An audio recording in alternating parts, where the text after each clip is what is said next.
Session, this portion of it is on the focused effort that we've been having internally amongst the executive team and the second in command and with the organization in general about a focused effort to break the rise and climb cycle in cities and what we can do in Gilbert to ensure the highest chance probability for long-term sustainability and to enjoy the same quality of life or have our children enjoy the same quality of life here that we enjoy today. And so with that, yes, with that, we've started our discussions off, our retreat and internal discussions about always starting with the why and the purpose of what we do and why the residents elect you, why you employ us, what we're here to achieve for this community. So I want to start real quick with a clip from a Simon Sinek video, if you've seen that, talking about the why and the importance of starting with the why to kind of help set the framework for the discussion.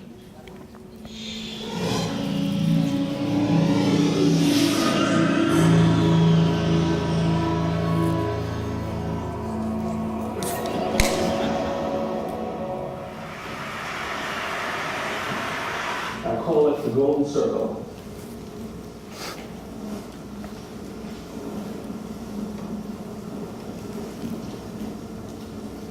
Why, how, what?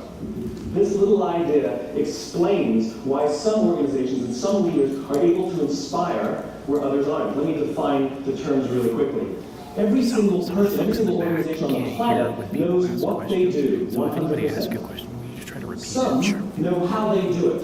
Whether you call it your differentiating value proposition or your proprietary process or your USP, the very, very few people or organizations know why they do what they do.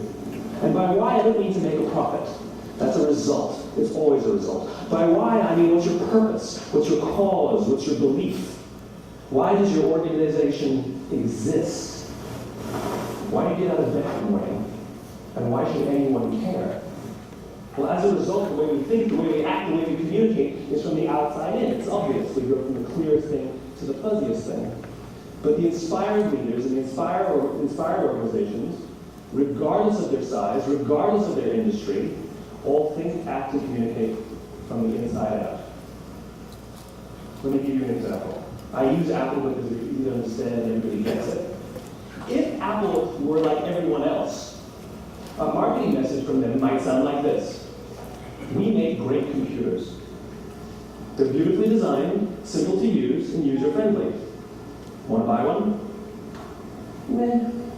And that's how most of us communicate. That's how most marketing is done, that's how most sales is done, and that's how most of us communicate interpersonally. We say what we do, we say how we're different or how we're better, and we expect some sort of behavior, a purchase, a vote, something like that. Here's our new law firm. The best lawyers, the biggest clients.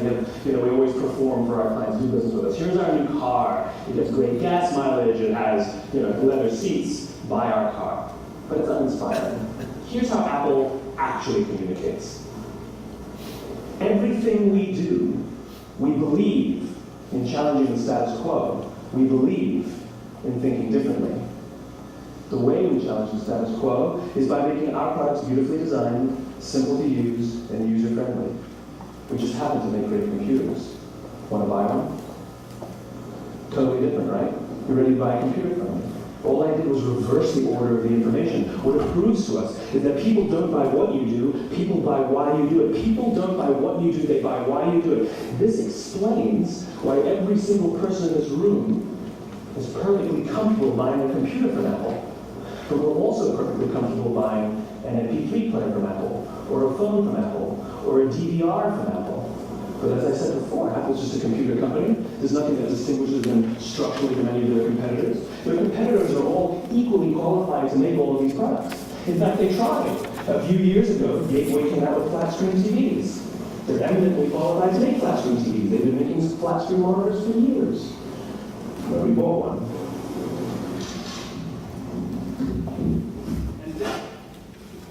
Dell came out with MP3 players and PDAs. And they make great quality products, and they can make perfectly well-designed products, and nobody bought one. In fact, talking about it now, we can't even imagine buying an MP3 player from Dell. Why would you buy an MP3 player from a computer company? But we do it every day. People don't buy what you do, they buy why you do it. When we communicate from the outside in, yes, people can understand vast amounts of complicated information like features and benefits and facts and figures. It just doesn't drive behavior. When we communicate from the inside out, we're talking directly to the part of the brain that controls behavior, and then we allow people to rationalize it with the tangible things we say and do. This is where gut decisions come from. You know, sometimes you can give somebody all the facts and figures and you say, I know what all the facts and details say, but it just doesn't feel right. Why would we use that verb? It doesn't feel right. Because the part of the brain that controls decision making doesn't control language. And the best we can muster up is, I don't know, it just doesn't feel right. Or sometimes you say you're leading with your heart, you're leading with your soul. Well, I hate to bring it to you, those aren't the other body parts controlling your behavior. It's all happening here in your limbic brain, the part of the brain that controls decision making and not language. But if you don't know why you do what you do, and people respond to why you do what you do, then how will you ever get people to vote for you or buy something from you, or more importantly, be loyal? So I show that because I think it helps put in good perspective for us why Gilbert is different, and as we communicate and as we message why people should want to live here, why people should want to work here, it's not just because we have exceptional financial management, it's not because we've developed a beautiful park system, it's not because we've created a very high level of safety. If we looked at it in the manner in which Simon Sinek discusses, going from the why to the what to the how, we could take a different approach. Everything we do for the betterment of our businesses and our citizens. We challenge ourselves to think and act differently and to create a community of unparalleled prosperity. Our services are exceptional in quality and cost. We want to live and work here. And I think if we stay focused on the purpose of why the residents elected you and why you have employed us, it will help us to stay better focused with all the decisions we make and the processes we go through to not lose sight we're here to provide unparalleled prosperity to our residents and our businesses and our visitors and anybody that should come into Gilbert, Arizona. So I'll touch back on this, I'll circle back to this when we talk about the actual moonshot goal itself. But I want to transition into what is it we're out to achieve today in breaking this cycle, and what are the elements of this cycle, what's the history behind it. And I think it really, the most definitive point in time when you can see a huge shift with American communities was post-World War II. Post-World War II, the country had built up for the war effort. We had a lot of factories putting out war equipment, and when that war ended, those factories then converted and started putting out automobiles and refrigerators, and then the TV came along. But the country really went through a renaissance and a little bit of a second wave of the Industrial Revolution, and buying power was high, and the car became affordable, and gas became affordable.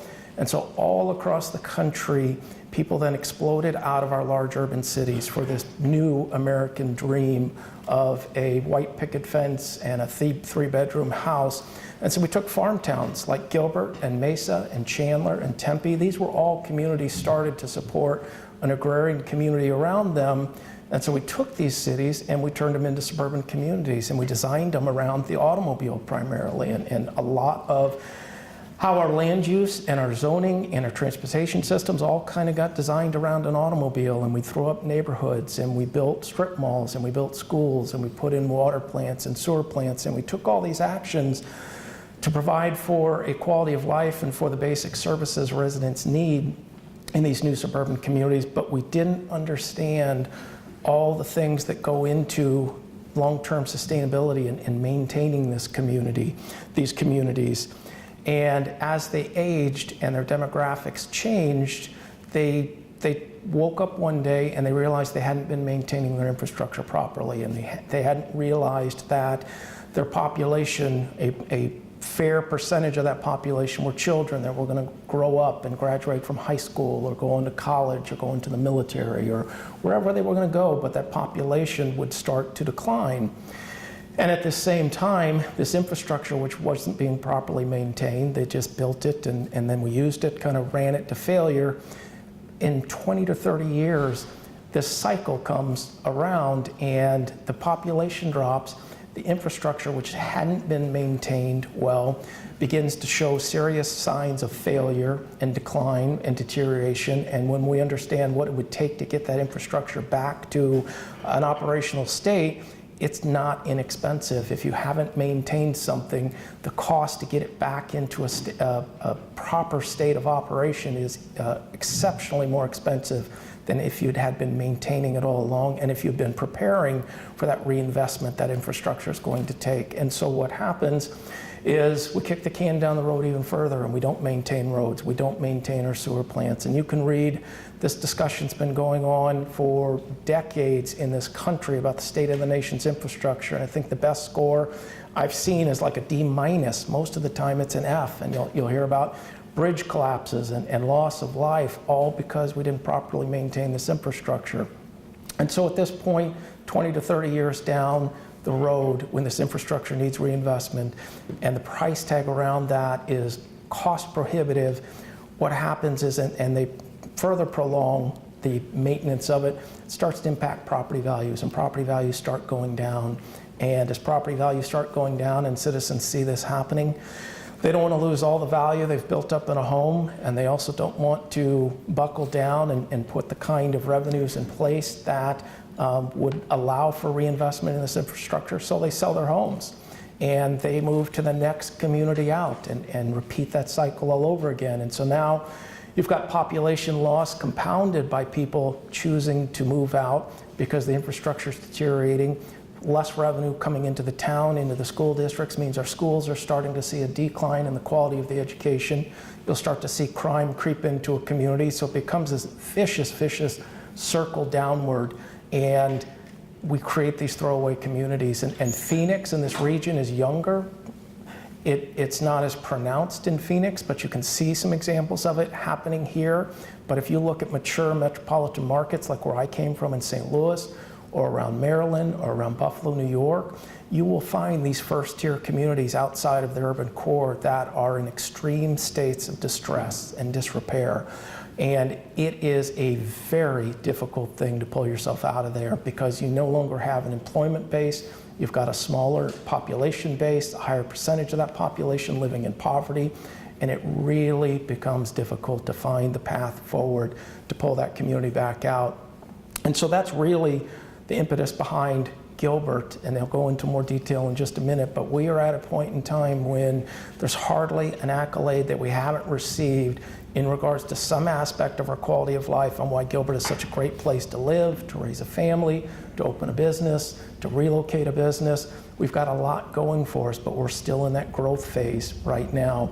And the time to start having this conversation is today, so we can make the best decisions possible to hopefully avoid the same fault that has happened to many American communities around the region. So there just happened to be some newspaper articles which were very timely in discussing this topic. This was in the AZ Central just a couple weeks ago. 10 years later, these 28 US cities never recovered from the Great Recession. I pulled out a couple quotes from it. Many of the cities on this list had economic problems long before the recession began. The majority are mid-sized and large Rust Belt cities that have struggled with long-term job losses and population declines. As is the case at the national level, the jobs that have returned to many of these cities are less likely to be high-paying and more likely to be part-time positions. While wages were low in many of these cities prior to the recession, the recovery has done little to improve the likelihood workers will earn wages sufficient to escape poverty. And I think something that is really important to note with this article is we're in the greatest bull run of the stock market in the history of the stock market. American corporations have never been stronger, had more cash on hand, been doing better. I saw a jobs report. There are 7.3 million openings right now nationally, and it hasn't hit that level since 2003. So in the largest bull run ever, these communities not only have not been able to change their current status or their circumstances, but it's actually gotten worse from them, even in this great economy and in this great market. There was an article out of Zanesville, Ohio, in which they are at the bottom of the cycle, and they've acknowledged that they're at the bottom of the cycle, and they're trying to change their fortunes. And what is it? What are our demographics? What do we have going well for us that we can build upon? What are areas of extreme need to start to have that dialogue and figure out that path forward to get back up on the other side of that hill? And there's some things that they noted in this article. Younger residents who are faced with fewer opportunities for career growth can be quick to point out that the city's shortcomings, the report notes. And while older residents of the city will talk freely about what Zanesville was like back in the 50s, the streets bustling with glimmering American automobiles, the markets, the sense of mid-century optimism, any prospects for the future remain murky. More than 60 years after Zanesville Height as a modern hub on the banks of the I'm not going to even attempt to pronounce that, you can read it on your own, Some River, city officials have created, I have issues, we know that, have created the first thorough examination of Zanesville's economic, educational, and employment assets in comparison with other similar Ohio cities. The first step in determining a proper course for the future is to understand exactly where the city stands today.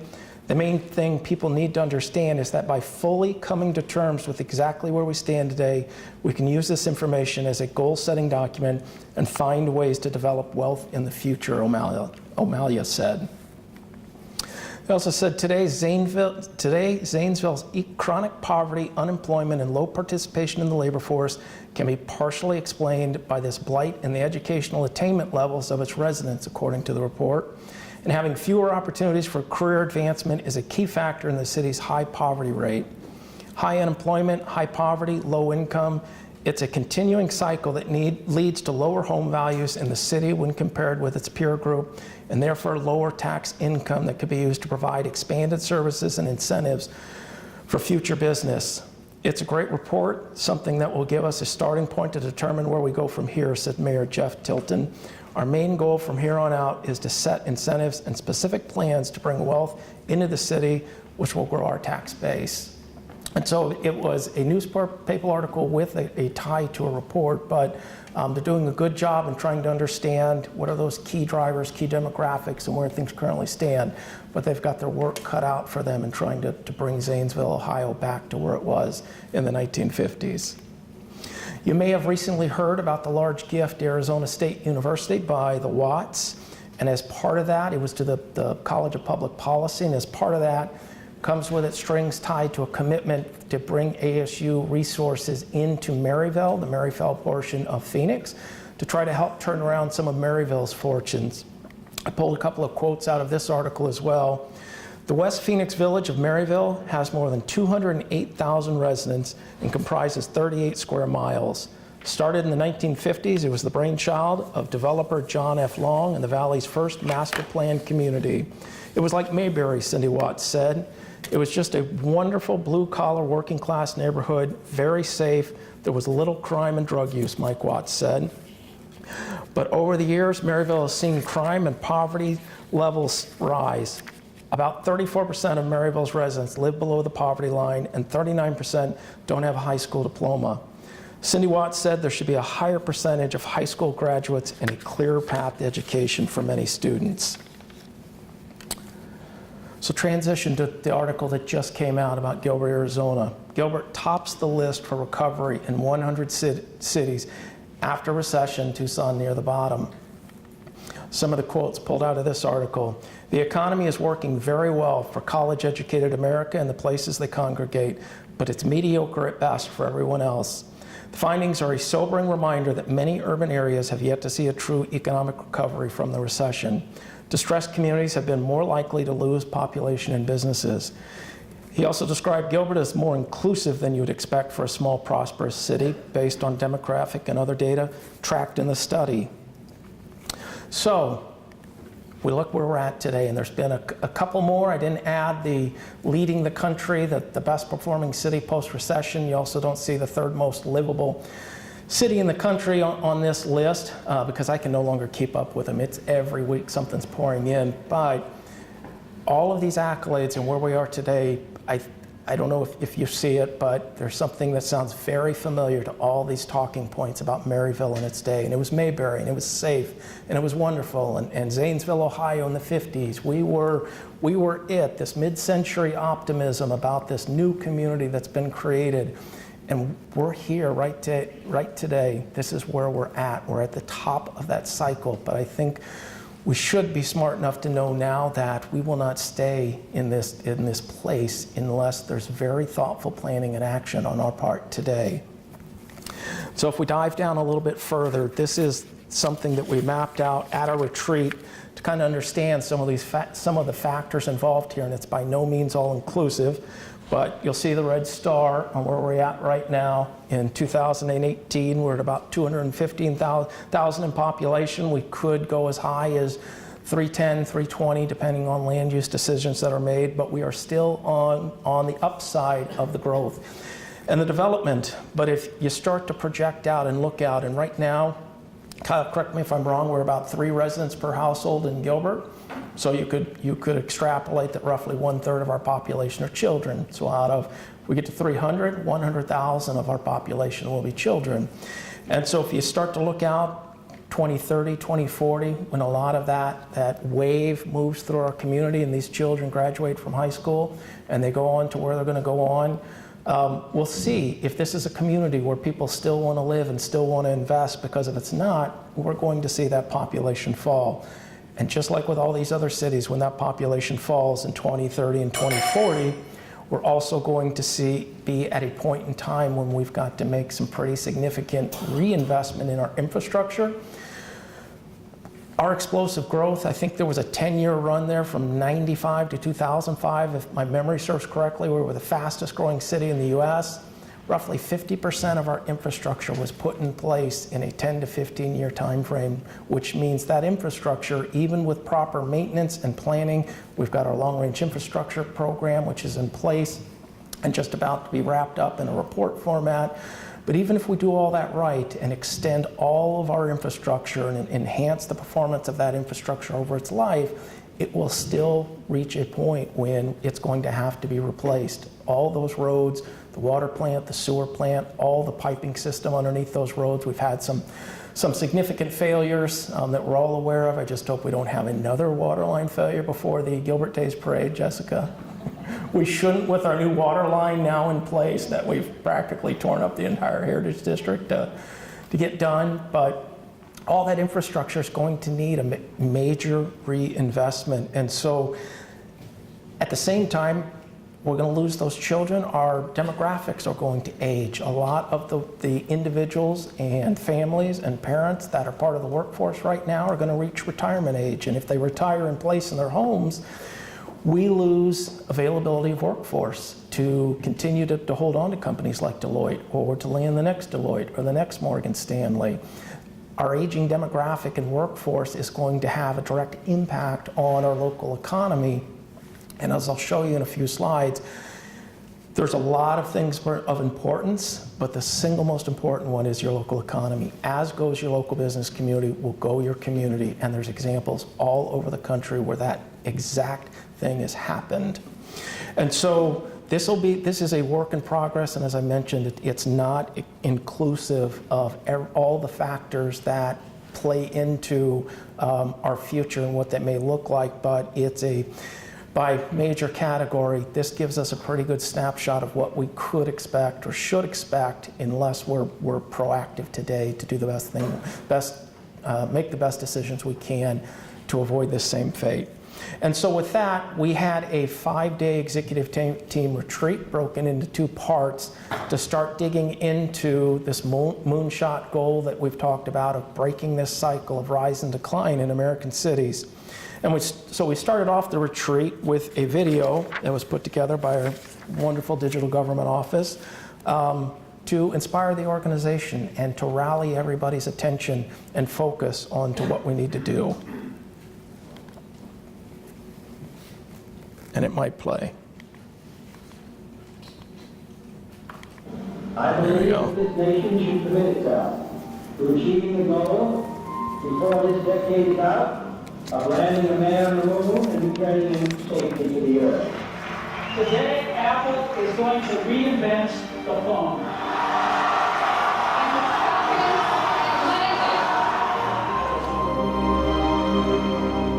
We need people with big ideas to be able to come together and to support each other in a way that's meaningful. And a community like we do that. We do that every day. We have a unique opportunity to instill some thoughtful design, some thoughtful innovation, some thoughtful ways to solve today's problems and tomorrow's challenges.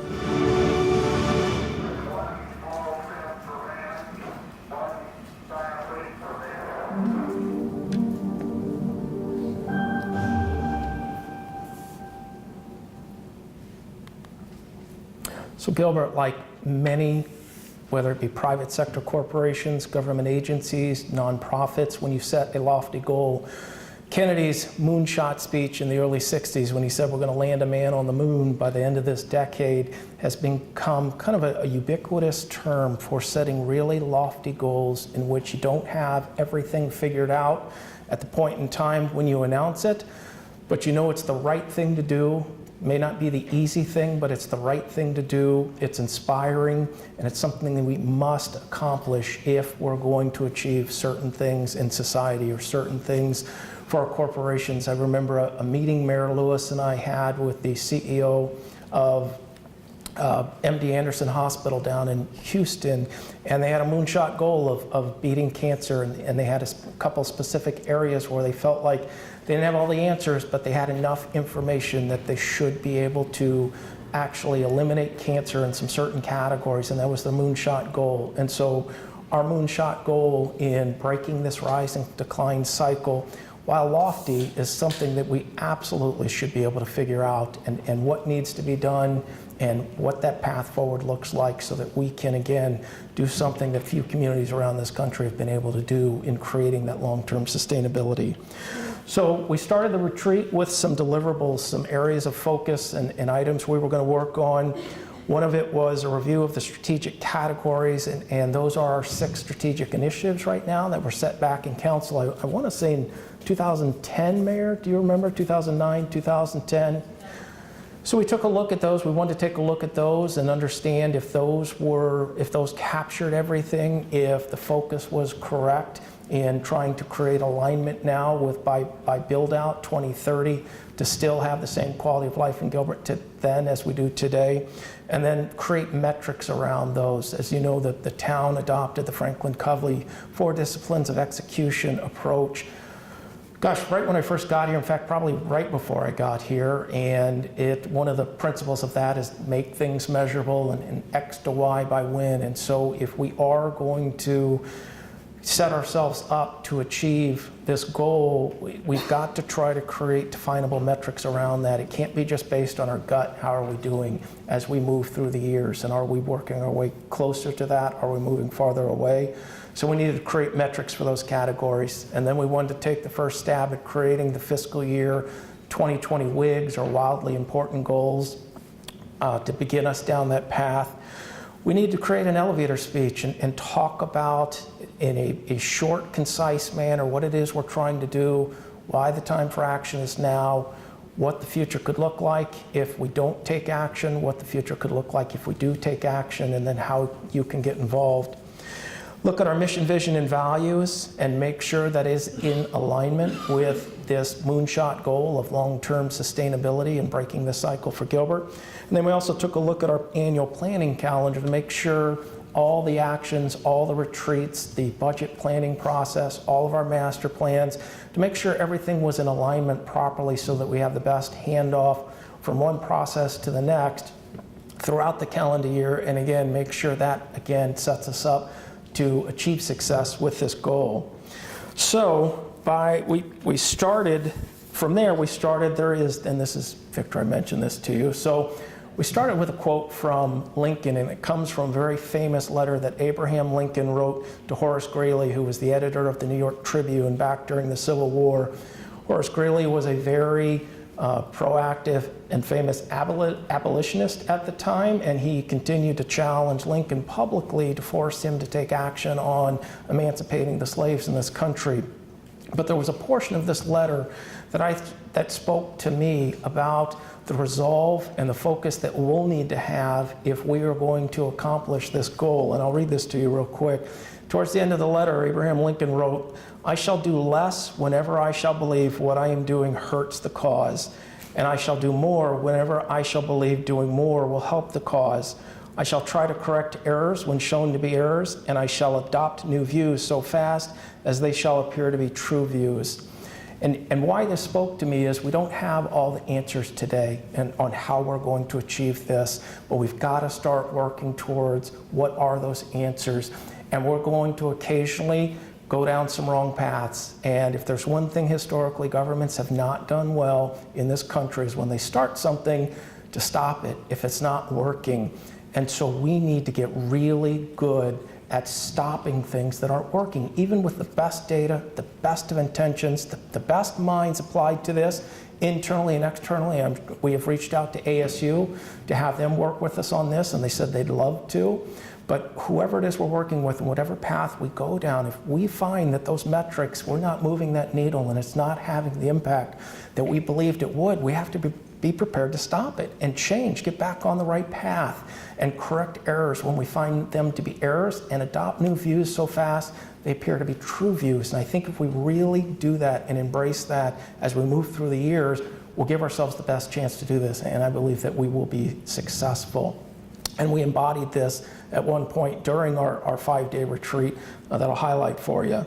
So we started the retreat and started with the strategic categories and the metrics and the fiscal year 2020 goals, two of the biggest areas of focus and discussion. And so the journey, and I've kind of captured this for you in one slide, and I'll try to do the best, but it looks something like this. Day one, this is awesome. This is exciting. We're going to do this. We can't fail. Then we get a little further into the day. This is tricky. This is not as easy as we thought it was going to be. It's not as plain. What are these goals? What's going to pull us across the goal line? And then it got worse. This is crap. This is crap. We are devolving into chaos. We were rumbling. We were ready to throw down and walk out that room because we were frustrated.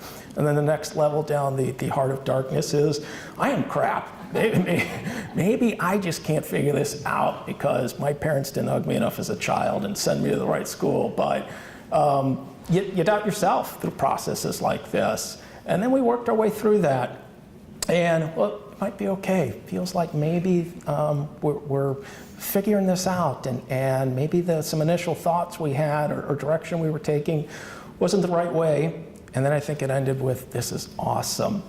And one of the things we did during this that I highlighted for you, by the end of day 2, we were on this quest to find this goal, this overarching goal that is going to pull everything else across the goal line. If we find this thing, everything else is going to line up to it, and we are going to be off to the races. And so in trying to find a goal that is X to Y by when, we kind of got sent down these two paths, or found ourselves focused down these two paths where we had two choices, two goals, both lofty ideals, both with a lot of merit and value that could be provided to our community. But I think at the end, neither one of them was all-encompassing, or that one goal that was going to pull everything else with it across the goal line. And it was frustrating, and it felt disappointing. And well, maybe there's not a single goal to be had. Maybe this is impossible. And at the start of day 3, when we came in, we had a conversation and a discussion. And I'll go back to the quote I just read from Lincoln in regards to doing more of whatever is working, doing less of whatever isn't working, correcting errors were shown to be errors, and adopting new views.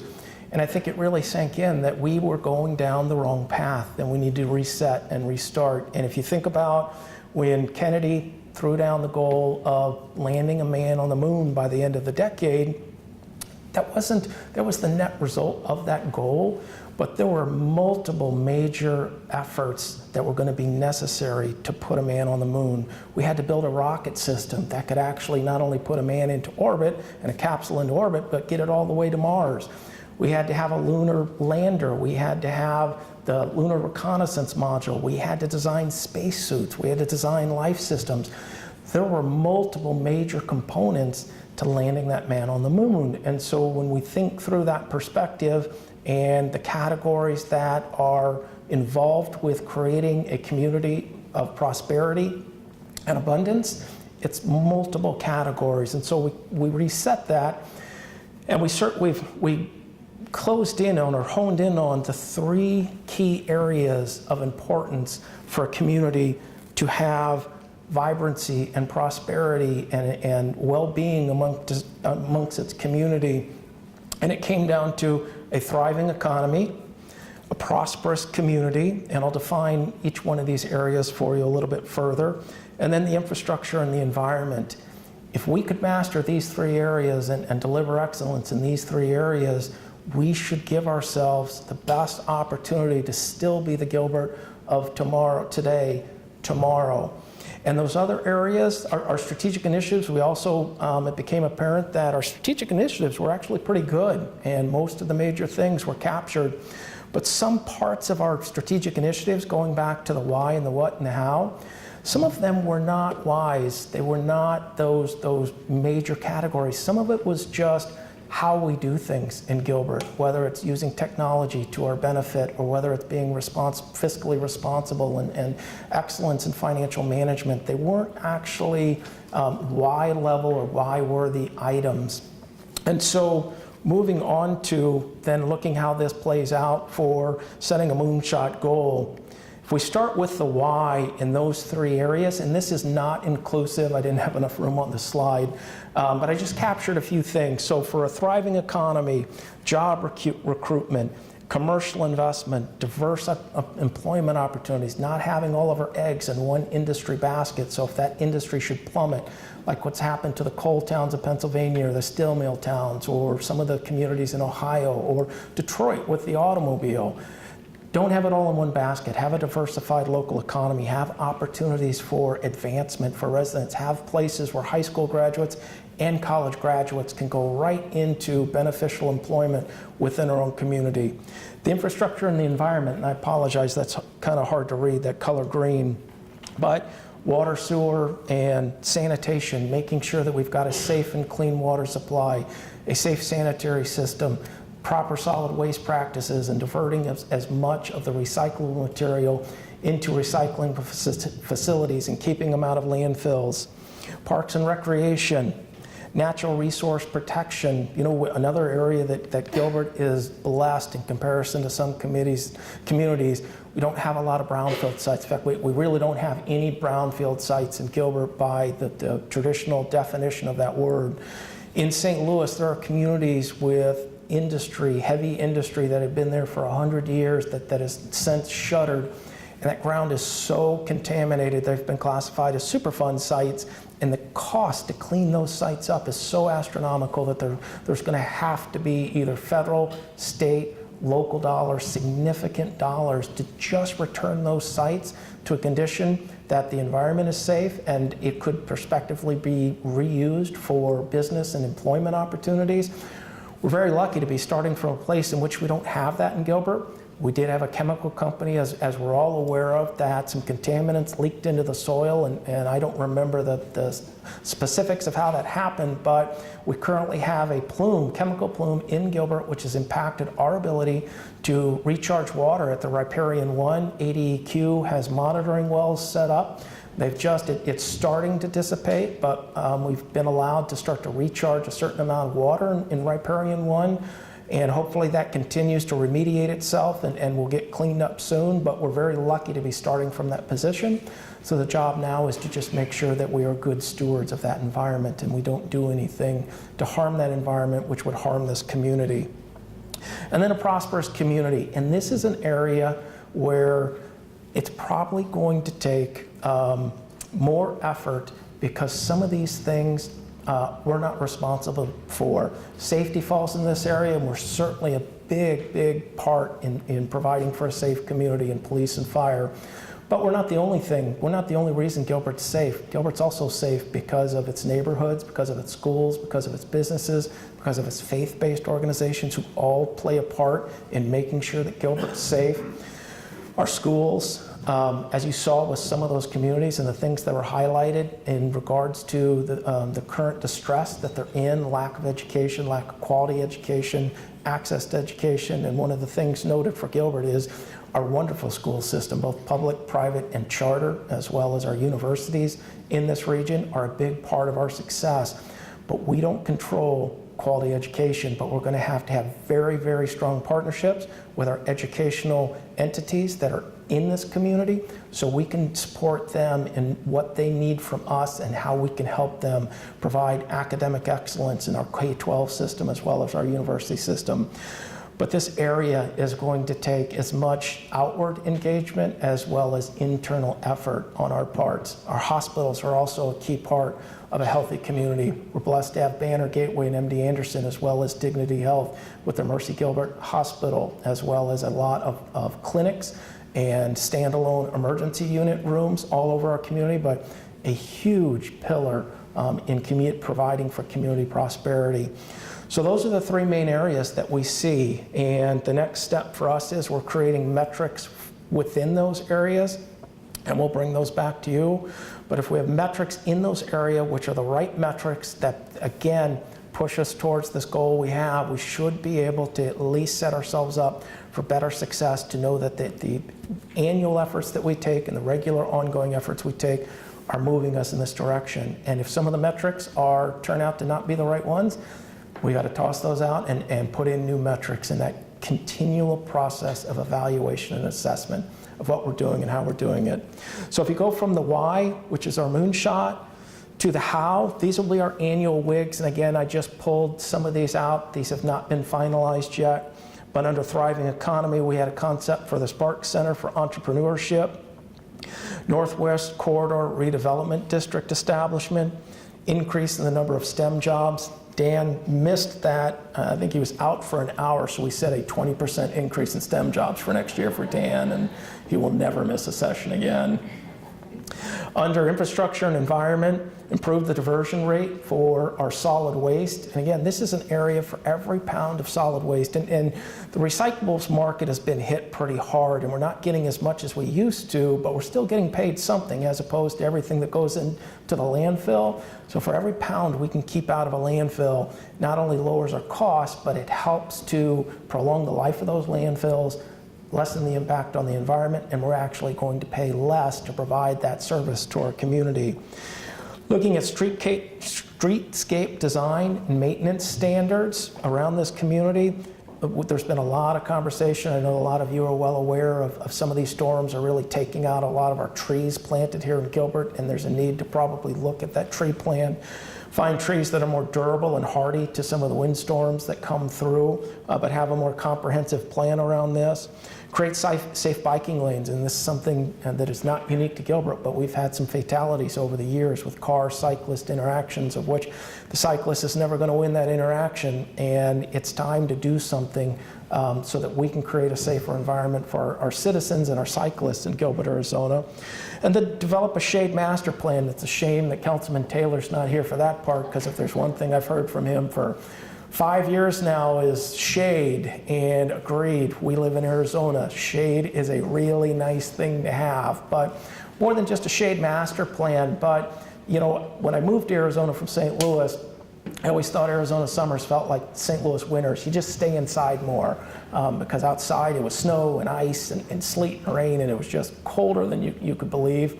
But in Arizona, you do stay inside more, but it's the direct sunlight that really gets to you. It really is a dry heat, not to use a cliche, but it is. And so if we could create more opportunities for cool spots around Gilbert, community gathering places, whether it be in our parks, whether it be in public spaces, in our heritage district, or wherever that may be, I think we all benefit from having enough shade and enough locations to where we can still get out of the house and enjoy one another and enjoy the outside, even during those tough summer months.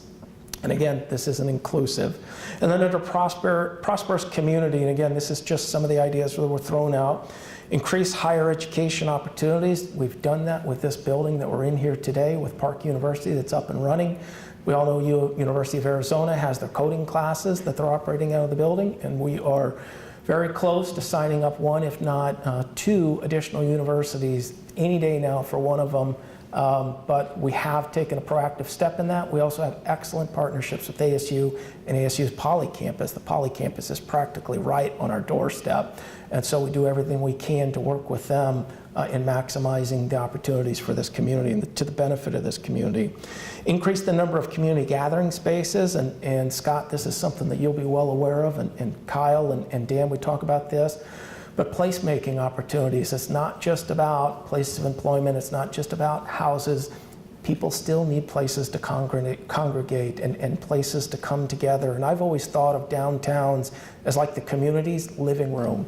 Isn't just a place to come eat dinner or see a play or just have a nice walk, but it's really like our living room. It's like an amenity to the community.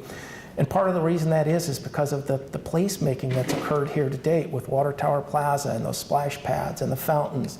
And we've got a farmer's market and we've got art walks. We need to continue to keep a focus on placemaking so that there's opportunities for this community to come together and congregate. So that was kind of a sampling of the actual WIGs. We're working on finalizing these and then we'll bring them back to you. But that's the how we're going to create, how we're going to achieve the why, how we're going to achieve long-term sustainability. And then the what, these are really the tools we use universally across the organization in how we do things. Responsible financial management, and that's a strategic initiative, and it's a bedrock of this community and how we do things, but we apply that to everything. It's responsible financial management, whether it comes to infrastructure and environment. And if you think about our Neely treatment plant, and we partnered with a couple outside firms, a P3, to do that solar array that's out there right now. And we didn't do solar just for the sake of doing solar because it's Arizona and you can capture some power.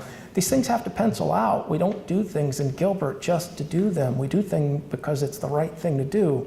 And so we had an opportunity to work with a private entity who would come in, build the solar array, and we had negotiated rates for power that we would buy over the next 20 years.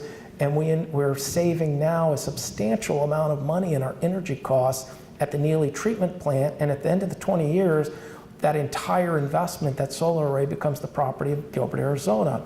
And so we were very responsible in how we looked at ways that we could maximize public-private partnerships, maximize the use of renewable energy sources, but to make sure that that was done and that there was a benefit to that outside of just doing that type of technology or doing a pilot of that kind of technology. So responsible financial management factors into everything we do in Gilbert. Data analytics. We do a lot of data analytics right now in some specific departments. On Dan's team, he's got a gentleman named Alan with a master's degree in data, and they crunch data all day long when they're looking at working with corporations like Deloitte that want to locate in Gilbert and make large investments here, so we understand our workforce, our proposition of what we have to offer them, what they have to offer us by way of economic impact, but they use a lot of data.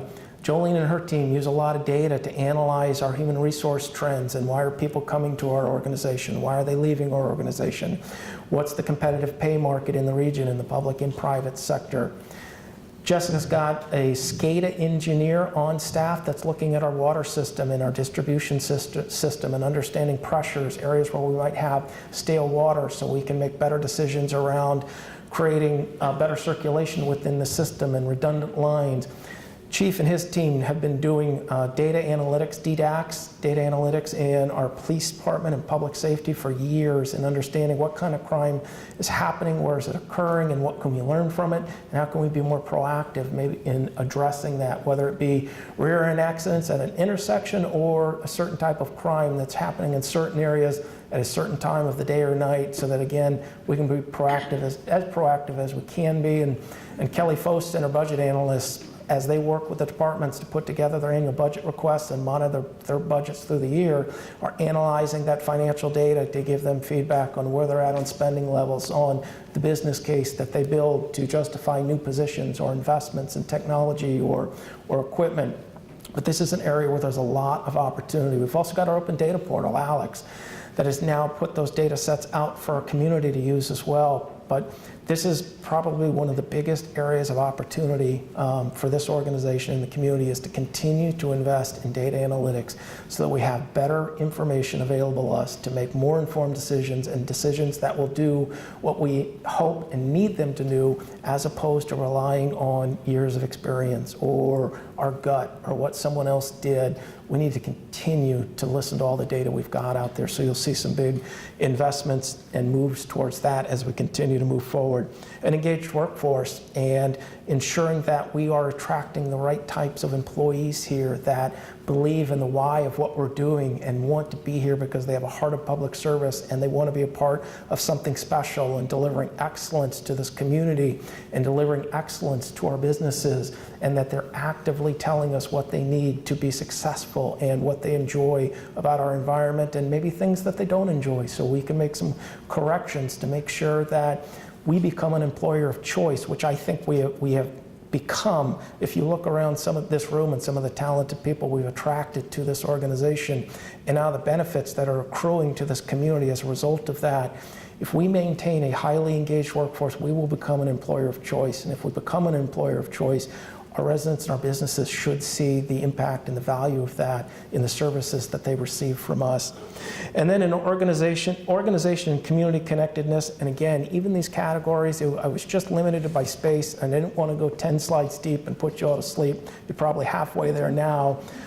But in this area, getting back to our partners that are out there, healthcare, schools, all our universities, all those agencies, our nonprofits, our churches, all those agencies that are just as responsible in some critical areas of importance to the quality of life and the prosperity that we enjoy today, we have to be connected to them. We have to understand how we can help them, whether it be data, whether it be advocating for them on regional issues, but we have to be connected to all those agencies to hopefully set them up for the best possible chance of being successful at what they do, because we need them to. If our schools fail, that will impact us. We will not attract the Deloittes. Our children, we will not attract families. Our children will not receive the right education that prepares them to come back for Gilbert and take those jobs of the future that this community needs to be prosperous.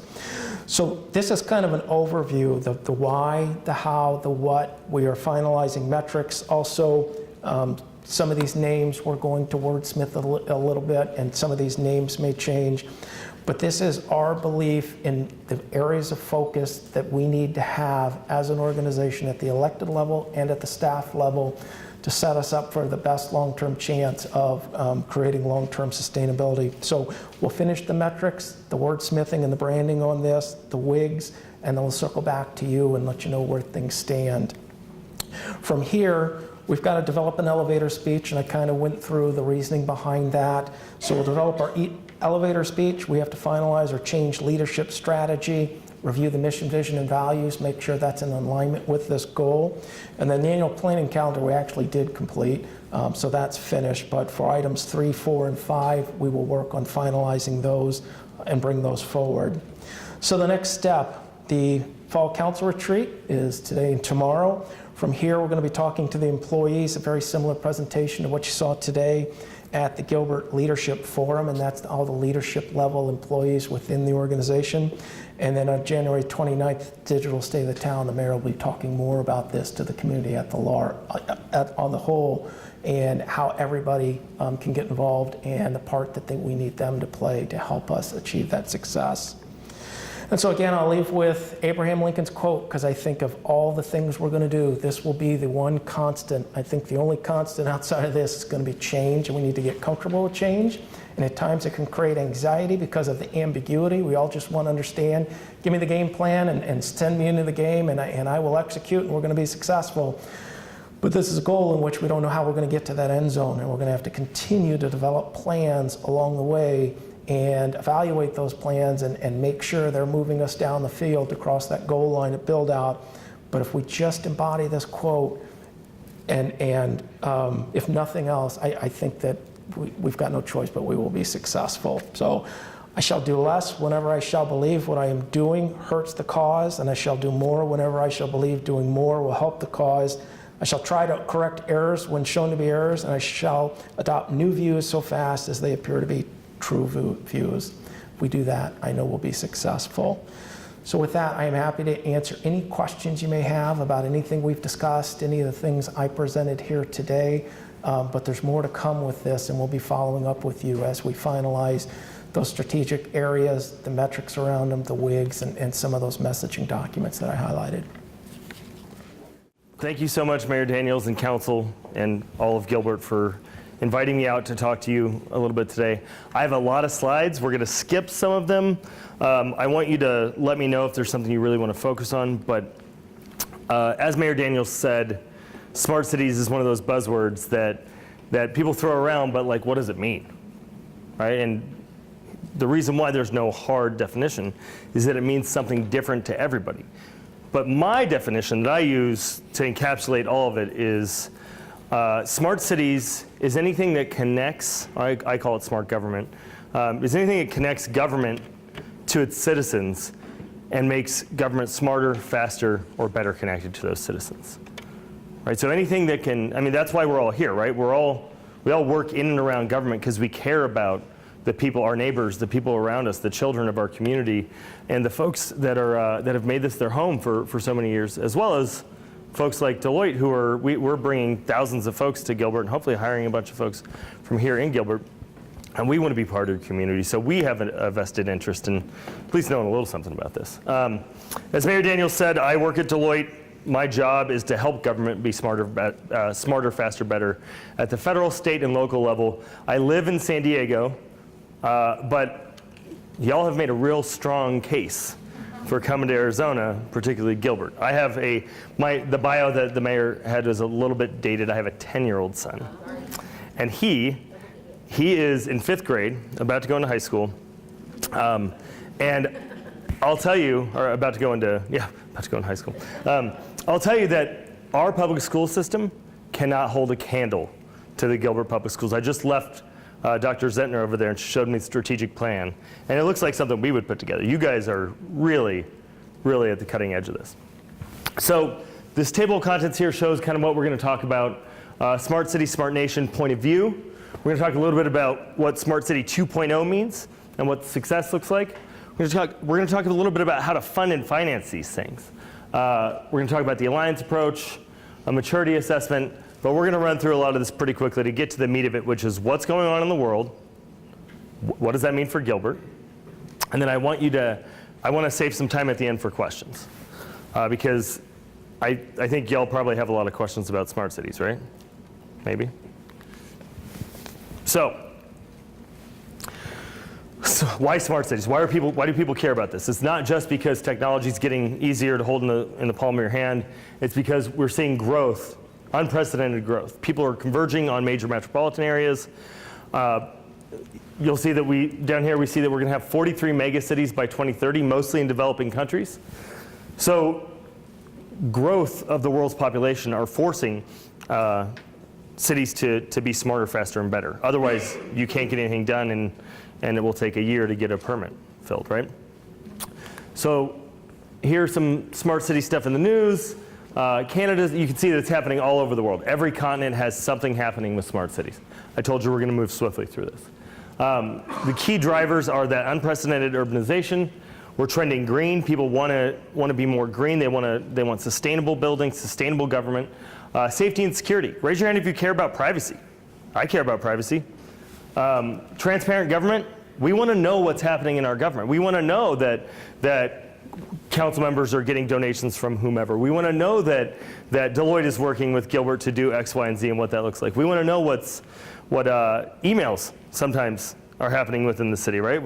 In California, we have PRA, the Public Records Act, and that's what journalists use to get those scandalous stories. We want to know that our government is acting right, and it sure seems like Gilbert's acting right, so I don't think you guys have anything to worry about there. And exponential innovation. Think back to 15 years ago. iPhones weren't a thing. Android wasn't a thing. And now, I couldn't tell you how to get to the airport or back from the airport without Uber or Lyft or some sort of ride-sharing service, right? I don't want to wait for a shuttle to come pick me up to take me to a rental car to take me to somewhere else. I want to go. I figured out that it takes me 4 minutes to get from the plane to my car at the San Diego airport, 7 minutes at the Phoenix airport. That's awesome. If I have to wait for a rental car, that extends to 40 minutes. So because of all of those things, Deloitte has built this framework that you see up here on the screen, where the core is the goals, right? We all want to be competitive economically, we want to be sustainable, and we want to have a high quality of life, which I think mirrors Gilbert pretty nicely. And then we have to have the infrastructure around it. So information and communications technology, cybersecurity and analytics, and then we kind of get out bigger to our goal, or to our domains, kind of the areas that we want to see innovation in: education, living, environment, security, mobility, and economy. And then wrapping around everything are constituents, right? We want to be inclusive, we want to be engaging, we want to be collaborative, and we want to be transparent. Now, everything we do at Deloitte in Smart Cities, with everything we do at Deloitte in Smart Cities, we try to think about, not about council and the mayor at the core, we try to think about citizens, about the folks that are using government every day. What does it take to order a trash can? What does it take to report a pothole? And how do we know that it's going to have follow through and get fixed? If I report a pothole right here, I've done my good job as a citizen for the day, but I don't know that it gets filled. I don't know when it gets filled. If Mayor Daniels gets that pothole filled in 24 hours, I'm wowed by government. If Mayor Daniels doesn't get that pothole filled for a year, I'm kind of disappointed in government. But there's really, in most areas, there's no two-way communication. In San Diego, Deloitte has created a two-way communication to do that and other things. We're going to get to some of that. But this 360 framework across the city's operations is what we try to take any approach to connected government, whether it's cities, states, et cetera. The goals that we kind of talked about. Economic competitiveness. We want to attract and keep companies in workforce. You guys got Deloitte. We're probably only the first company that's coming here, right? Well, the first major company that's coming here. Since we're here, others are going to be like, hey, what about that Gilbert? Foster innovation and entrepreneurship. Can I get a quote from you on that? No, please don't quote me. Sustainability. We want to save energy and natural resources. We want to recycle and reuse assets. We want people to feel like, because if we're saving energy and natural resources, we're also saving money, right? And we're saving taxpayer dollars. And for we want to squeeze as much out of every dollar that our taxpayers are giving us, trusting us with, that we can. And quality of life. We want to improve health, safety, and education. I saw that moonshot goal, and a lot of that is about that sort of health, safety, and education. You want to create operational efficiency and time savers. I'll tell you, the thing I was telling you about with the potholes, it's incredible. You report something, you get feedback. It creates a workflow on the back end, so city employees can tie direct. They know who they're helping, and they're doing it faster, better, smarter. They're not using paper with triplicate and going from there. Talked about infrastructure. We're going kind of out in that framework. In order to embrace smart cities and start down the road, we have to have the infrastructure that supports it, right? We can't expect that 50-year-old technology or 80-year-old technology is going to support technology from 50 years from now. So we have to be willing to invest in information and communications technology. A lot of cities are putting fiber in the ground. I think Gilbert's putting fiber in the ground every time they do infrastructure projects, right? Is that 56 miles on the ground right now. 50? You won't find that in most cities. I'll tell you, Mayor Daniels talked about the meeting that we had where we interacted, and I was blown away by how forward-thinking y'all have been in this small town in Arizona. There are folks in New York that couldn't even wrap their minds around thinking the way that Patrick and your whole team thinks. And I think you guys, I'm going to take the liberty of asking you to give yourselves a round of applause for that. That's pretty incredible. Not Jordan. Everybody but Jordan. Everybody but Jordan. Sorry, Jordan. All right, so raise your hand if you've heard of IoT, Internet of Things. If you got your fridge that tells you when it's empty, that's great. Probably not as helpful to a city, but you could get data and analytic data from that, right? So the Internet of Things is how we put a chip or a sensor in the things that you use, whether it's your car, your cell phone. You could put a chip in that table, in your fridge, in your washer, in your street lights, in your parking meters, on the ground, at your stop signs. You put sensors in these things to gather data, and then we leverage that data to make the world a better place, to make your city a better place, to make it better connected to citizens. That can help with reducing crime, it can help with improving education, it can help with, you name it. If you can dream it, we can do it. Right? That's what I like to tell people Deloitte does. I mean, you tell me what you want to do. We can do it. We have a lot of smart people. We want to help you, but we need your vision or your end goal, and we'll help you get there. One of the ways that we help folks get there is through IoT and analytics, analyzing those huge amounts of data that come in on any one of these sensors and figuring out where the there is, right? Like, because you can know that 100,000 people walk through this parking lot every day. Well, so what? Analytics provides the so what. And then my favorite part is cybersecurity. I helped write the cybersecurity framework that the Chief Information Security Officer for the state of California and the governor's military aide, it was the three of us that wrote this thing, toward figuring out how we make our interactions online, our transactions online actually secure. Now here's a dirty secret. The federal government hasn't done anything big. The state governments haven't done anything big. But y'all have the power to do something, right? You guys can institute requirements for cybersecurity. Whenever we're talking about smart cities, we are really strict with, we only use systems that,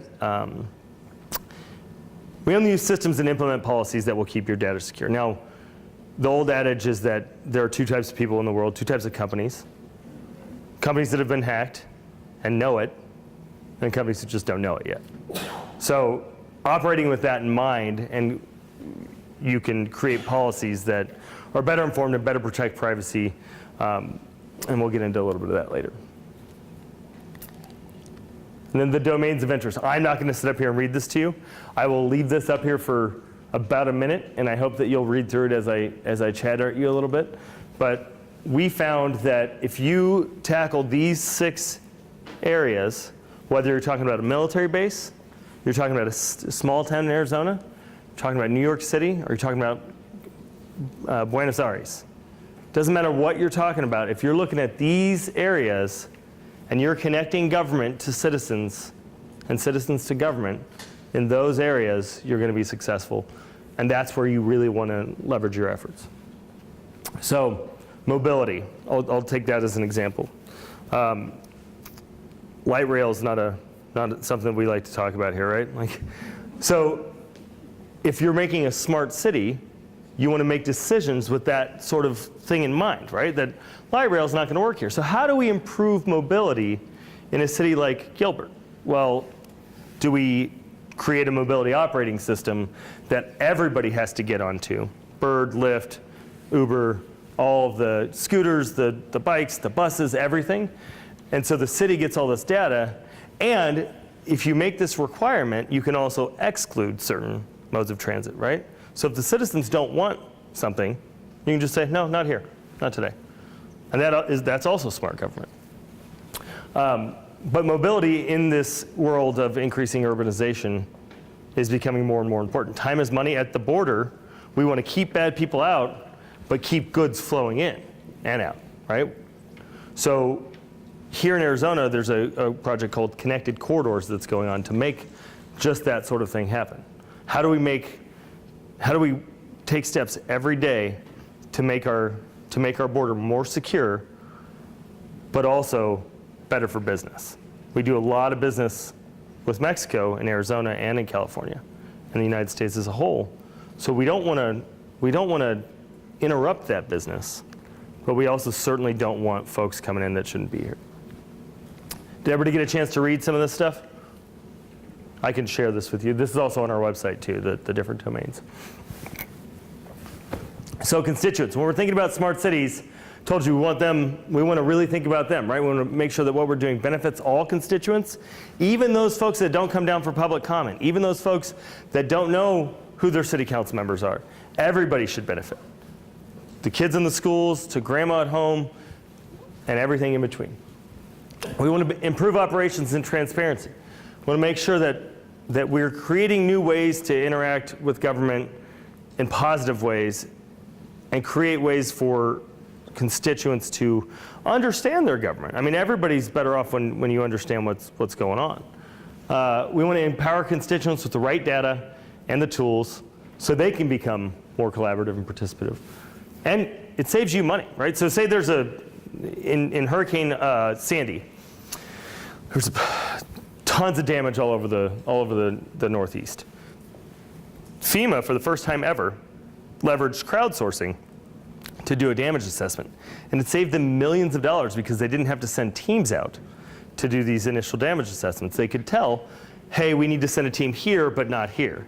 And when you scale that out, we're talking hours and days and months and weeks of time that are saved just through somebody's cell phone, clicking and sending.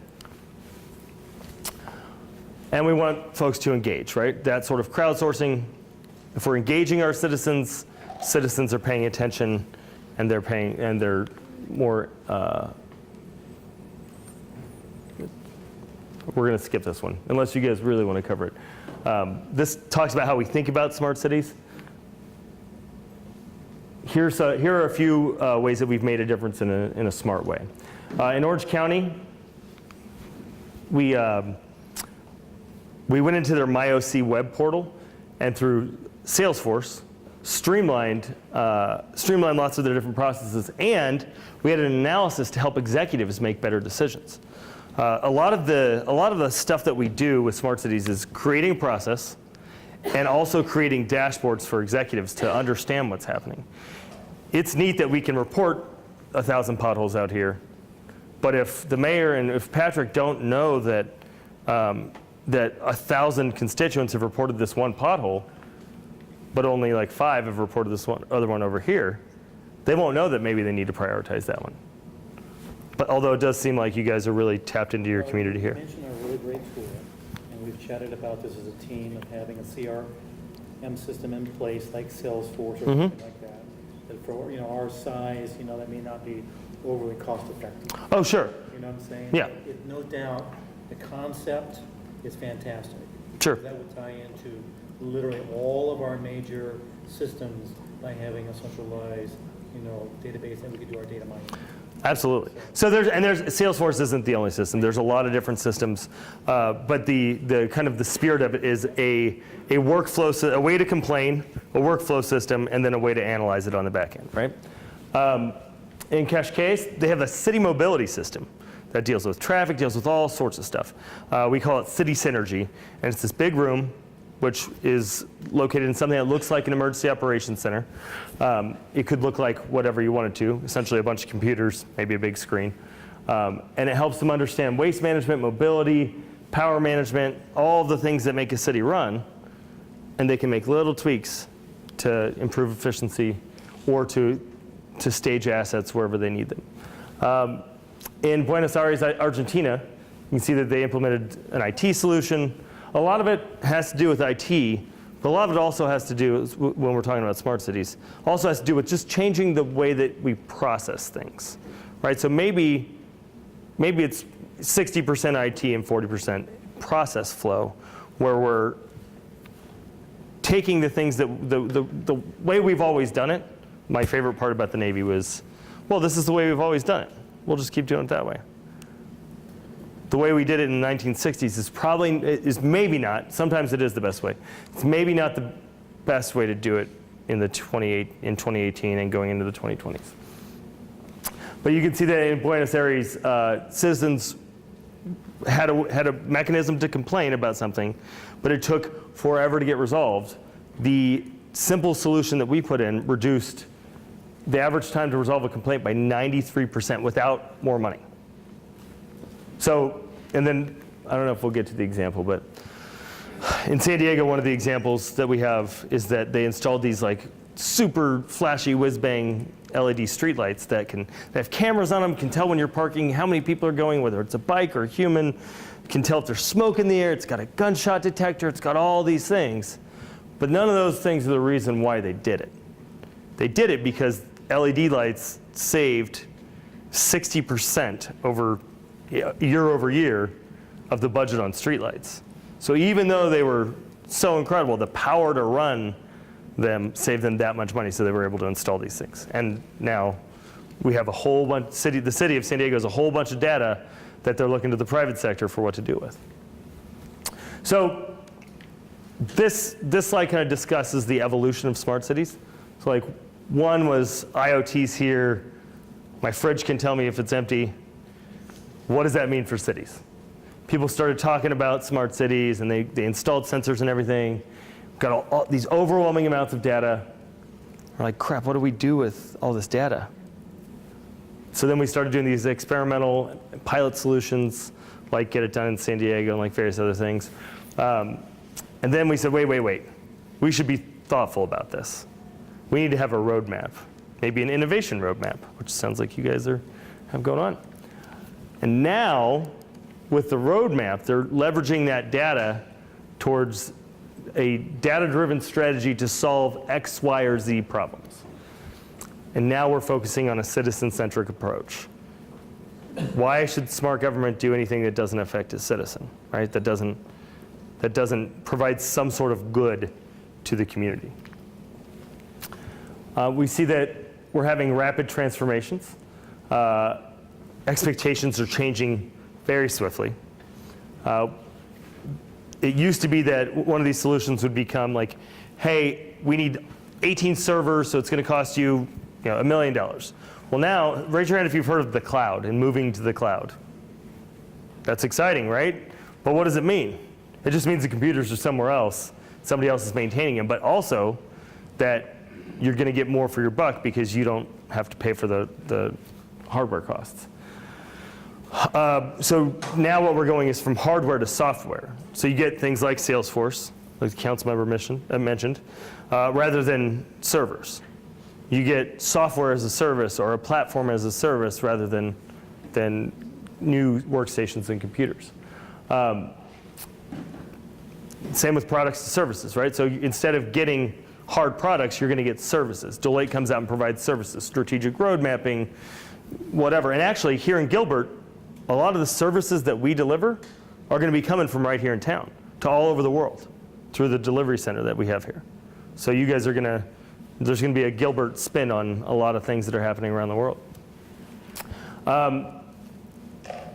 People are looking to places like Deloitte instead of to be providers, to be trusted advisors. So now the mayor or Patrick or one of the council members will call me up and say, Sean, has Deloitte dealt with something like this before? And the answer is almost always yes, because it's a gigantic company.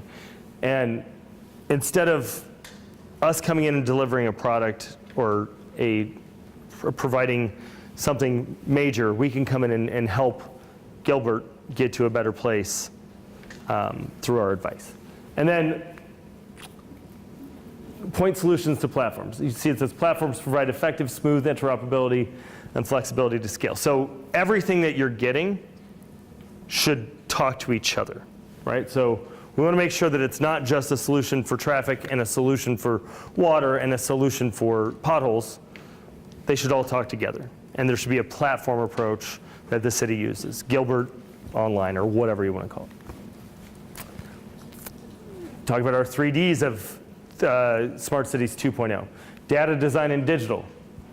You can see all of that, right? Like the design should be on the focus on constituent experience, a single view of the constituent. One of the things that we do is build these like perspective personas, where you'll have a mayor and you'll have if you're talking about a city, you'll have like these different jobs that people do, and we'll think through the perspective that they have, and we'll talk to folks that do that real job.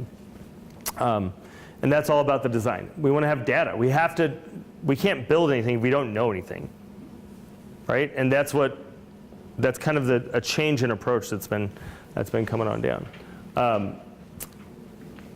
And it seems like the smartest thing to do is to go all in on digital, right? We don't want to do anything with paper anymore.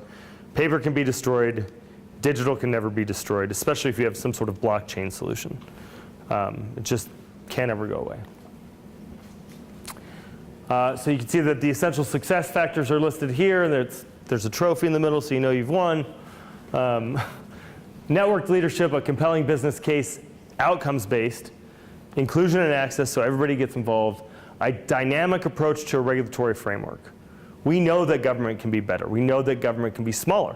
We know that government can accomplish the same goals or even better goals through smarter planning and policy.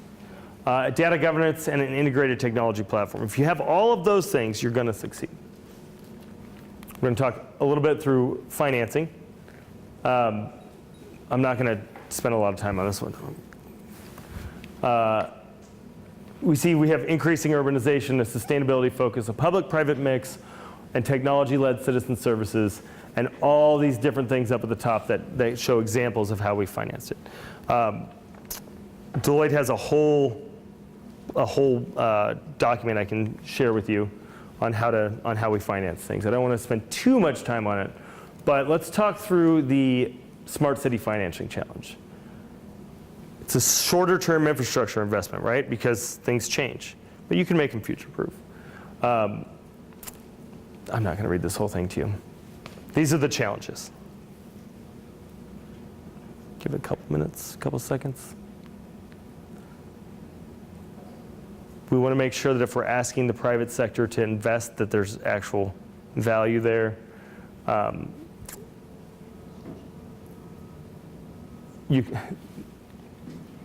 Here you go. So this is our model for delivering a sustainable and successful sustainable infrastructure project. One, we need to understand the project and the value, right? We have to understand the business model, the value generated. Is there a gap? In some cities, there's a city in San Diego down near the border that's their biggest challenge is funding for anything. Like they can't fix the roads, let alone do new big things. But they would really like to do X, Y, or Z. So how do we get them there?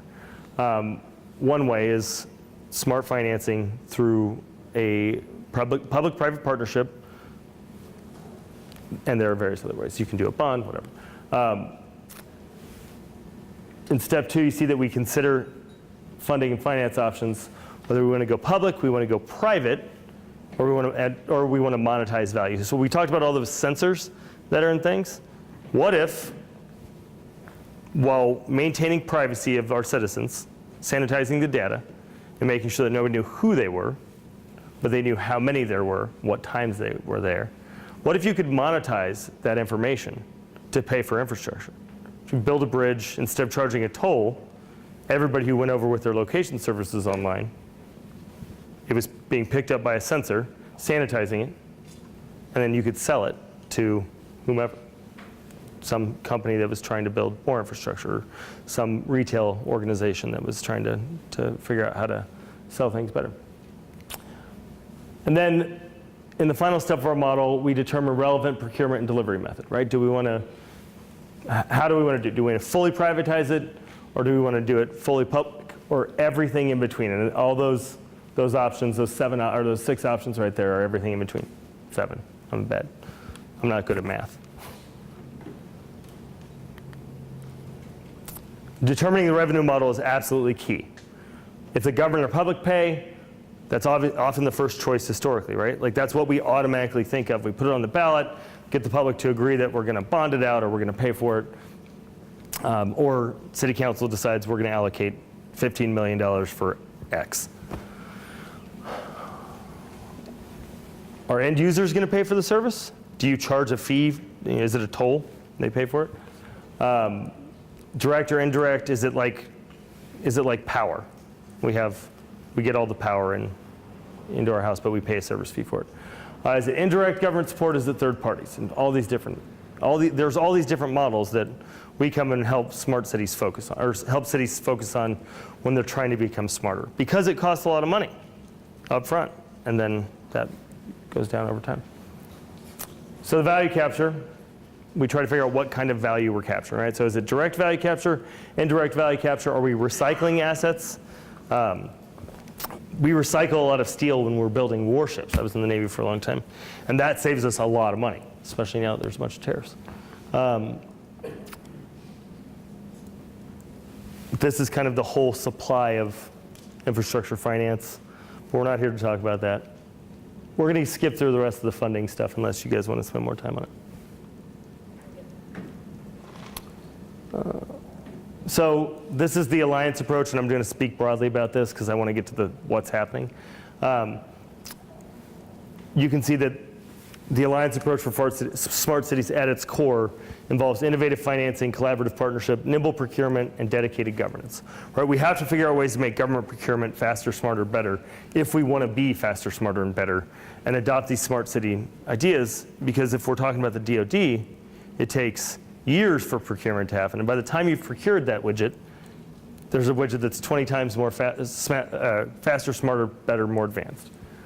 Governance, we have to think about governing these smart policies, smart infrastructure in a different way. The same type of governance doesn't work. You can't say for 30 years we're going to apply the same thing we've done for road repair for 30 years if we're going to have smarter roads. We're going to get to the examples. The capability framework is fun and exciting. So one thing I will say about the development stages is that this doesn't just happen overnight. There has to be a balanced approach to doing this. You can't expect that tomorrow morning you're going to wake up and Gilbert's going to have autonomous vehicles running around taking you from school and work, and it's going to be integrated into your brain. No, this is going to be, we have to be intentional about it. It's going to take a series of stages, and that's why y'all are doing your roadmap. I'm going to go through this. This kind of talks about our spectrum of services as an example of what we do for other cities around the country with regard to smart cities, right? We talked about advise, becoming an advisor. We do implementations and we operate. And you're going to see some examples of that over here. These are some solutions. We talked about those domains, and you were probably wondering what fits into those domains. All of these are kind of an example of all of that. But at the core there, the command center is what is often very interesting to folks at the city. Whether you're talking about police stations, you're talking about a city, a core city government operating center. We're talking about asset management. How many streetlights do you have? Where are they all located? In San Diego, they didn't know how many streetlights they had or where they were all located. So somebody had to help them figure that out. Man, see? You guys are so impressive here. Long-range infrastructure plan. That's awesome. So this is an example of some of the stuff that we do. Some of the services, we do these really cool greenhouse labs where we solve big, impossible to solve problems. All right, this is where you want to be. Recent Deloitte efforts. We did it in Amsterdam. We did a innovation center accelerator. We're going to pull through these really quickly. And I can share this out with you kind of anywhere you want to see it. Buenos Aires, we did the responsive city solution where we did an infrastructure maintenance IT program overhaul. This is where we saved 93% of, or we reduced the citizen complaint time 93% with no additional budget. In Amman, Jordan, we, what do we do there? Oh, waste services. Think about, what if, I don't know, how many trash companies operate in Gilbert, or is it just do you guys do it? Residential is Gilbert only, Okay. but commercial is whatever you choose. Okay. So in some areas around the world, people are talking about smart trash collection where there's a sensor that tells you when it's full or when it's full. You optimize routes. I know in San Diego, we were finding a lot of potholes were caused by trash trucks. We were having to increase the frequency of road repairs because we had 8 trash companies operating and going down the same alley. So if you're in an apartment complex, every morning at 7 a.m. you'd get woken up instead of just one morning. So Sean, do you have an example of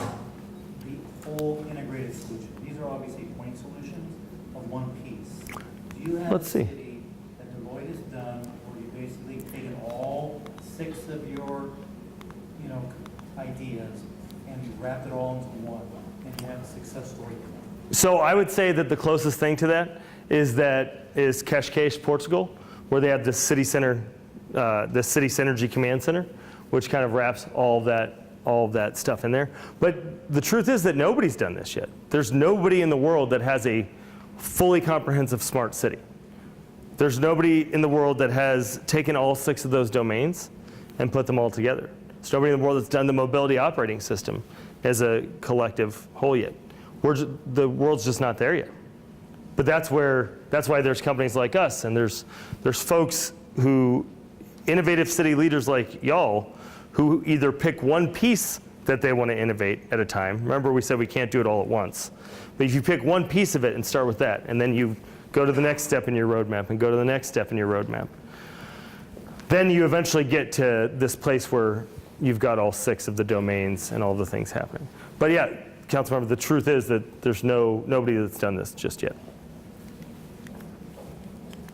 So if you want to learn a little bit more about this, about what's happening in the world, and it changes every day, you can check out any of our recent publications.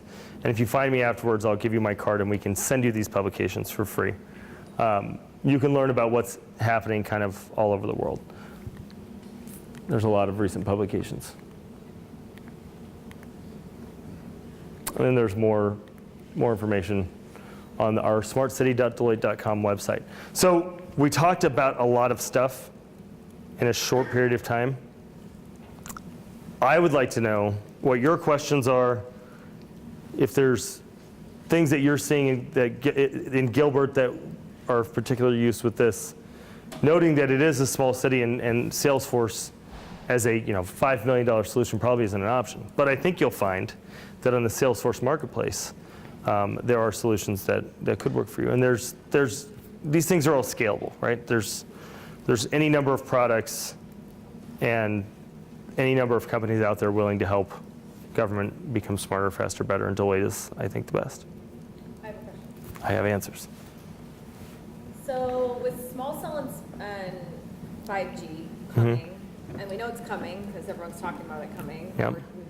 I think Gilbert has done a better job than most cities of preparing for that. But I can't help but think about the fiber that's going to be needed to actually run this stuff, and how I worry about streets getting torn up, and it's going to be a really consistent, probably 10+ year project. Yep. I guess it's a 2-part question. Number 1, how can we prepare for that aspect of it? But 2, how should we as a city be taking advantage of this as an opportunity to provide better service to our citizens? Because there's going to be, I think there's some pain touch points as it relates to this in the coming years, even though we need it. If you want autonomous vehicles to function, we're going to need it. Absolutely. So I would say that you're already in the right place. You guys are already laying fiber every time you tear up a street. And so maybe it's not just fiber, right? Maybe if you're thinking through, all right, what are the things that our citizens are going to need? We're laying new sewage pipes, we're laying new water pipes, we're laying fiber, we're laying all of these things as we tear up the streets, because that's the biggest complaint, right? I'm sure that you all hear from citizens, maybe not the biggest complaint, but I'm sure that you all hear from your citizens and the businesses that are around them every time a street gets torn up. My customers can't get in here. You're affecting my business. You're killing my business. It takes me 20 minutes longer to get to work in the morning.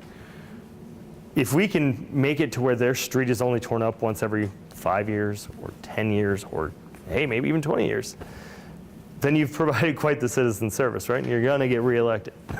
Well, the 5G in theory, there shouldn't be a whole lot of fiber because that should all be wireless attached to telephone poles as much as possible as they communicate, the grid in theory. Theory. Yeah. But that would be the theory, is that will minimize a lot of that infrastructure. Everything is pretty robust fiber network, Eddie. Yeah, but I'm just saying, but in theory, that would be hopefully the intent. I just don't know if the technology's there yet. And actually, based on some of the response, I'm saying they wanted everybody to hurry up and get ready for him to come and gave specs. But I think what I'm realizing is that the carriers really aren't ready yet. Renee, you Well, I mean, the greatest issue to me, and it takes a sense as to the world I live in, is really the addressing space for IP addresses. We have to move into IPv6. IPv6. Until the world changes, all the internet things is just a dream. And that's going to be a huge, huge cultural shift in our world to do that. And that's really So- a big thing. What I would say is that it's going to be a big thing, but think of how fast the culture shifted Oh, I know. with the internet or with iPhones. And the culture shift is much shorter. The dip is much shorter every time we have one of these new inventions because, I mean, look at Twitter, right? If you guys say something at an event, a constituent can tweet that out right then, and then it's news. 40 years ago, you had time for damage control, or you had time to like, all right, we're going to shape our message, we're going to put out a statement, and then that statement's going to be the policy. And now you have to be much more flexible and quick. So, and I would say that one word of caution is when a provider comes to you and says, "Hey, council, we will install all of this infrastructure for you for free. We're going to do this for free. You just give me your data for 50 years." In my personal capacity, I would recommend against that because we don't know how much that data is worth. We don't know what they're going to do with that data. And we know that a 50-year agreement is a long time for something that as personal as data. We have a product called the Infrastructure Incubator where we help folks kind of figure out what to do with that, figure out how to leverage what cities have, which is infrastructure, and the sensors that are on it, the data coming out of it, to make smart investments in infrastructure in the future. Go ahead, Councilmember. I think one of the areas I'm most interested and excited about is how technology can help us maintain our infrastructure. Absolutely. It's like a maintenance. The sensors of, well, we talked about these emergency repairs we've done on our water line downtown. Mhm. And I don't know how that all, Is that what's happening right over? well, but the bottom line is you do an emergency repair on something like that, it's extremely expensive, it's very disruptive. Yep. It's just not the way we want to go. And obviously, we're working hard to remedy those things. But I'm thinking, bigger picture, how can we use technology to help us avoid those kinds of Sure. So I'll give you two examples. One, while I was in the Navy, I got certified as an emergency manager, and I'm still a certified emergency manager. And I learned that for every dollar you spent on mitigation, it was $7 in emergency recovery and repair. Right? So you're saving $7. The other thing that I learned while I was in the Navy is that we had this system called the 3M system, which is planned maintenance, where, and maybe asset management has something like this, but what's the next step in it? So if we leverage technology to figure out what the next step is in ensuring that we're replacing our stuff before it's broken, or we have some sort of sensor that gives us data on deterioration within the system. Or maybe there's a sensor that detects metal flakes of some sort, metal particulate of some sort, which means there's a pipe down the line deteriorating. If you feed all of that into whether it's machine learning or AI or whatever, wherever we're at, whenever you do that, you, I think, would find that costs dramatically go down. It costs a little bit more money to have that on the front end, to purchase it on the front end, but down the road, if you're replacing only the things that are about to break or only the things that you really need to replace, then you're saving millions. I mean, Patrick, what does it cost to dig up a one block section of road here? We've had some blowouts shown on improper material selection, Oh yeah. force main sewers, and Yep. we have just one blow costing us $200. Shut down Wow. the road almost a month. And Wow. If we had earlier detection of the Mhm. deterioration of that pipe or change of pressure in that system, we could have maybe avoided, we could have done a surgical cut and a quick fix, Yep. as opposed to, inconvenience of a road being down Yep. for a month, $2 million in cost. That was- So I used to work on the Aegis weapon system, and we had all these different filters that were in line that showed us if our cooling was going down, if any of the different systems were going down. So the cheap things would break first, right? So that's what you want, is you want something that shows you when the cheap things are breaking first, and that you can replace what needs to be replaced. Does that answer your question, or did I go off on a tangent? No, it's. My ADHD gets me. Any other questions? Sean, what are some of the areas are communities more focused with smart city efforts for their economies, for infrastructure management, maintenance, internal information? Where do you guys see a lot of the activity in this space right now? So here's the dirty secret, right? Is that everybody is focused on something that's very unique to them. Your city council isn't the same as San Diego. Your constituents aren't the same as San Diego, who aren't the same as New York or Cache Case or wherever else. But that's why most of the work that we're seeing right now is this road mapping. Is figuring out, okay, so we know we want to embrace this idea of leveraging the Internet of Things, of connecting our citizens to government, of being more transparent, because right now there's a lot of folks that don't trust government, and in some cases for good reason.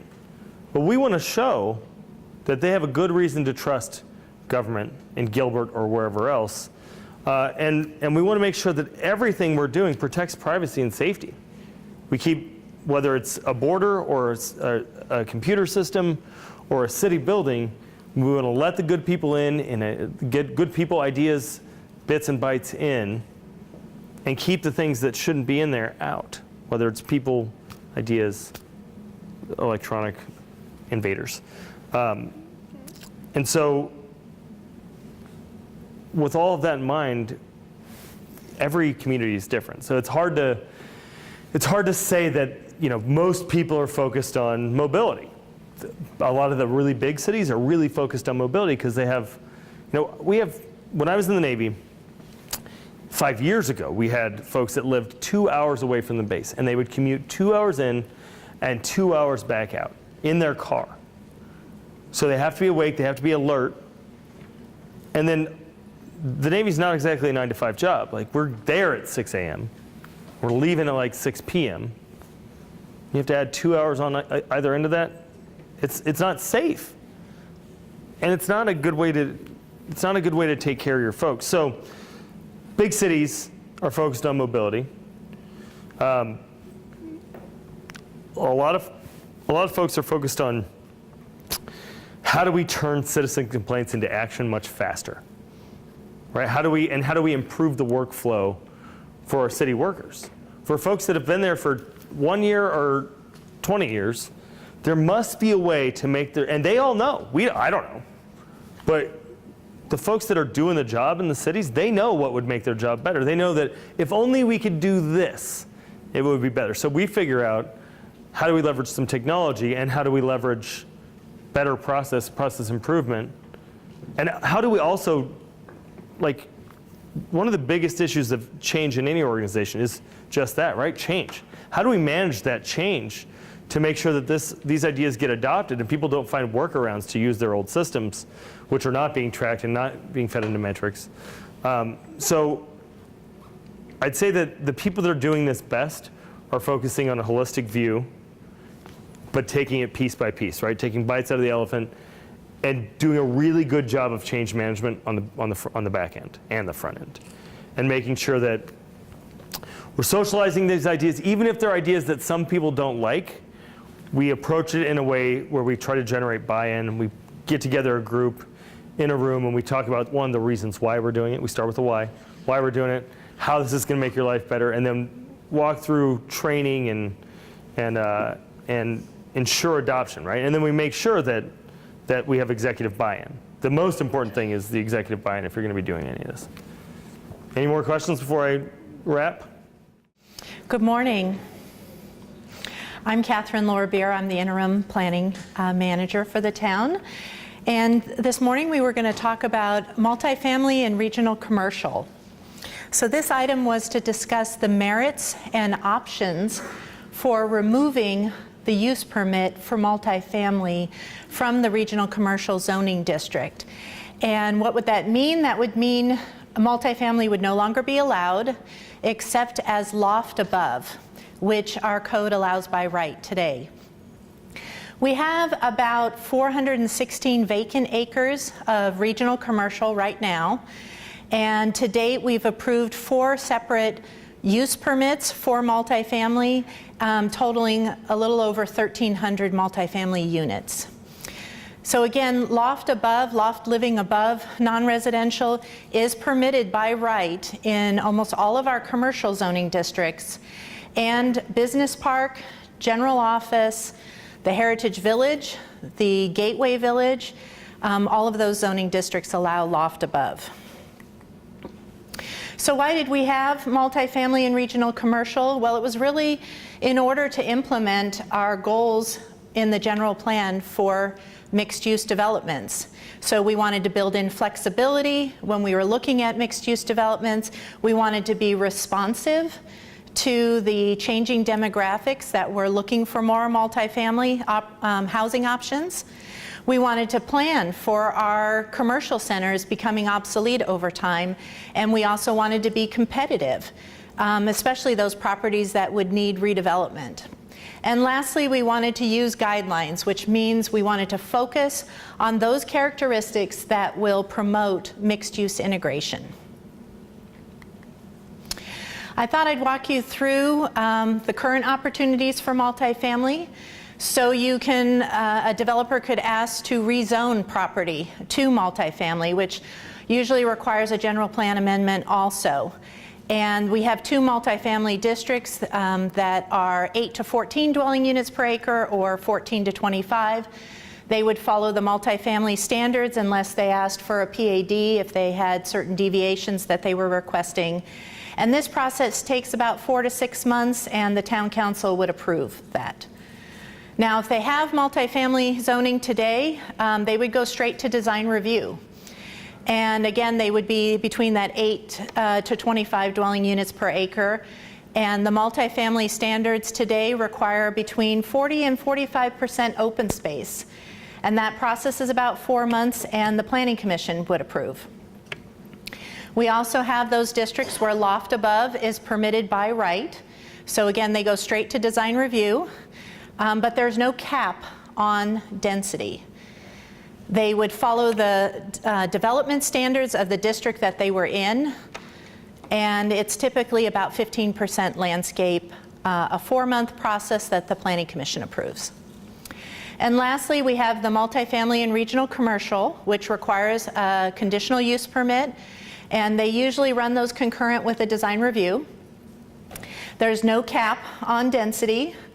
They would follow regional commercial development standards, which gives them 15% landscape. And the use permit and the design review probably takes about 5 months to get through that process, and the Planning Commission approves. I thought you'd like to see the current distribution of our zoning. So you can see we are predominantly a single-family residential zoning for Gilbert, and only 2% of our lands are zoned multifamily. But you can see we have another 10% in commercial and 3% in office, which those districts do allow loft living above. So about 1/3 of our regional commercial lands are still vacant, and about 18% of our multifamily zoned properties are still vacant. Yes? Out of that 18%, how many permits do we have in our pipe right now? How many development applications? Out of that 18% right now. Straight multifamily? The only one I can think of is at Cooley Station. And if all 18% turn out to be multifamily projects, which is pretty likely, what does that total percentage put on multifamily? It would still stay at 2% of the total. Yeah, the total is 2%, there's 18% remaining of the 2%. Right, right. Thank you. And what, this might be a dumb question too. Of that commercial, how much of that 10% commercial is multifamily? Is multifamily today? We have 4 projects that have been approved with a use permit in regional commercial. And so if you add all the regional commercial, all the multifamily that's part of a conditional use permit, is that percentage still 2% or does it go up higher? I know it's not zoned multifamily, but if you take all the multifamily properties, what's the percentage? Do you know? You can go up slightly, but I mean, 3% maybe? maybe, yeah, because you're only talking 4 projects, stuff out by Santan Mall. Yeah, mostly around Santan Mall. It's still small overall. Okay. Catherine, can we ask you to get that number for us? Yes, the amount of acres of multifamily in regional commercial. Yeah, and I think comprehensively, I'd like to know, because it doesn't really matter to me once it's built, if it's zoned regional commercial and it has multifamily on it or not. Okay. We're not gonna tear down that multifamily, right? So what's the total percentage of multifamily housing, either through multifamily straight zoning or through a conditional use permit? What's that total? Okay. Yeah, is that? Percentage-wise, most. Percentage-wise. Acres doesn't mean anything. We probably want to parse out conditional use as a separate number as well. I just want to see both, but yes, I want to see the. Yes, yeah. Okay. Does it make sense, because I know we're getting, paying quite a bit about this, right? Right. So does it make sense to actually talk about numbers of units versus like single-family homes? Because a unit would have a family business. So I don't know if there's a number, we have a number of single-family homes, but to me, it's easy to count. But as it relates to a unit, we look at acres of a big project.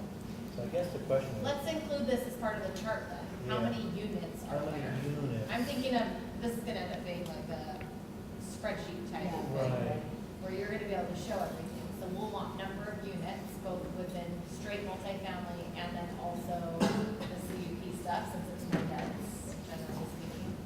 And so the ones that have been developed, and then any that we have in the pipeline. Yeah, because I know the 2% looks small, but again, we're back to the number of units, I guess, is what we're here. Okay. This is by like acres, Yeah, right? this is by acres. This is an area. Yes, it's an area number. I think they are probably both. That's my question. Okay. Okay, what else do we want in our chart? By the way, if you look at the numbers, as a general rules, residential should run probably about 70%, commercial 10, office, industrial about 10. So as a general rule, I'd say we're in pretty good shape. The percentages that we have right now is balancing. So those old land developers we had staffed it. I know, do you want the date of when these projects were approved? Does that make us feel better? So you're saying like a planning rule of thumb, that's what the percentage would be, yeah. Sorry, you probably have more in your presentation. That's okay. Thanks. I appreciate the questions. Awesome. So we did look at what some of the other cities allow. We looked at some other valley cities and then some of our benchmark communities. So you can see in some shape or form they do allow multifamily in commercial districts. We allow the loft above, and so does Glendale and Durham by right in our commercial districts. And then a little over half of us do use the use permit process for that commercial, a multifamily and commercial.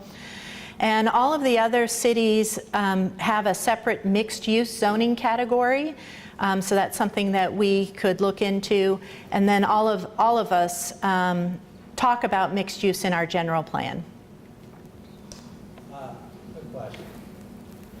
So the ones that don't require the use permit, does that mean they allow multifamily and commercial as a use by right? For example, Scottsdale, Glendale. In one of their, one or a couple, they allow it by right, but they may be allowing it as a mixed-use zoning district.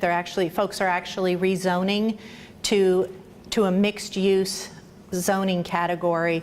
From what we understand, people aren't really pursuing the multifamily and the commercial, even though their code has that provision, because they would rather use a mixed-use zoning district where they feel like the standards are more flexible. So I think they have it, but they don't use it that much. So they're basically using mixed-use standards to get in multifamily use by right, if you will, but it has to be Yes. integrated with some other things. Yes. And it has to be like a true mixed use. Mhm. Well, That's the definition of true. Yeah. Well, it depends on each community, Let's go get into that. how they do mixed use. And- Avoid the problem we've had. Talk about a true conservative, right? Okay. So I think the reality has been that the projects that have been submitted to date really haven't lived up to expectations of integrated mixed use. So the options for you to consider are, one, you could remove the use permit provisions for multifamily, and then you would just retain the loft above in our commercial office and business park zoning districts. You could create a high-density multifamily or a mixed-use zoning district, and that could match our current general plan category of 25 to 50 dwelling units per acre. So we don't have a zoning district that matches that general plan category today. You could keep the use permit provisions for MFNRC, and you could also improve the guidelines that we have and create more specific design standards and requirements. So that is all I have for you today. Thank you very much, and I'd be happy to answer any questions or get any additional direction on research. Prop 207, tell us how that applies here. Once you have a use by, yes, we cannot devalue properties by changing land use laws without violating that statute. Now, You just asked her, did she answer that question? Or was that rhetorical? I'm just She said, tell us how Prop in case 207 anyone doesn't know what Prop 207 is. Now, go ahead. People may not know.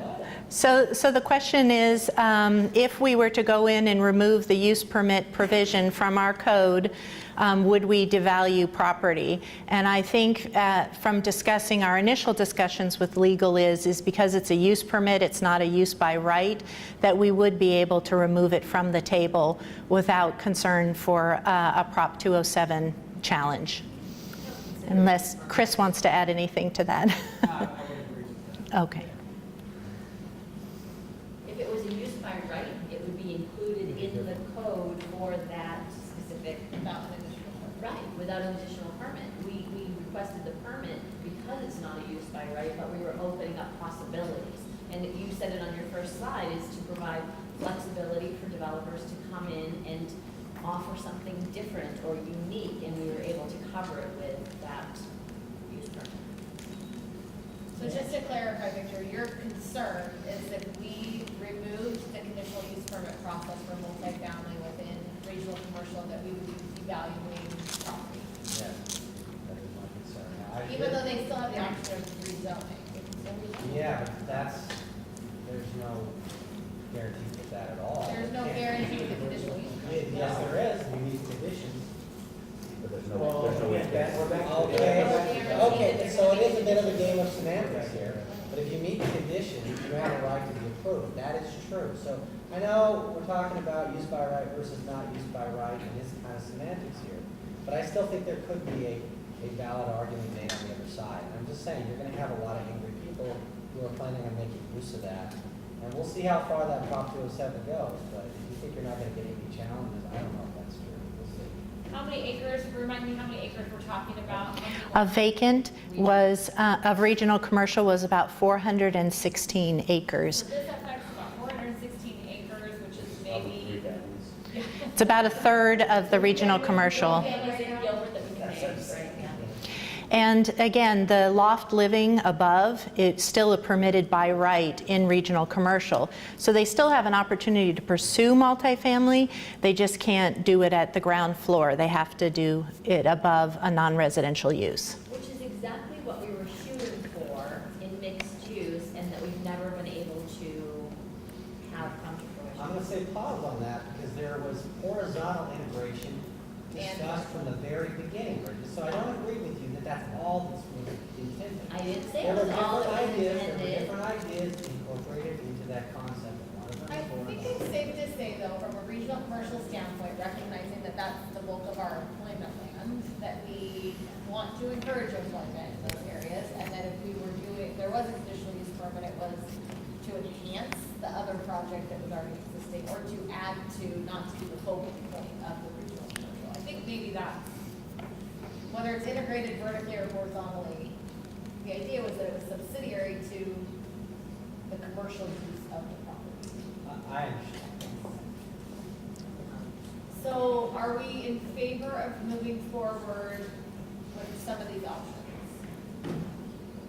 You want to keep it just the way it is? I won't be on the council to deal with it, so, but I can, You're, I think it still matter. yeah, yeah, So I have a little bit of a hard time changing the rules partway through. And I agree with our attorney's opinion, but I guess I'm not ready to say, let's get rid of it completely. I'm not sure what gets me ready to say let's get rid of it completely, so I don't have a solution for it. But I do have a hard time with changing the rules halfway through the process. So I like the case-by-case option. And then obviously we've done some of those, right? And I think that provides a greater flexibility. And I know we gave the guidelines to the planning and zoning team with that. Again, maybe we just clarify the definition of that with them, maybe not. So My hesitation with that is when you have 14 people who are all trying to interpret verbiage, you're gonna get different ideas of what that looks like. And honestly, this wasn't even on my radar until one of the developer's attorneys said because they said how frustrated they were with our process because there was really so much subjectivity to these findings of fact or the conditions. And they said, if you really want to make it harder, why don't you just make it straight multifamily? And he wasn't talking about making it harder, he's like, it'd just be an easier, like more clarified process. You either want it or you don't. And there isn't this subjectivity that comes into play and this discrepancy that we keep running into between planning commission and council. And so I'm hoping we can just make it really clear and straightforward. If we made it clear and got rid of it, and if they did want to flip it to multifamily, obviously it would be a zone change. They have everyone. I see that perspective.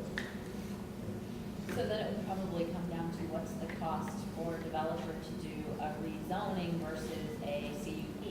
Is it similar? Is it more? That's the question. Kyle, if I'm a builder and I have regional commercial, I want to go to multifamily, either via CUP or straight rezone. What's the differences in my options? And why does it appear that most developers go for the conditional use permit rather than the zone? Density. I think a lot of them go for the conditional use permit because of the fact that we've always been trying to keep regional commercial land, even if there's a conditional use permit to allow the multifamily, you're not changing the underlying zoning. So politically, it's easier for them? Yeah, the whole changing non-residential to residential land has been very difficult, and tough conversations. They try to stay away from that. The process is the exact same, whether you do a use permit. Well, the use permit stops at the planning commission, the zoning would go on to the council. Although every use permit goes to the council. Not every, but some. What about density? Do you think that's a big part of it as well? It can be, yeah. I think that we're going to hit the density in maybe one spot though, the flats in Santan or wherever, I think that one was the density one. But you look at the apartments. Yeah, the apartments right next to town hall, I mean, that wasn't a density plan, that was just wanting to add some apartments. Mayor? Maybe Kyle and Catherine, I think the challenge is that they're trying to put, and you may get this, trying to put a traditional multifamily product into the middle of a regional commercial category, and it doesn't work well. It's supposed to be integrated, which is going to bring a lot of subjectivity as to how that's integrated and walkability and something that truly meshes with that environment, which is what I don't know if there's a solution to that. I think it's always going to be subjective. There's going to be opinions about what is interconnected and walkable and what isn't. What you're discussing about just turning it into a straight rezone makes it cleaner and easier because then there's just the rights by the zoning category and the council can decide whether or not that's appropriate for this district. But I think the thing that's important to keep in mind is it's multifamily within a regional commercial district, not multifamily kind of in a standalone setting. And it really needs to be an integrated product if we're going to set it up for long-term success and not just a typical apartment building. And what developers are used to building in suburban communities are typical apartment buildings, and that's not what you have in regional commercial. I think that's where a lot of the growth comes from. Kyle, if there's anything I missed or Catherine. No, you're absolutely right. This was set up before I was ever here, but the way I look at it, it was set up so that you had more of kind of what you're seeing now along the light rail lines, where you've got the true mixed use. You've got apartments on top of some retail. that sort of thing. I think that's what, and I think the intent was good the whole time, was to set that sort of thing up. It's just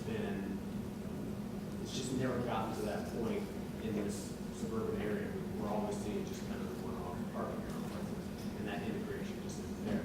Recently, we tried to do the guidelines, and we had some words, I guess, between some of the developers and some of the planning commissioners about, what should be done and what shouldn't be done and how these guidelines are. And that was a tough patch too. So I think it's a very timely conversation to figure out. I think one of the offshoots too is you look up there, you can remove it, but you can also create more of a higher density zoning district to get to that more mixed use. I think if we removed it, we would have to in order to accommodate some of the higher density that we're seeing already in the community. I mean, we could just leave it at, keep building your stay home suburban. I think the piece that's not on the table yet is how much heat as a council we're getting for the quantity of multifamily that's being brought into the town. And a lot of the decisions that were made weren't made while we've been on the council, but it doesn't matter because it's being built right now. And so the perception is that there's so much multifamily and that we're ruining Gilbert because of the quantity of multifamily. The percentages help us in making that case of, hey, we're trying to provide varieties of housing to accommodate anyone that might want to call Gilbert home. But it's hard to do that when, for some who don't understand the process, which let's be honest, Kyle's got like 98% of the town of Gilbert residents, they don't understand what would a conditional use permit process be? Why are there, how many conditions? 8? 4 plus 4. And so that's a tough process for a citizen who's busy in their daily lives to try to wrap their heads around if there's a project that's going to immediately affect their neighborhood. We saw that just with the City Gate project. So I guess the question is, we make flexibility is a good thing because it relates to staff. That really causes the issue. So to be more efficient and more streamlined is really the business question. Do we want to improve that, or do we want to provide flexibility? Well, and I think it might cause the developer to think twice too, which is not a bad thing to say, is this project really what's best for Gilbert? Because if it is, the council's going to vote in favor of it. We've all voted in favor of conditional use permits in the right places. I think the council is amenable to that, but I want to make sure they're going to have to be willing to do some of that legwork too, because it's kind of been stuck on us for a while. And that's hard. Those are the worst cases that we handle, and we all know it. They're the hardest cases. Developers have been using the conditional use permit to get higher density. They found a way to use it, almost to use it against us to get higher density where it wouldn't necessarily be allowed by right. And the Planning Commission is frustrated with not getting the integration that Patrick was referring to. And so that's when they started butting heads. And that's opinion-based, really it is. And you've got, like Jen said, 14 people, you've got 7 on that commission looking at it from their perspective and saying, we're not getting the integration that you say that you're giving to us, but yet you want higher density, and so we're getting very frustrated with that.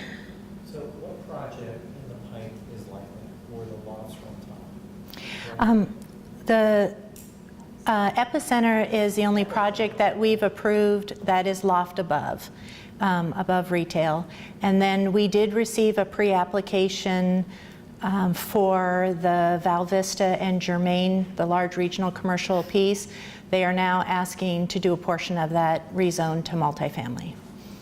So they explored doing the use permit there, and then they stepped back from that, and now they're going to come forward with a request to rezone. They did a pre-app meeting last week with the neighborhood, and it went up on Go Gilbert, and it brought up the ugliness of residents in Gilbert. The comments on that post were bad. They do not want multifamily any place built in Gilbert.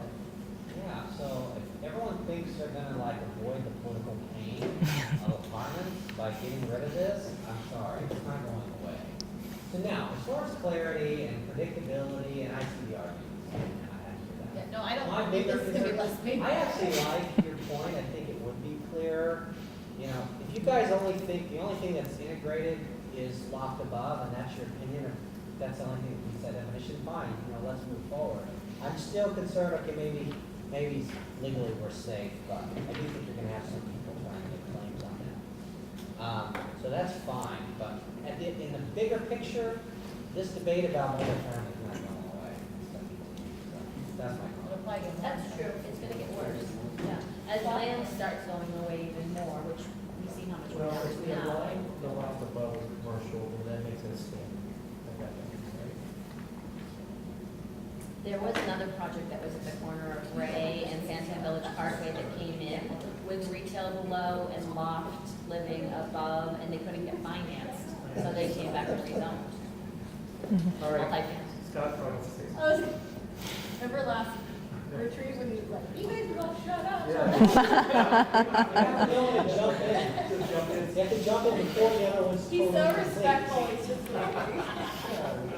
We'll take turns.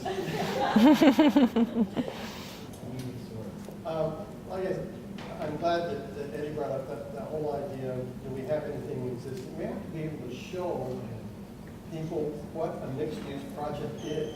We haven't got one right now in Gilbert. We need one built so that we can show what that looks like and show that the community is more than just doing multifamily here and there.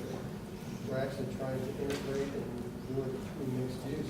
So once we get something actually in the ground, I think that's going to make our case a lot easier to explain why we want to keep that true mixed use available in Gilbert. And I agree with the whole issue of going through the pains of multifamily. That, as I pointed out, our percentages are just about right on. And all we can do is indicate and do a good job with the public showing there is a balance there. And we want diversity in the community, and we can't have diversity if we're just going to be single focused on one kind of product. Andy, you're not required to chime in, not that any of us really are, but we all seem to think we should. Just want to add anything? I'm just soaking it in. This Yeah. conversation. That's a very wise There's a lot to point. take in. And this is something that you will continue to do. Okay, so I think what I'm hearing, if I'm not, is we want to start walking down this road. What does this road totally look like? To remove it? And to create a higher density mixed multifamily The- category, and then maybe to explore that true multi-use you mentioned. Yeah, you can highlight some true multi-use, what is it? And Scott's right, and that's why I brought up the one at Ray, is because we don't have one in Gilbert yet. And so it's hard to even envision that for people to come from places that might have had that kind of situation. I had people that were opposed to the case on City Gate and said, we'd love to have retail on the bottom floor and apartments above. We'd support that. It's the same thing, it's just a different bottom floor. It's basically the same thing, you're starting with the same building and the same apartments and everything, but, yeah. So, Tell us what this road looks like. so it would require an amendment to the Land Development Code where we would amend the table and remove the use permit provision, and then we would have to create a new zoning district, probably like a mixed-use zoning district, so that and put those density parameters in there. So typically you ask the Planning Commission to initiate a code amendment, and then we work with them to put some language together, and then ultimately it comes back to you. Okay, and then I would like to see us include in the dialogue, especially for the mixed use piece and the higher density piece, to include some of the property owners and developers who will be affected by this. And honestly, we've had this very brief conversation in public a couple times. This won't be a huge surprise, I don't think, and I haven't had any kickback in it. What do you guys heard? I haven't, but I don't think general public cares until it impacts that directly. No, I meant, like the owners, property That's it, owners. I don't know. The Hinkley I have not Mixed- approached anybody until the discussion. That I Hinkley talked to Mixed was huge, and a lot of people paid attention. And since we were going through election at the same time, I was talking to a lot of developers, and nobody mentioned it. But you I know, know we have that. at the last one, and then we split it. versus anybody else in council is open to study. Yeah, where there's gonna be industrial, commercial, tenants and property.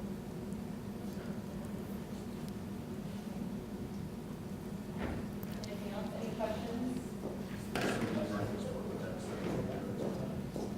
Yeah, I think if, especially if the planning commission initiates, we have to go first and start with them, then make sure that subcommittee has their eyes on it. We make subcommittees get very nice. You're on building codes. You weren't there, you were appointed, we were all going to do specific. Everyone just took their lumps, it was awesome. Victor's on it now, and then Jen just pointed. I was like, this half of the room. Victor was like, Now the hazing begins. yes. All right. Catherine, do you feel like you have enough? Yes, thank you very much. As soon as you have a timeline put together for this, will you please email that out to council? Yes, along with the data that you requested. And this is perfect timing because we're doing a joint meeting with the planning commission in November, so this is perfect timing. We can probably add that to one of our discussions. Okay, great, thank you. Hey everyone, my name is Amy Arguelles. I'm the Intergovernmental Relations Assistant for the town. This morning I'm going to talk about the Gilbert Sister Cities program. I'm going to talk a little bit about the international program, the Gilbert Sister Cities program, and then really focus in on how town staff provides support to the Gilbert Sister City program. Then also give you a comparison of how some other cities and towns provide support to their sister cities. Sister Cities International started in 1956 by President Eisenhower to create a network of peace and cultural ties among communities around the world. Over time, this has also created economic benefits between cities worldwide. To have a sister city, you do need to have an annual membership with the international program, and that fee varies upon the population. For cities with a population of 100,000 to 300,000, it's $1,000 per membership. In the international program, there are 140 countries that participate and 500 members. In Arizona, we have 12 cities and towns that are part of the Sister Cities International program. Those include Chandler, Fountain Hills, Gilbert, Gila Bend, Glendale, Mesa, Phoenix, Prescott, Scottsdale, Sierra Vista, Tempe, and Tucson. All the cities have at least one sister city internationally, with the exception of Gila Bend, who's currently seeking a sister city. For all of the sister cities in Arizona, they do have some form of commission or a nonprofit that runs their sister cities program. And the way those are funded is through membership, donations, and sponsorships. So for Gilbert Sister Cities formed in 1995 and is run by a board. We had our first sister city in 1998, which was Antrim, Newton Abbey, Northern Ireland, and we are coming up on a 20-year celebration with them. The second sister city is Leshan, China. We formed an agreement with them in 2002. Then in 2013, the town of Gilbert signed an agreement with the Gilbert Sister Cities to give the organization, who is a nonprofit, control of the program. And we do really appreciate all the support that they've given to the town of Gilbert to have long-standing relationships with the two sister cities. So now I'm going to talk about how a couple of the cities and towns in Arizona who have a Sister Cities program and cover some of the support that they give to their sister city. And one of those is budgeting or providing resources to the Sister City program. I wasn't able to get in contact with all the sister cities in Arizona, but here are just a few that will help us compare how we're doing with our program. So in Gilbert, we have our two sister cities. We do not have a dedicated funding or budget item for the program. Rather, we do in-kind contributions to sister cities, and those include meals, transportation, and small gifts. We do a reasonable amount that we can support the sister city program. For example, we had, and it varies upon each year, we had Leshan out here a couple months ago, and they just came out for a 2-hour meeting that was in the afternoon. So we didn't have any, we did a small gift exchange for them. And a lot of that stuff we pull from our resources, from digital government, whatever they have that we can give to them. And then we have Antrim Newton Abbey coming out here next month, so we'll provide a couple meals for them and then some transportation, but we always work to be within the means to keep the cost down for that.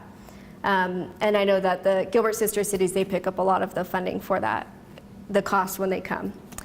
The City of Chandler, they have 2 sister cities. They do not have a dedicated budget for their program either. They also do in-kind contributions. They have facility rentals. Whenever their sister cities are in town, they'll do an event for them. And that includes any printing costs associated with that, and they do pay their international membership fee of $1,000. The City of Glendale, they have 1 sister city that they just went in agreement with last year. They also do an in-kind contribution. Whenever they had their sister city out last year, they covered expenses for a reception. And Mayor and Council did donate from their discretionary funds the amount of $3,000. The City of Mesa operates the same way that we do. They have been established since 1978 and have 5 sister cities. They also do in-kind contributions from their Mayor and Council budget towards meals and transportation. And I'm going to skip down to Sierra Vista. They've been established since 1989, have 2 sister cities. They do an in-kind contribution to cover meals, transportation, and gifts. The City of Tempe, who has 11 sister cities, does not have any dedicated funding for their program or in-kind contribution. They allow for their sister city to handle all the expenses. Now, the City of Phoenix is unique. Their program is very different from most in the nation. I think there's only one other state who operates the same way that they do. So they contract their sister city program within the city, and it's housed under the Office of International Relations, which is under Economic Development. Because their program is more robust, they have more sister cities. They do give a fund of $40,000 to $50,000 a year to the Phoenix sister cities. And along with that, they do dedicate 2 staff persons to that program. So theirs is very unique and heavily involved with their sister cities. The City of Scottsdale, they have 8 sister cities and was established in 1969. They have a contract with Scottsdale Sister Cities, and they provide $60,000 over 4 years. And they allow for the Scottsdale Sister Cities to have control of the program. Now, I know it's a little hard to read, but the second item where we support is staff and council involvement. So within the town of Gilbert, we have Vice Mayor Peterson that serves on the Gilbert Sister City Board, and we also have a staff liaison. And while we just have 2 staff that serve as liaisons to that program, there is a heavy lift of all department staff to assist with the sister cities. Economic Development is heavily involved in supporting the sister cities. Whenever we have the delegation here in Gilbert, we do ask that staff give presentations, and they also attend meetings. And I know that's the same with council too. Whenever sister cities are here, we do ask you guys to participate in the meetings with them, so that is time for you. And then also, when they're here just setting up meetings, it does take more than one person to assist and set up for that. Along with that, we do arrange the itinerary with the Gilbert sister cities, and the involvement of that varies. If like I said, we had LaShawn out here who just came for a meeting, so it wasn't too heavy of a lift for staff to set up a room and help organize the agenda. However, when we have Antrim Newton Abbey out here next month, there's a delegation of 24 people coming out over 1 week. So it is a lot of staff time to help assist in arranging the itinerary. And we do Gilbert Sister Cities, their leaders do a lot of work as well. So along with that, we schedule meetings for staff, set up the meals and meeting rooms around Gilbert. Then in Chandler, they're pretty much the same. They have a council member that serves on the board as well as 2 staff members. And their 2 staff members and council member attend monthly Chandler Sister Cities meetings. And Chandler is heavily involved in their student ambassador program, and they also assist in arranging the itinerary. And you'll see that among all the sister cities, cities and towns, that they assist in arranging the itinerary because it's coordinating with city or town staff. Glendale, they also arrange their itinerary and schedule meetings within the city. Mesa's very similar to us. They have a council member and a staff liaison. They arrange their itinerary, schedule meetings, and their mayor's office conducts the official correspondence for the sister cities. And then down to Sierra Vista, very similar to what we do. Tempe, the only involvement they have is they schedule meetings for city staff. Phoenix, because their program is more robust, they have each mayor and each council member will serve as a liaison to one of the sister cities. They said that they typically have a sister city come out once a month. So for the sake of staff time and the council members' time, they have to delegate one council member to each sister city. And then the city of Scottsdale, they only have their government relations department serve as the contract administrator. So if you can see here, a lot of the cities and towns operate similar to what we do. The ones that are very unique are Phoenix and Scottsdale because of the type of programs that they run. They're more robust. So that concludes my presentation. Good afternoon, everyone, Mayor, members of council. I'm Jessica Marlowe. I'm the Public Works Director for the town, and I have two co-presenters with me today. Casey Ambrose, who's a project manager in our engineering group, and Chance Baldwin, who is our pavement management supervisor in streets. So we're here today to talk to you. An official meeting. So we're here today to talk to you about streets that were annexed under an annexation policy. Several residents in different neighborhoods have approached various members of the council over the years, and quite a few more recently regarding the condition of their roads. Not in great condition. What is the town doing? Why haven't they been improved?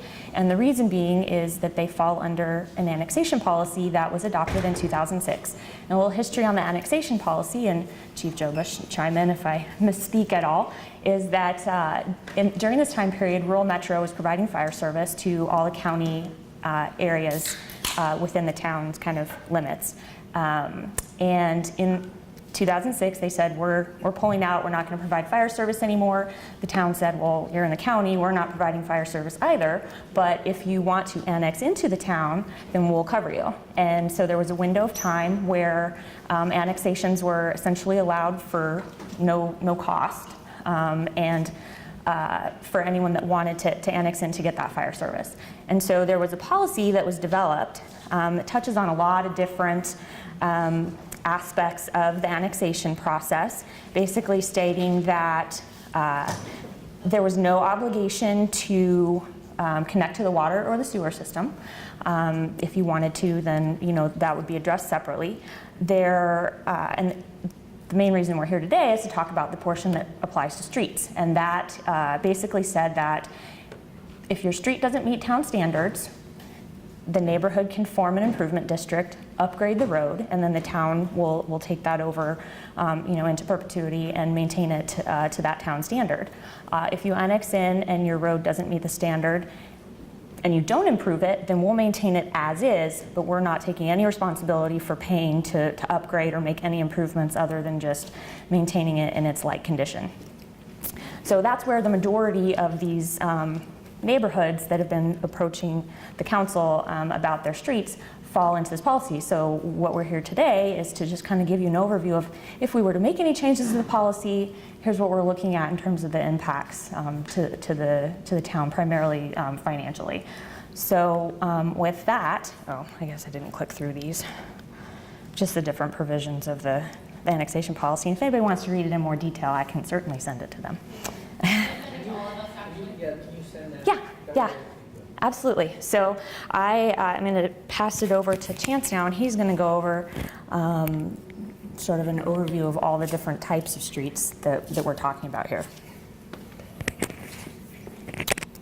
Hello, everybody. So with this first slide, make sure we're on the same page here. This is going to be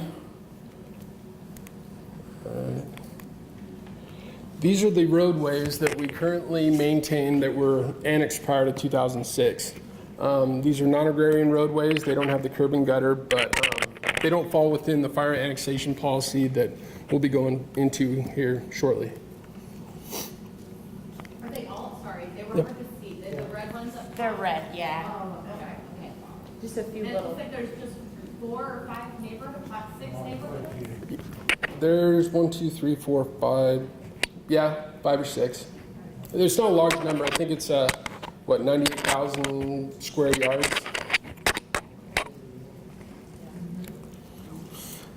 The next one we run into are, these are all of the roadways that Gilbert currently maintains throughout the town. So when you look at it as a ratio, I mean, it's very minimal. The next one we run into are the fire annexations. Make sure I got that right. Look at my notes. Yep, they're the, these are the, I guess, areas that fall within the fire annexation. So anything within these roadways could either be private, town maintained, or, yeah, that's basically it. And the pink / salmon color is county areas, Gilbert County Islands. So throughout these areas, we may have intermittent maintenance responsibilities that's shared with the county or private. So you've got a couple different variables depending on where you're at. And then the next one we run into are the blue areas. They are our private roadways. So, yeah, you stare at it long enough, you'll go blind. There's a lot going on, and just depending on where you're at, there's no one area fits everything scenario. So, for these roadways, I'll let her go into a little bit more depth on what the I guess, specs and details and what the requirements are. Sorry, real quick, just going back to the policy. So the public works, this is a small window of when these streets were annexed into the town. Because if not, remember how they were doing like individual lots? So there would be like 2 houses on a street that decided they want to annex into the town and 3 didn't. But when we did that, did we take the roadway, did we annex the roadway too? No. Just the roadway in I'm front gonna of the defer to property. Curtis. So we do have the roadway in those little lots in that. So it's really, in some neighborhoods, it's really checkerboarded, where we have, the road, and maybe it's just half the road. Because if the neighbor across the street didn't have it, then we only get half the road. And if you have this street just in front of my house. Yes, there's a lot of those scenarios. And those are some areas where we have maintenance agreements with the county where, we'll maintain the whole street and then they pay us their portion of, which percentage of it with county. But those are ones that are just, for now, being maintained, they're being maintained just as is, so. This is not critical, but just out of curiosity, how often are those ones that were annexed in like official right-of-way or like easements on property? So I know a lot of them are actually just easements on property in some of the older pieces. I don't know that we looked at that separately. We did, as part of the financial analysis, incorporate some like right-of-way acquisition needs into the cost of making improvements, but I don't know that we have broken out. I think. And it's not one answer fits all. It just kind of basically depends on where you're at. So Would that have been converted to right-of-way, those easements, upon annexation, or would it remain easement on a private property? And how does that affect these considerations?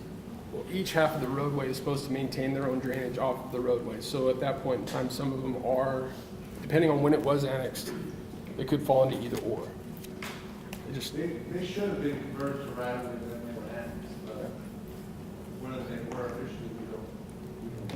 So you found some that haven't been? I don't think we went that far in our exploration of this exercise. But I mean, we tried to clean up some other things. Kyle, maybe you know that. There's been times where we tried to clean up some of the annexation stuff that's gone on. And have you found that there are roads where right-of-way has not been granted? We haven't done a lot of annexation on railroads, most of the stuff we've done has been over the years. We So. So you found a really easy solution to this, I bet. Yeah, well, yes, it depends which direction you want to go. So if we zoom in a little closer, this just gives you an idea of the square yards per area that we've previously shown you and broken out.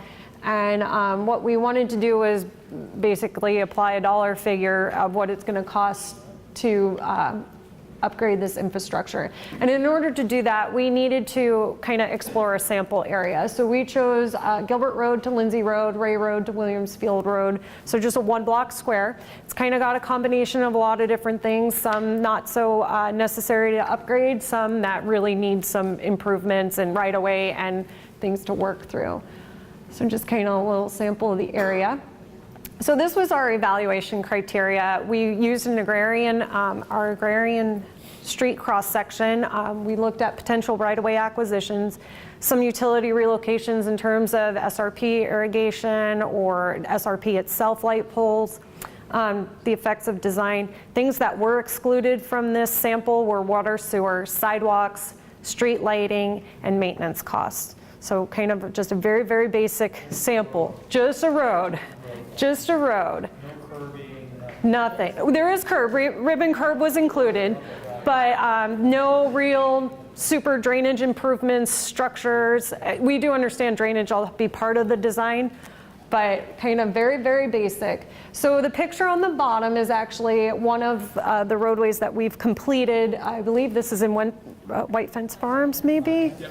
And so that's the achievement, just to give you a visual, that's kind of what we're looking for, just very basic ribbon curb and pavement.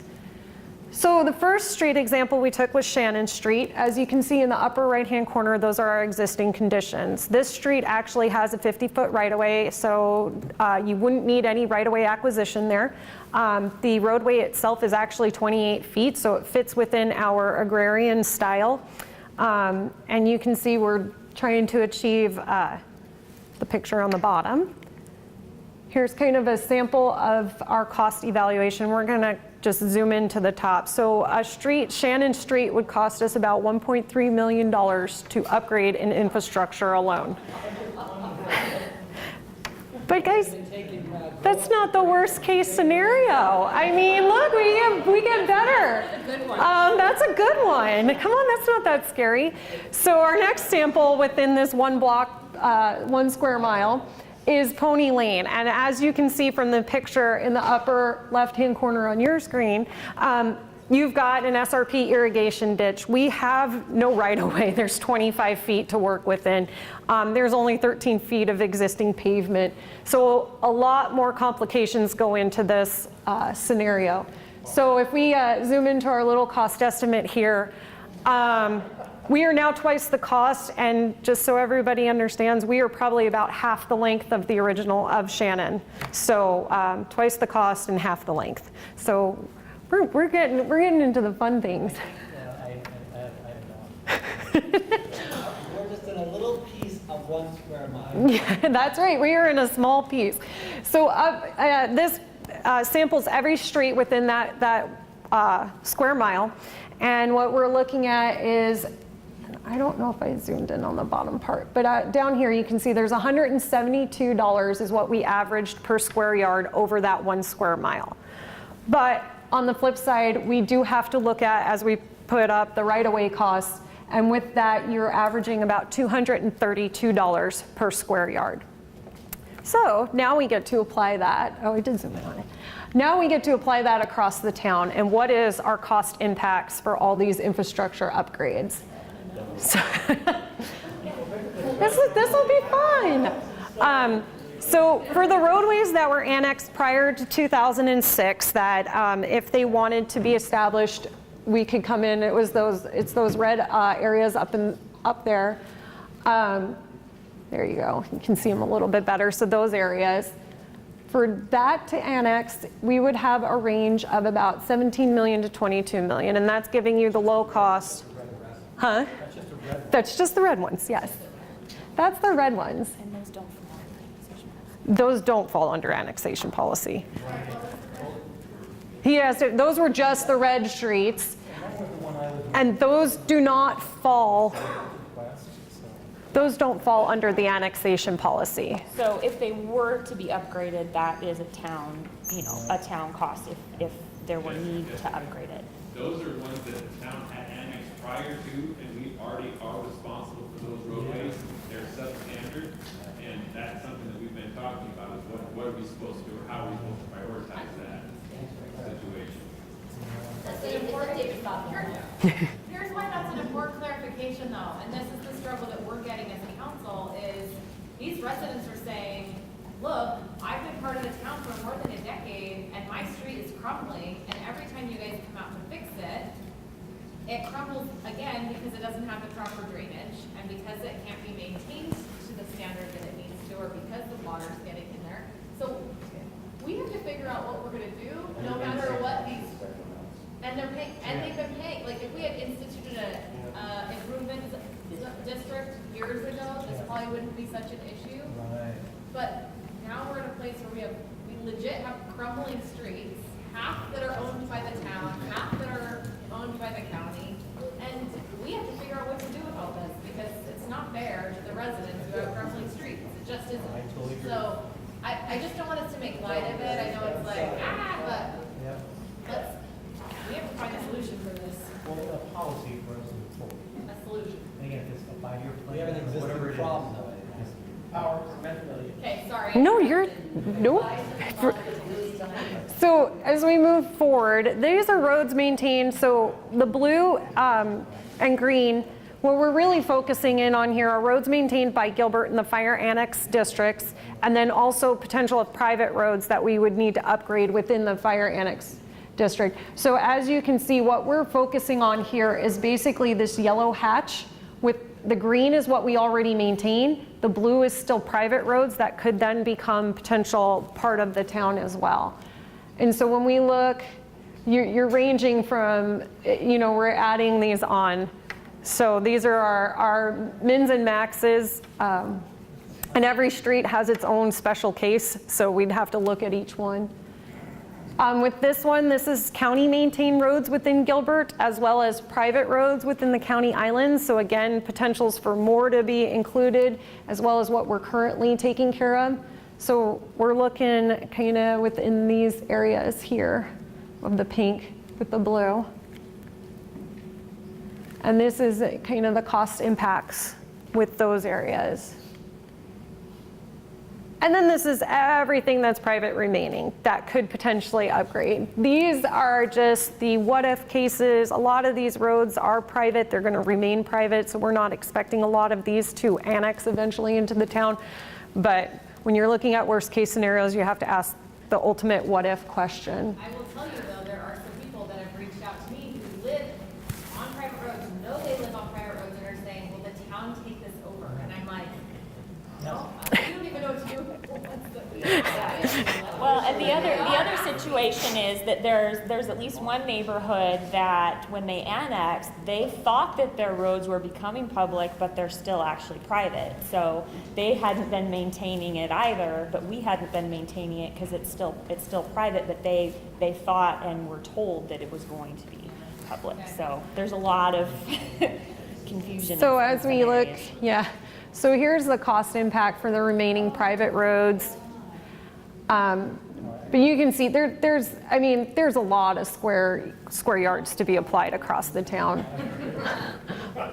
But here's our summarization. So if we were to take all the streets and Gilbert were to take care of all of them, you're looking at, some big numbers here, 636 million to 858 million. With that, there's another side to all of this that hasn't even been explored yet, and that's really a whole separate topic, but we just wanted to make sure you guys were aware of this implication as well. If we were to upgrade all the remaining roads and take on all the private roads and everything were to become the town's responsibility, that's an additional, at a minimum, $2.5 million per year in maintenance costs that we would be spending. So there is a recurring factor as well as the immediate infrastructure factor. So I'm going to turn this over to Jessica at this point so she can handle the harder part. Is Kelly going to come up to talk about Kelly just quit. I think we're out of time, we need to move on to the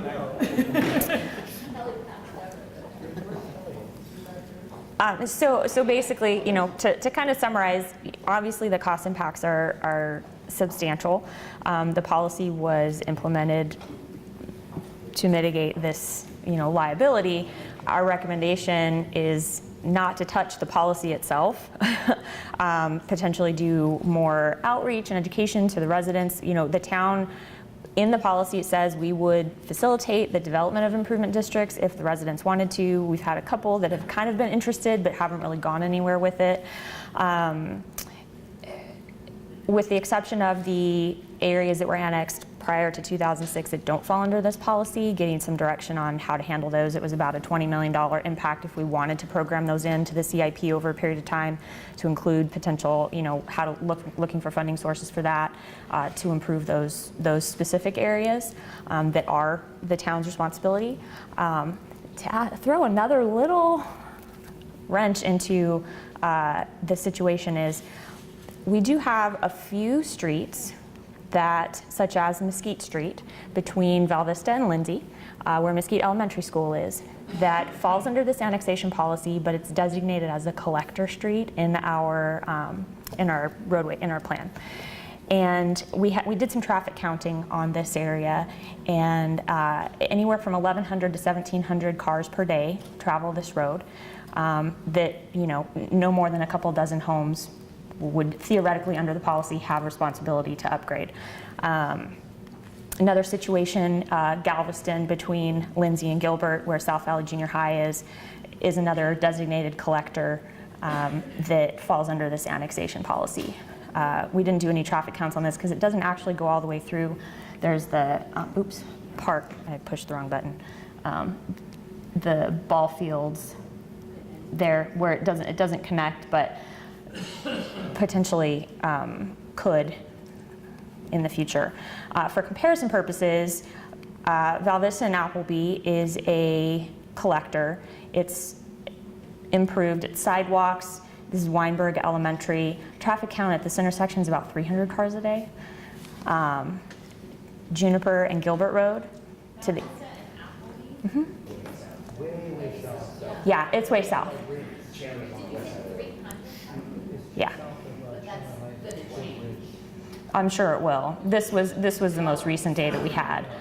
So just for comparison, for collector traffic purposes, looking at potentially having some type of an exception to the policy as it relates to collectors where it's a bigger town benefit and more traveling public. So Gilbert and Juniper is the other one. This is a collector, and there's 2,000 count trips per day on that road. Yeah, so it's the Mesquite between Lindsay and Val Vista. It has very high traffic usage for not being improved and holding residents along that road responsible for the improvement of it.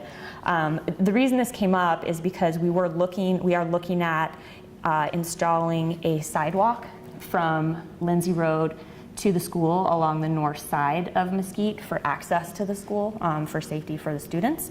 This kind of came up as one where we can't make this a project because it's under the annexation policy, but it really should be improved in some way. What if you just took collectors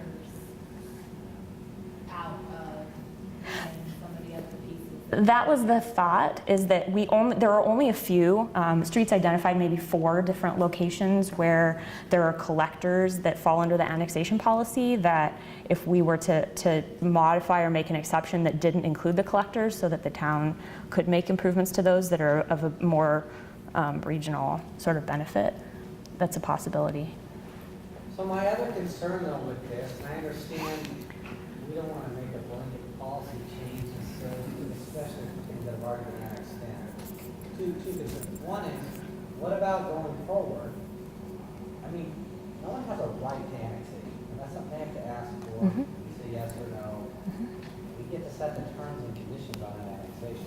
If we want to say they have to meet a certain standard of road improvement before we approve annexation, we can do that. So I'm just throwing that out there because that could help mitigate this from accumulating problem forever. One.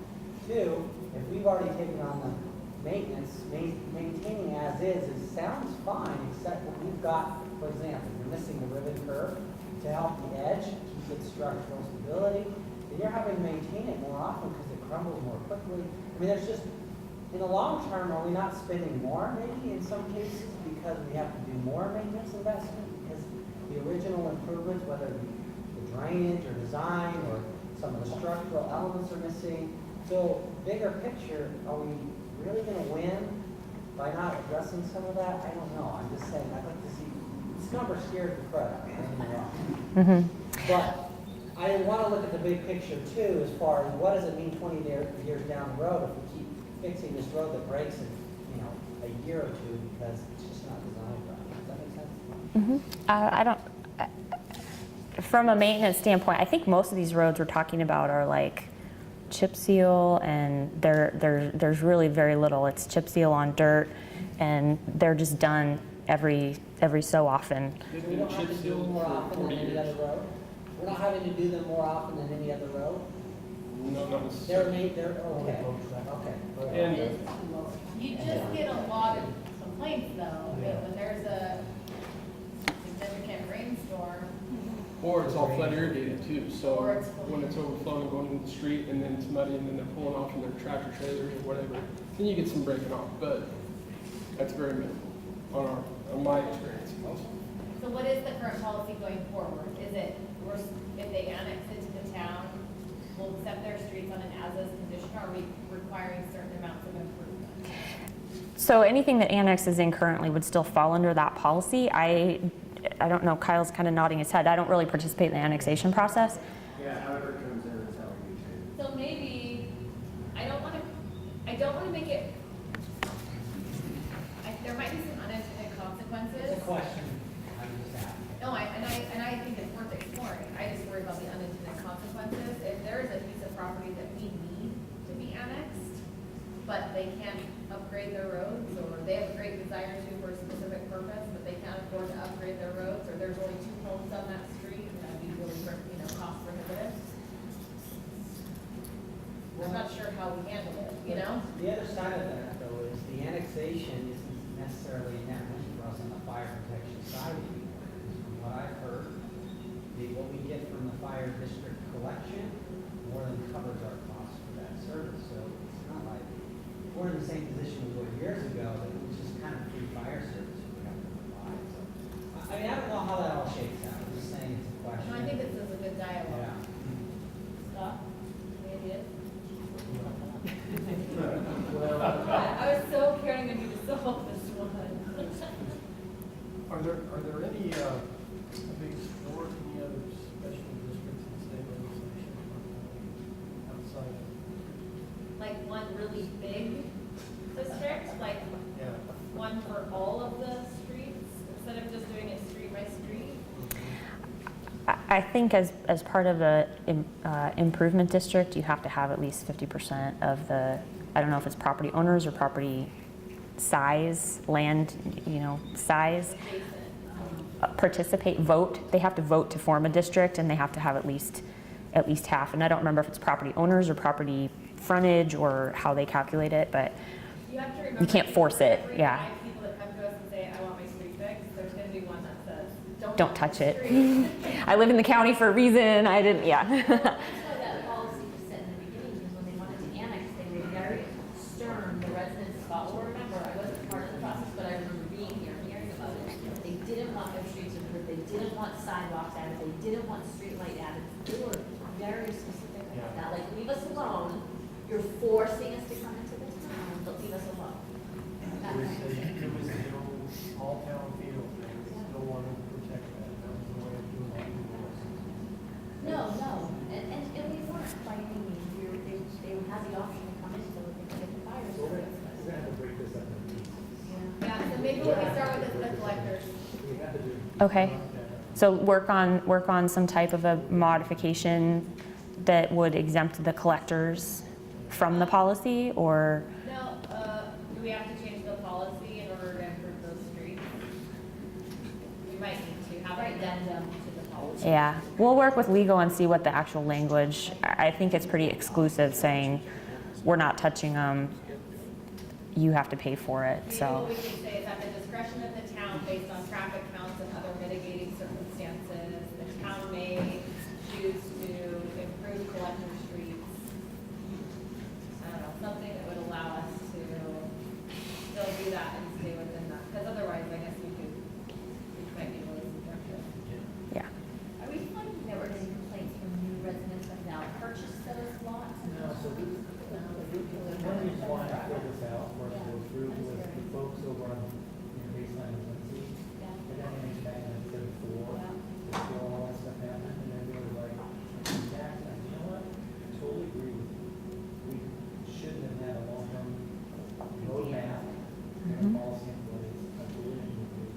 We'll work on it. So they were before. Yes, so Baseline and Lindsay is that first group that doesn't even fall under this policy, and so we do have a project in the works right now to address some of the immediate drainage issues in Porter Acres on one specific street.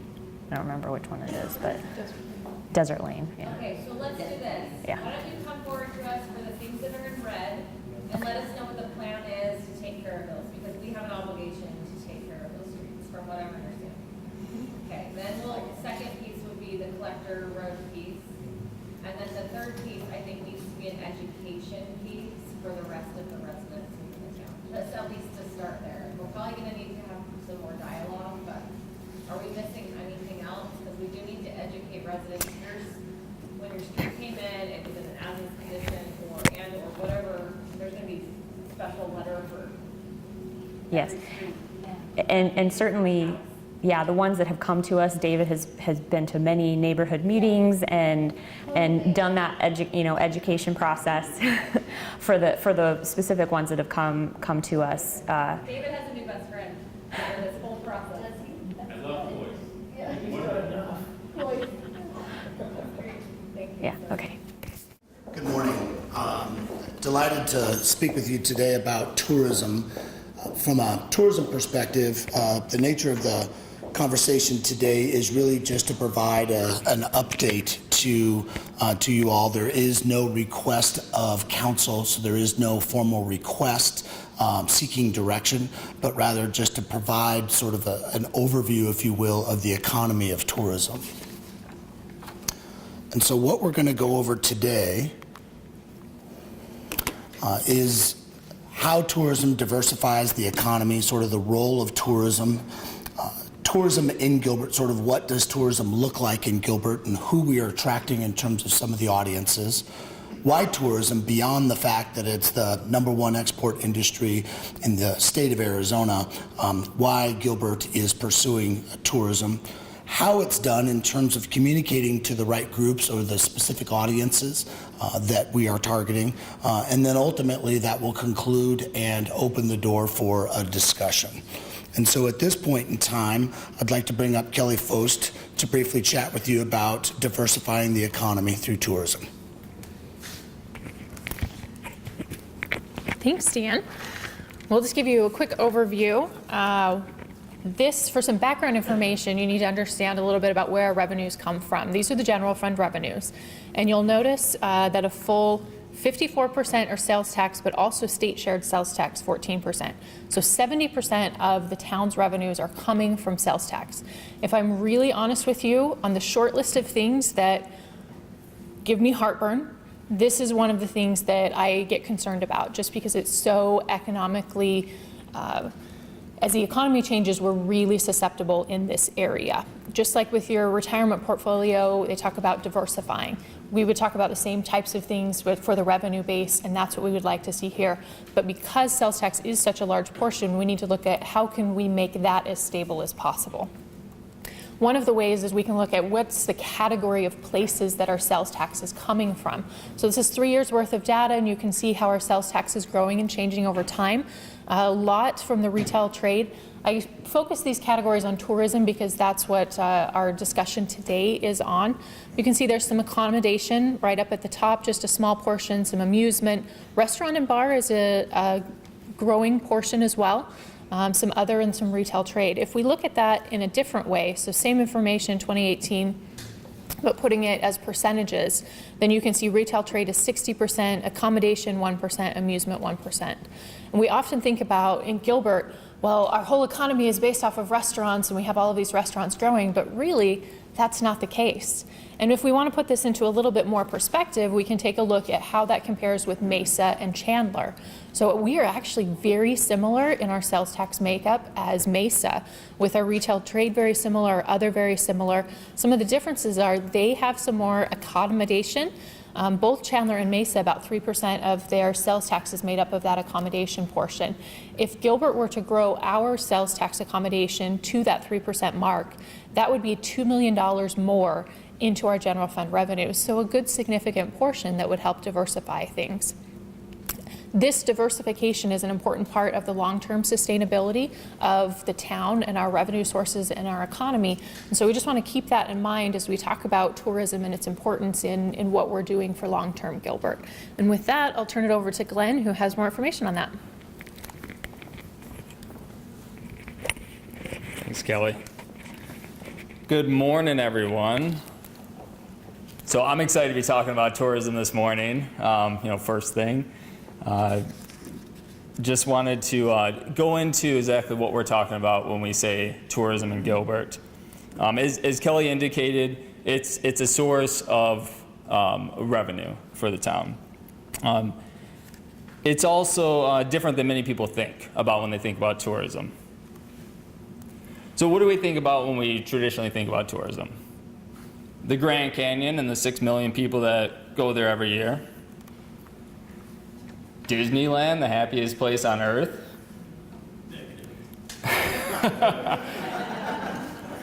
I have a fellow. That's good. All right.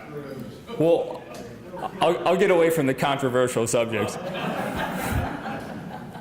So, tourism in Gilbert's a little bit different. So we'll do a quick perspective lesson and try to shift our perspective. And then we'll talk about what Gilbert is as far as tourism. So in this picture, you can clearly see that this woman is actively holding up the Leaning Tower of Pisa. Good for her. This guy's attacking it. And even dogs are getting into the act. But if we look at it from a different direction, it's clearly the 8 a.m. Tai Chi class. So tourism in Gilbert, like I said, it looks a little bit different. It's youth and amateur sports.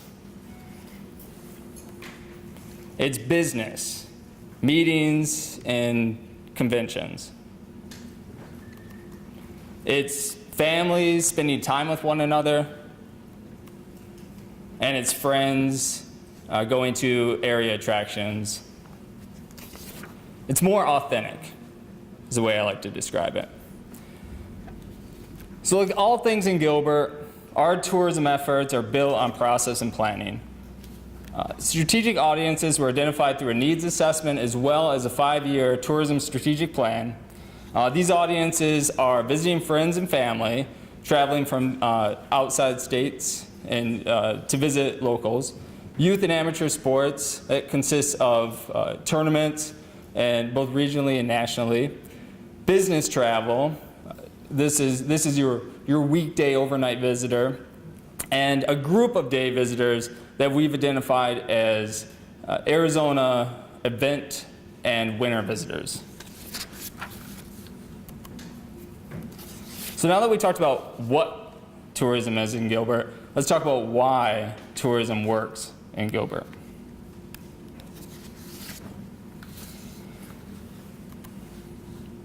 Tourism is the #1 industry in Arizona, #1 export industry in Arizona, with 43.9 million people visiting Arizona in 2017 and collectively spending $22.7 billion in the state. So what does that look like in Gilbert? Well, we have visitors flying into Arizona. They travel into Gilbert and they spend money on hotels, restaurants, gas,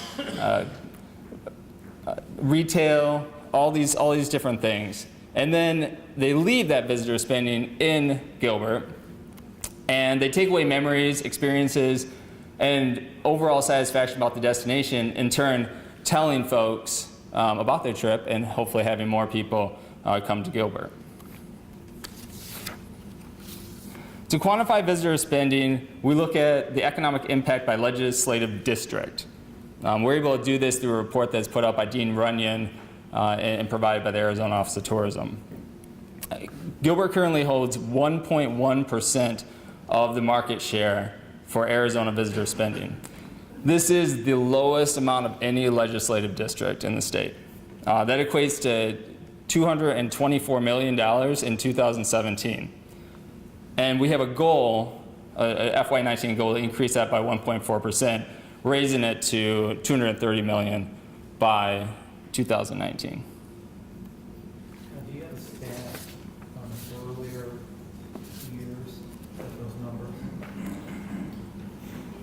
So Councilmember Cook asked if we had the stats on earlier years for those numbers, and we do. I think we can go back to 15. They started doing the report in 2015. Absolutely. Yeah, I can get those numbers. When we look at the Southeast Valley hotel supply, this is another way to look at Gilbert in the market. And once again, we can see that we only hold a small share of that market, 3% of the overall Southeast supply of room nights. However, when we look at the top 3 performance indicators, which are occupancy, average daily rate, and revenue per available room, we see a much different picture as far as our performance with that supply. Gilbert's doing great, and there's a lot of room for growth in this market. And when we look at the supply growth over time, which is indicated by that top blue line, and the demand growth over time, indicated by the orange line, we see that demand is keeping pace with supply. In fact, this current fiscal year, 2019, we are going to see about 60% growth in the inventory as far as room supply in Gilbert. So we're going to see this line jump drastically, and we'll see how demand does to perform to keep up. So we talked about what tourism is, we talked about why tourism works, so let's talk about how tourism works in Gilbert.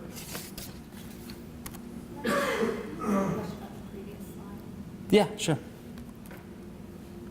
Oh, probably not that one. Is there a way that you guys capture the home sharing market? Is there a way that you collect data on how that fits into this? So the question is, how do we capture the home sharing market of visitor spending, of overnight stays in the market? We're starting to go down that path. It's not as collective as the hotel industry. They're still trying to figure out how to pull things together, but we've started to talk with certain entrepreneurs in the market who are collectively working with vacation rentals. We've also had some outreach to Airbnb and some of these folks who can help us understand that. I will say that there is a big market for Gilbert, and in lieu of resorts, that is our resort market. Glenn, is the state collecting that information, the county collecting that information, or any other municipality that you're aware of collecting that information? No one that I'm aware of is actively collecting that information, so it's something that we want to be in the forefront of, and if we start seeing it from the state or county level, we would absolutely work with them on that. So our 5-year strategic plan identified our audiences using industry best practices. We approach each of those audiences through 4 strategic avenues. One being campaigns. The other one is communication through the form of online resources and collateral material, business development, and product development.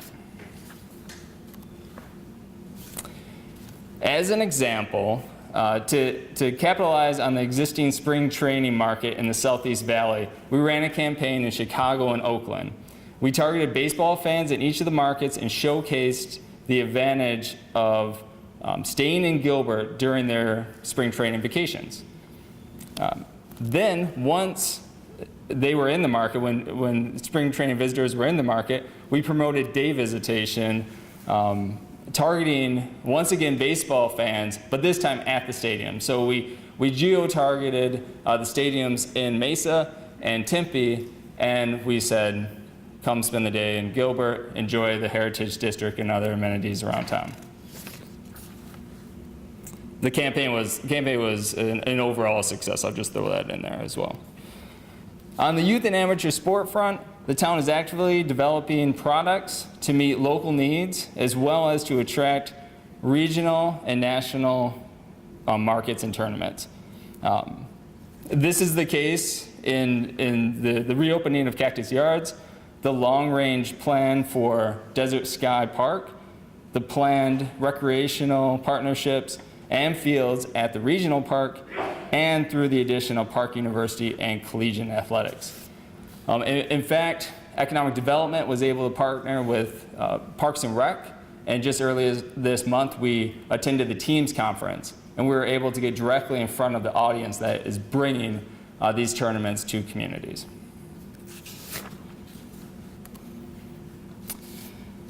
So our audiences were developed again by industry best practices through a strategic planning process. We have a research plan in place to learn and adapt as those audiences change. We're currently doing a 12-month visitor study in Gilbert of folks who are in the market, and that will produce a visitor profile and feed into an economic impact analysis. We'll gain audience insights in how the target is evolving, and we'll track ROI on our business development and marketing campaigns. So what I'd like to do is sum up with this last slide. Tourism is ever evolving, especially here in Gilbert, as we see so much growth coming in. The economy of tourism is driven by 4 key components: bringing new money in to communities through visitor spending, which is driven by communication and connecting with visitors while understanding satisfaction in the destination and consistently creating demand by adding new attractions to Gilbert. So Mayor and Council, that concludes the information we prepared for you today. The future of tourism is bright. We have a lot of growth going on. We continue to see that solid growth throughout the community. And with the development on the horizon, we expect Gilbert to grow slowly and to slowly add market share and to increase visitors spending. With that, I'm happy to take any questions. Real quick, so I know one of the things that we had concerns about when we were working with our prior partner at LA District Park, also Cactus Yards now, was our inability to capture a lot of that tourism, if you will, and have them stay here in Gilbert. Of course, we still have the problem of being fairly close to the Mason border over there.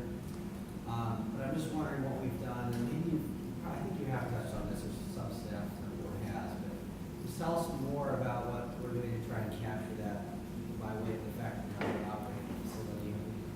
I'm sure we're working on it. Absolutely. Mayor, Councilmember Peterson. The question is, what are we doing to retain visitor spending for folks who are coming to Cactus Yards and playing there? We have a couple of efforts in place and working hand in hand with Parks and Rec on all of this. The first thing we want to do is for those overnight visitors who come in, we want to make sure that they're staying in Gilbert hotels. So one, we're working with our hoteliers to get them to work with the tournaments on the rates and get the appropriate things needed for those families. We're also doing a more formal process of contracts for the event organizers. So if you're coming into Gilbert, you're going to fill out this agreement that we've adapted, and basically saying that you'll do everything possible to bring those room nights to Gilbert. It's not something we can solidly hold them to, but it's something we can encourage through different types of ways. So that's one of those things we're doing there. The other way is to actively promote Gilbert at the facility and before they arrive at the facility. So we're going to, through staff and through different communications, make sure that they understand what's going on in the Heritage District, over at Agritopia, what restaurants are in the surrounding area, and what they can do while they're there so that they don't just float off to Mesa or head over to Tempe or downtown Chandler. They're happy to do that as well, but we want to encourage them and make sure they at least know what's going on in Gilbert. Did that? Yeah, that sounds like it's a little bit of a work in progress. I think it'd be really great at some point, and I don't know what the year is, but just kind of a report on all the things that we've done to try and capture that now that we have more opportunities to do so. But I think maybe, we generate ideas through some of that discussion, brainstorming as well, so. Absolutely. We'll work on that. One good way to do that, Victor, is create things that will keep things there and we're going somewhere else instead. So we have to keep looking at what we can develop here.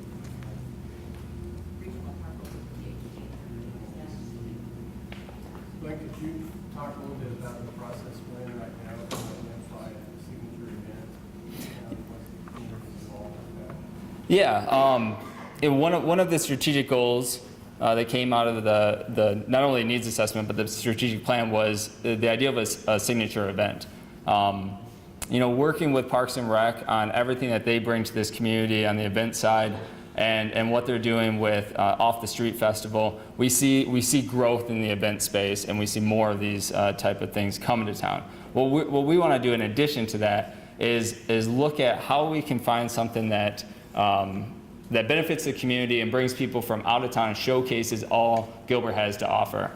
So we've engaged with our Tourism Advisory Council, and we're starting to engage with not only council but staff, and to start to build out a scope for what that would look like, and then we can actively pursue an event under those parameters. Glenn, if you wouldn't mind to elaborate on the sort of the difference between the signature event and the destination event. Sure. And signature event kind of gets thrown around sometimes, so I don't want to be confused. We have a lot of signature events. Gilbert Days is a signature event for this community. What we're talking about is more of a destination event. It's more about bringing people in from out of town, not necessarily an event solely for the community and the surrounding areas, but we want something that will fill hotels, will bring people in from out of state, and basically they'll come into the community and stay here. So it's not an easy thing to find something that will have people coming from Chicago and staying in Gilbert, but if we can get it right and create an event that does that, then it means not only are we spreading the message that things are great here in Gilbert and we're bringing more people in, but we're also getting those room nights. Members of the council, thank you for the opportunity to present to you the Northwest Corridor. It's a corridor that has some vibrancy, but it also is a corridor that has some buildings in the area that are characterized by the development community as functionally obsolete. And so as we're focusing in Gilbert, in all areas of Gilbert, and trying to create the place where the market wants to invest, this topic is very timely, and delighted to be chatting with you about it today. There is an ask with this one, and the ask is for council to provide direction on whether to pursue establishing a redevelopment designation for the Northwest Corridor. And so as you hear the presentation, general overviews, attributes, we've got some other folks with other departments that are prepared to chime in and provide a point of view and their expert account on their lines of service that they conduct and perform in this corridor.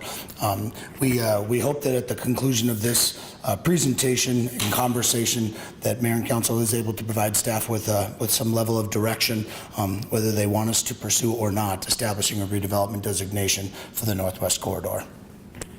So today we've got a number of staff members in place to talk with you about what is a redevelopment area, equally what a redevelopment area is not. We've going to provide to you a summation of the analysis done in the Northwest Corridor. sort of take you down a path. If the answer is yes, then what would the next steps be? And certainly, and I think it's really important to convey, if the answer is no, what are some of the options that council has? And so a little bit of background. We have been working on understanding this corridor, applying sort of a findings of necessity, if you will, and you'll learn a little bit more about what the findings of necessity are. But equally as important, I think it's really good that we've had just about every department deploying different lines of service in this area at the table over the years, talking about the pros and cons of the area, how this area could benefit from a unified vision. And so with that, I'd like to bring Amanda Elliott up as our redevelopment coordinator to talk to you about what a redevelopment area and what the ARS designation provides. Thanks, Dan, Mayor, Council. Thank you for having me here today. So an ARS designated redevelopment area is designated to create long-term prosperity, welfare, and health within a designated area. It also directs efforts to sustain economic well-being, and as Dan suggested, we are trying to create the place that the market wants to invest. So with an ARS designated redevelopment area, there's a number of goals that come through that. So a unified vision really being the main goal as we get all of the departments together to understand the direction that we want for that particular redevelopment area. It helps us look at any type of infrastructure. So as we talked about yesterday, the rise and fall of a city, ensuring that before infrastructure becomes obsolete, we are maintaining that. Looking at encouraging reinvestment. So how do we help property owners reinvest in their particular areas? Increase property values. So what this is really looking at is as an area deteriorates, ensuring that we're maintaining our property values, and in some cases when those values have decreased, that we are increasing those property values. We attract development to the area. So we have seen, and you'll see a little bit later, a number of projects that have left this area, and our job is to continue attracting that development and improving the quality of life for the residents and the businesses in the area. So I know this is a really busy slide, but the idea here is that there's a number of objectives that we can look at. And so again, looking at that unified vision that all of the departments, so you see, there's a number of departments that would look at this area, and we would look at a number of objectives through this. So this could be improving transit, bicycle, pedestrian-oriented designs. It could be creating flexibility in zoning. So this is both height and density, institution of a property maintenance code, encouraging demolition. These are all of the things that we would look at and examine for this particular area. So I just wanted to give an overview of what does it do and what does it not do. So it does ensure that the town focuses on an area to sustain that economic vitality.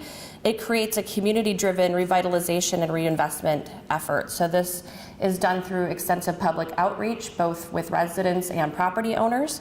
It provides property and landowners tools for maintenance and revitalization, and it maintains competitiveness of that area. So this is not just competitiveness with the surrounding areas, because we have Chandler to the east and Mesa to the north, but this ensures the competitiveness even within our own city. We hate to have a business leave our northwest corridor because the infrastructure or the land use is obsolete and go to our newest employment corridor. So this is a way to ensure that we are just encouraging investment in every single corridor.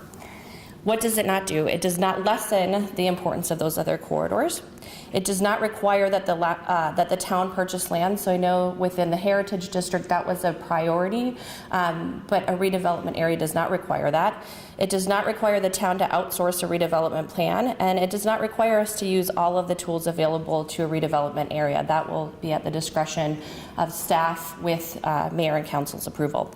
So with that, I'm going to hand it over to Alan, who's going to talk about our Northwest Corridor and the attributes and look at the findings of necessity. I don't know that you'll have this prepared this morning, but I'm hoping to get the legal, in other words, there's legal reasons why we do this. I'm curious if there's a bullet point of the actual legal opportunities that are available to us and to property owners because of the redevelopment district. I mean, I get the kind of high level concept, but I want to see legally what's the point of all this. So Councilmember Peterson's statement was that he would like to see what the legal perspective is on this, and that comes in with the findings of necessity that Alan's going to outline. which are the I hope that answers the question, but you'll see the findings of necessity are what are required legally for us to designate an area. Bless you. Thank you, Amanda.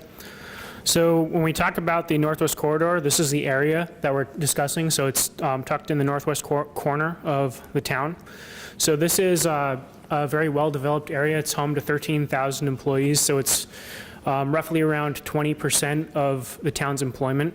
It's also the corridor with the best industrial mix, so high concentrations of employment in things like manufacturing, construction, and wholesale trade, where the median wage is well above the median for all occupations. So we organized our study of the Northwest Corridor around the findings of necessity. So there are 9 in the Arizona Revised Statutes. So they include things like a dominance of defective or inadequate street layouts, or deterioration of the site, conditions that endanger life and property, or even things like diversity of ownership or tax delinquency and title delinquency. Prior to embarking on our study, we conducted 2 SWAT meetings in May and June. So it quickly became apparent as a part of, as this process went on, this process brought together expertise from at least 7 departments around the town, a lot of whom work in the Northwest Corridor, code enforcement, and people who are working with the infrastructure and so forth. It quickly became apparent that the weaknesses and opportunities in the area outweighed the strengths. It also became apparent that the opportunities identified in the SWAT process overlapped with the purpose in creating a redevelopment area. So as Amanda mentioned, possibly the most important factor is creating a unified vision for an area, just to create an area where the market wants to invest.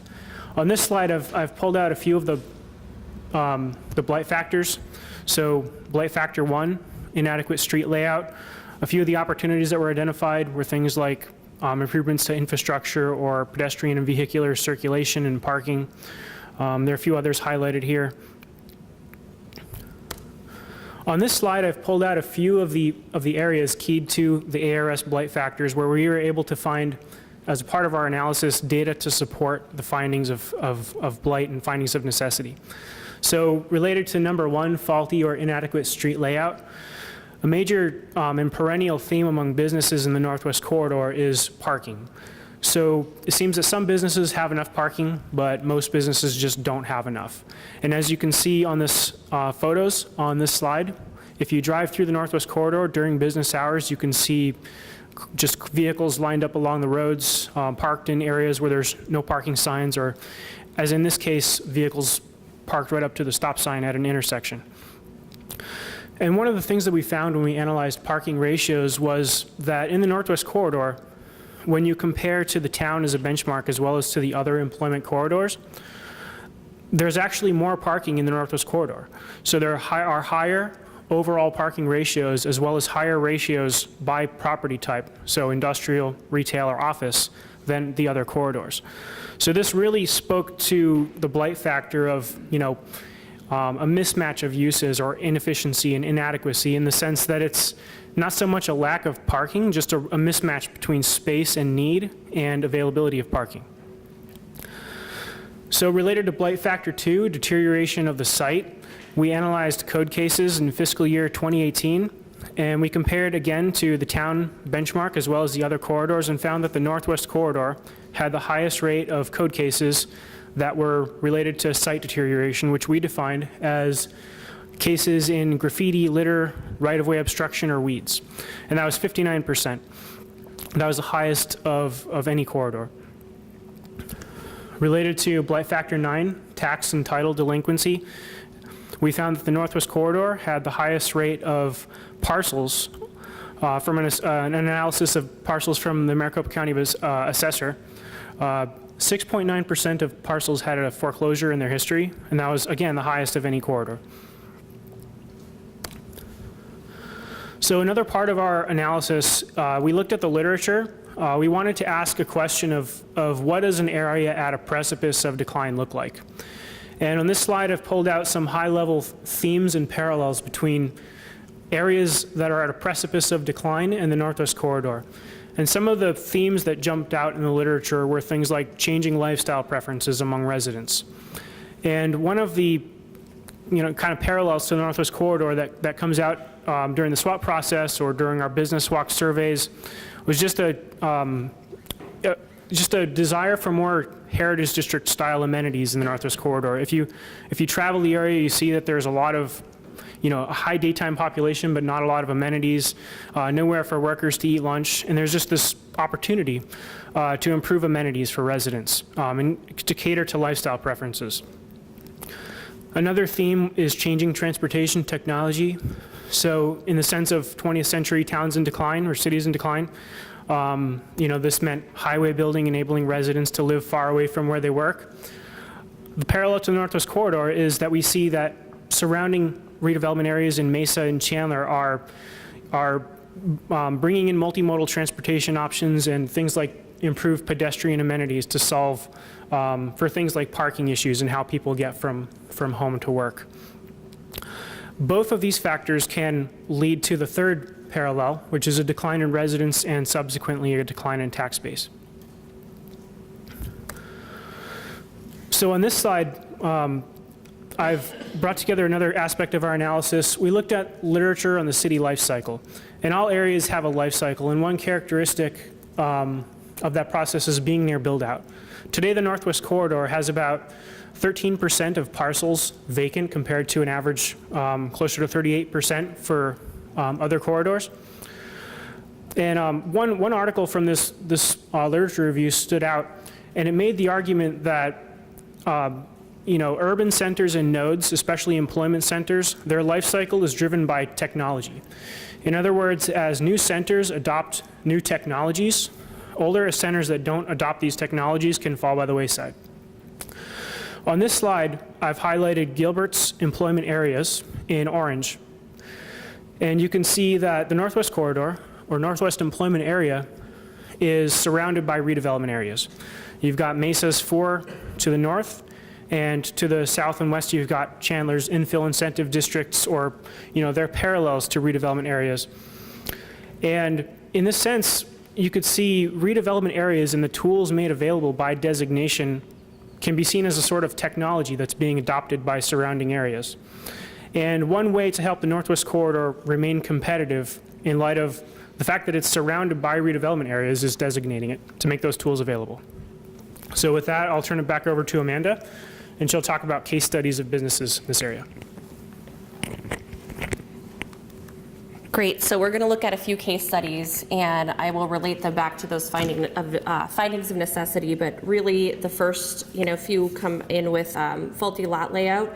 So Infusionsoft was subletting the Benson Systems building, and their on-street parking was being utilized to meet their needs of their employees, and this presented a serious challenge for Infusionsoft at the time.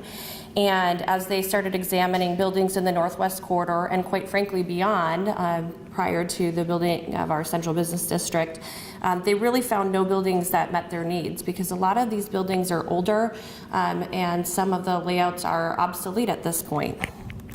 We saw that same challenge with GoDaddy, so the faulty lot layout. When you look at our code, it says that it does not allow for off-site parking for businesses.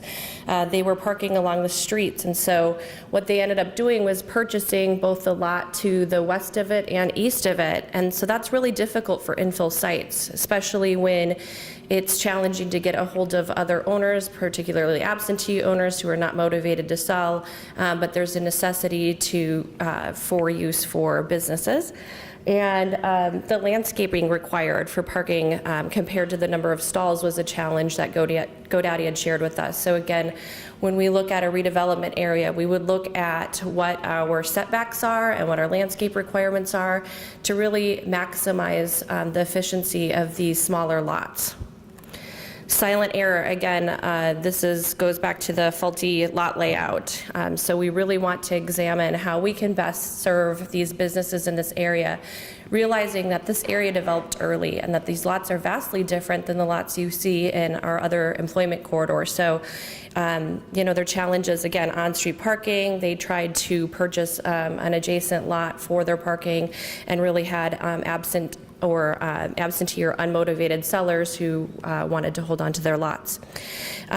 Colorado and Obispo actually has quite a lot of areas. So this includes conditions that endanger life or property, unsanitary or unsafe conditions, diversity of ownership, deterioration of site, faulty lot layout, and dominance of defective or inadequate street layout. So one of the big challenges as you look at this diversity of ownership is they were all sharing parking, and we had no ability for on-street parking in the area.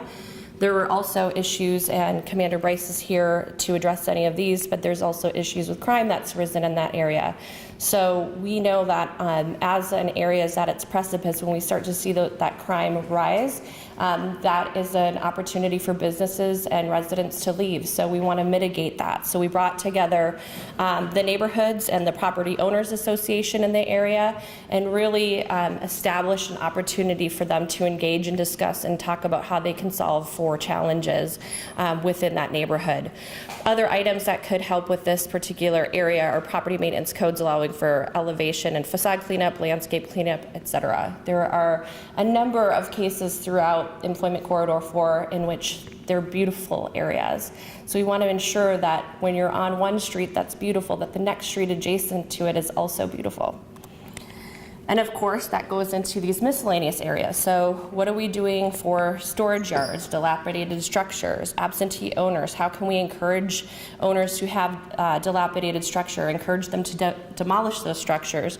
Could we put in a property maintenance code, update our land development code, and really just ultimately provide an ability to easily clean up property?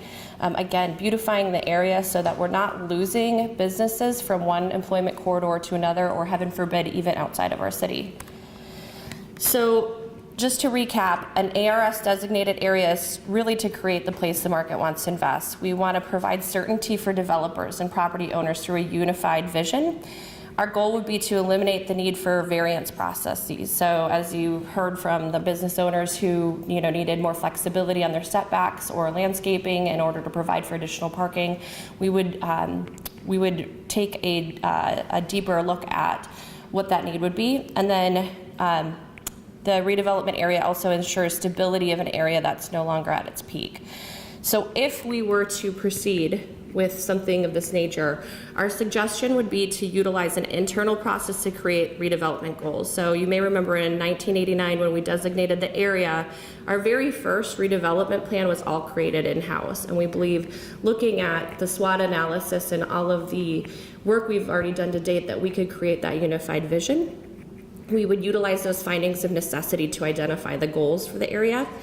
And then the goals would be approved by council through the redevelopment plan.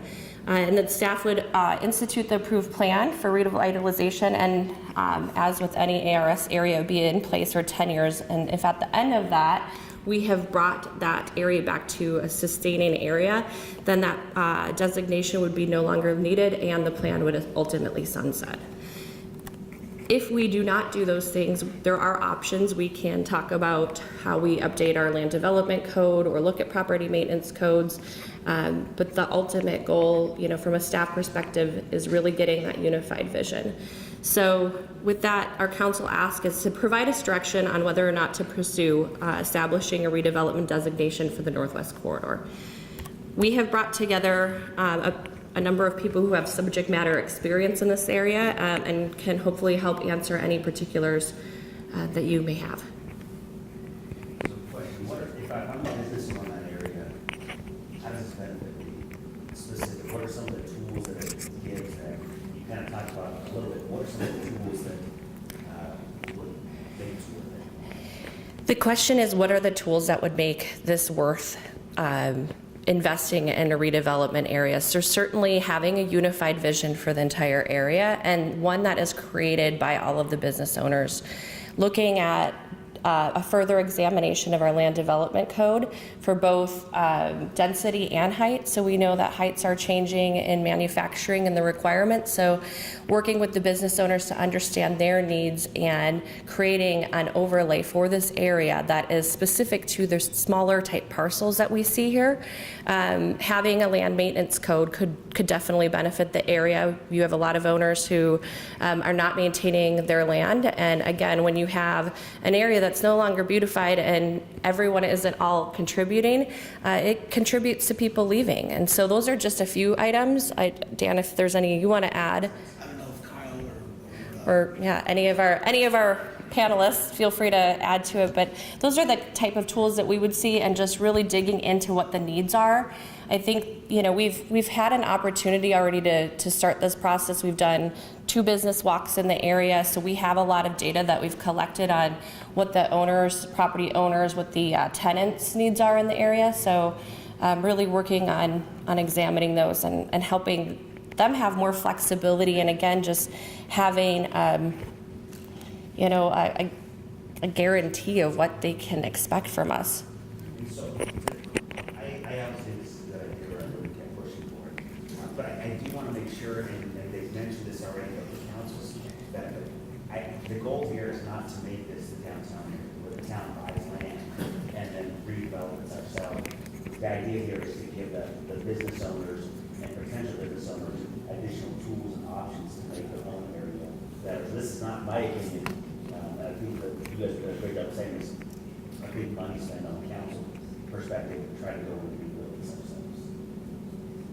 At one point, I can't remember who said it to me, but it was a long time ago, there was some stigma associated with the downtown being designated as a development area back in 1981.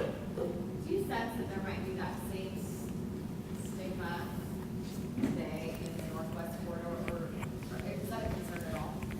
Mayor's question was, is there a stigma or a concern of there being a stigma within a redevelopment area? And I think, you know, if you look at the state statute, it's considered slum and blight. And in any case, I think that there's always a concern by property owners and residents of what does that really mean.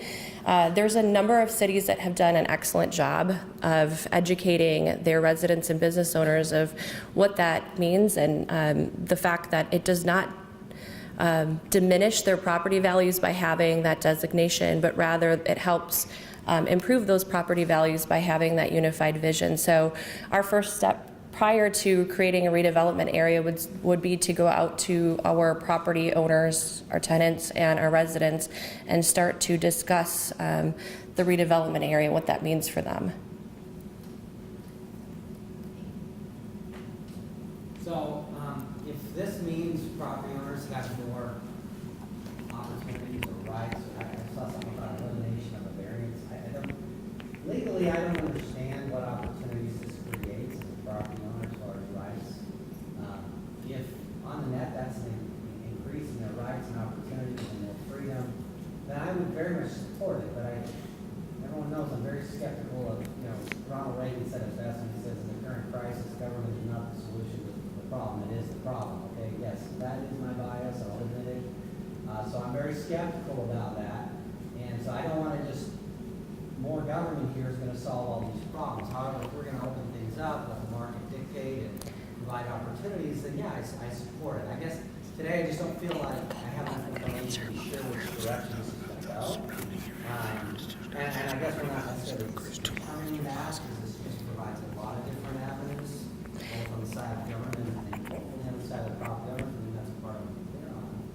But that's really kind of what I'm looking for. So I guess my answer is, it still depends on some of the details. I mean, I could be open to it, but I need more information. So Councilmember Peterson had asked what, you know, had asked particularly in regards to variance. So here's a good example. So right now we are applying the same land development code for all of the employment corridors. And if you look at the Heritage District I'm just going to talk to this because this is the area I'm very familiar with. But if you look at the Heritage District, we updated our residential code.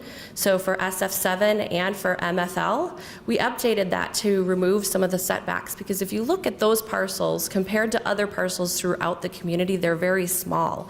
And we started looking at how many property owners were coming to us and asking us for variances, which can be very costly. And so we were able to update those residential codes and apply a Heritage Village code to it. It would be the same thing with a Northwest Corridor. Again, these are oddly shaped parcels, very small parcels. We would look at what type of flexibility would be necessary for this area. And we did realize through updating our residential code, we immediately had developers and property owners starting to reinvest in their property. Thank you. And if those are the kinds of things we're planning on pursuing, I totally support it. But the slide up there that pointed out that we have a parking problem, and yet we have a code that says no off-site parking is like perfect example to me of like, let's don't let government create these problems. Let's get out of the way and provide flexibility, and the market will fill in a lot of that detail. Thank you. Any additional questions? How much money do we own? And the second question, is it required to connect up into the current redevelopment area? It is not, the question was, how much land do we own, and is it required to connect into the current redevelopment area? It would be a separate redevelopment designation. So it does, it certainly touches the Heritage District, but it wouldn't be, the Heritage District boundaries would remain as they are, and this would have its own designation. And in regards to the land we own, I believe the land that we own is, I don't have the exact numbers, but that's all going to be public facility type parcels. I don't believe we own anything outside of that. If I might. And there we go.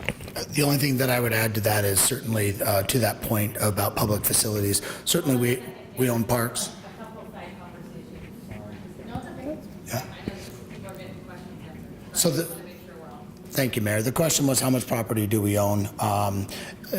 Aside from park property and properties of that nature, certainly we own some right-of-way in the area. But in terms of large assemblage of property, we don't own much. If I feel comfortable in saying we don't really own any outside of public facilities, institutionals, police, fire stations, and right-of-way, to my knowledge. If anyone out in the audience knows of something else that I'm not aware of in this area, you're welcome to chime in. Councilmember Taylor, does that answer your question?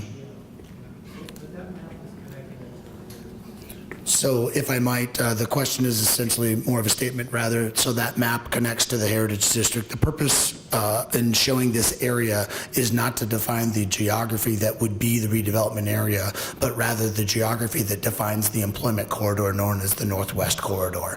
And so the fact that it's joined and related with the Heritage District is just simply, as we begin to look at the consolidation of employment properties, places where you can put a job, it joins and relates with the Heritage District. So I ask at this time for you not to consider it as all one geography, but rather the intent of these boundaries is to convey what the employment corridor, when we say Northwest Corridor, this is what we mean.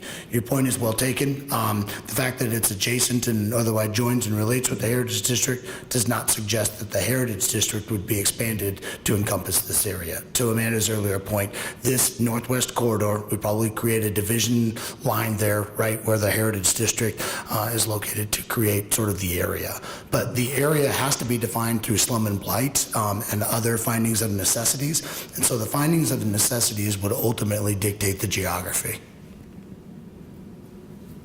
So, well, can I just do a follow-up? The reason I asked that is we have so much property in downtown. It's really hard to hear here. You have to speak really loud. You have to use your big teacher voice. So we have so much land when we designated the downtown to assemble, to do things. We author in our favor, right? We're playing with the stack deck, we own so much of that. One thing that gives me pause there is we don't have that same opportunity there. So it's gonna be a little tough sledding to do things. And then also it seems like there's some spending issues that, well, we have to do this, it's redevelopment, it's required. I like the idea that we go light, but once it's designated, then there's this back door that, is open for, all of these other spending things that will do, blow a budget hole on it. It's just, to me, it's a sinkhole because it's a little different structurally than the downtown. That's one thing that's worrying me. Sure. So Councilmember Taylor conveyed some concerns about potential funding and perhaps some backdoor. I don't know that there was a question there, so I'm not prepared to respond, other than the fact that your statement about creating a backdoor for spending, I think the only thing I could say is that what this area would do through the process of understanding what it does and what it doesn't do, doesn't mandate that we own property in the area. The Heritage District at the time of 1991 or 89, when it was established in 91, when the first plan was implemented, I don't believe we owned as much property at that time as we do today. I think that property was assembled over the 30-year period of time, not at the time that we designated the area as a redevelopment area. Now, I don't know the answer to that question ultimately, but that's my speculation. And then as for spending, I don't really know how to answer that other than to say what a redevelopment area does do is it creates that sense of identity and the vision for the area. Process and procedure-wise, whatever's laid out in this, statute that we're contemplating here, is there a specific or formal governing body, the property owners, are they voting members of this? Is it the town who's kind of the tip of the spear that has an ultimate say on what this body does? Or how does that work? Do they have taxing authority, like some TIF districts do? So ultimately, it would be bringing together the business owners, property owners, and residents to provide input. The governing body would be a redevelopment commission. So they'd be the ones who oversee the design standards in the area. And then for adoption of the actual plan, it's a 2/3 vote by council. Be clear, they're an advisory body, not a governing. I'm sorry, yes, and thank you. So to be clear, the redevelopment commission is an advising body.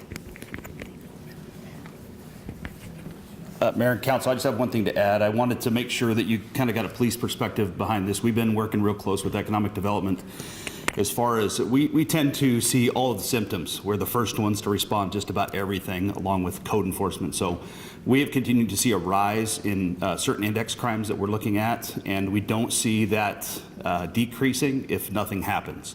So my only caution from a police perspective is that we need to do something. Whatever that may be and whatever wisdom you can provide is, I think, what we're looking for. But we have put some things in place that we've increased our activity by almost 200% in that area. It does take a lot of activity, a lot of resources that are very intensive to deal with these focus crimes. And the biggest complaint we get back from most of the business owners is that there is not a unified response from the town when it comes to what we're doing there. So I see the wisdom, especially when we do the SWOT analysis, is that there are some great opportunities to at least unify what we're doing so that we can decrease some of the symptoms that we see as the police. The great case study was the one where the Wilderness Brewery and In-Town Suites, that was a great exercise for us to understand that every one of those businesses have similar problems, but they all have different perspectives. And so it's, I know Councilman Cook has been involved with us on that. And there's been a lot of activity to try to solve those problems. But what we again see, and this corridor obviously has, we see, I have 3 main areas in this corridor that are vastly different in activity. But when you talk about the very northwest portion of that, the symptoms and that blight is there. And we have a real hard time keeping theft, burglary, criminal damage, and some of the petty crimes that come along with that, along with drug activity, because there are so many areas that are really hard to police because it's just, it attracts those things that we can't control because of the way it's laid out and some of the other issues that have been described here. So I just want to provide that perspective at least. Yes. I've heard from a couple different property owners there that they feel like there's a lighting issue. We can address that through a redevelopment plan, right?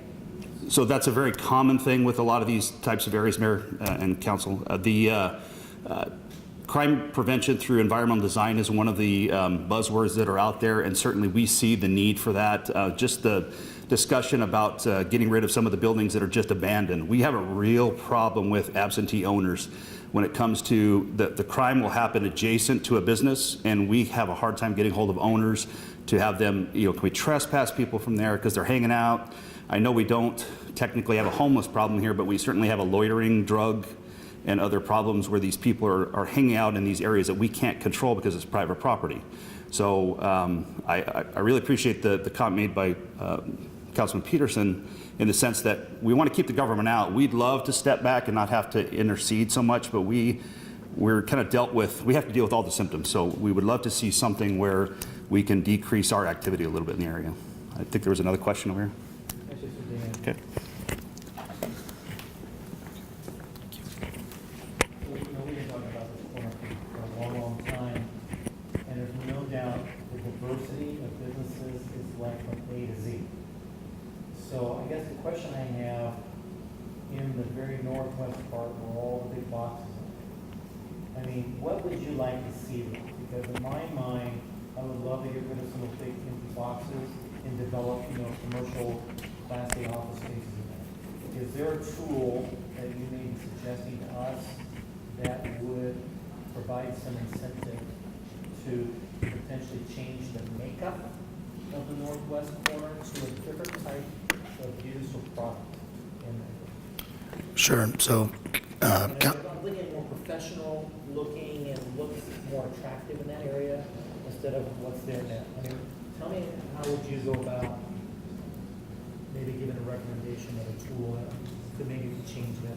certainly. The question is essentially, is there a tool or is there a subset of tools that would encourage investment and otherwise create the path for sort of that common vision for businesses to thrive and have the corridor take upon sort of a more aesthetic or appealing sort of look that can attract the workforce that we're trying to attract to the community. And so I guess my answer to that is certainly after engaging with council and engaging with the community, working with our partners like the Chamber and others to engage the property owners, engage the stakeholders, the residents, et cetera, coming up with that common vision. I don't necessarily have the common vision. I know that at this point in time, we have considerable competition up in that area because the two adjacent areas, Mesa and Chandler, both have redevelopment corridors established in this area.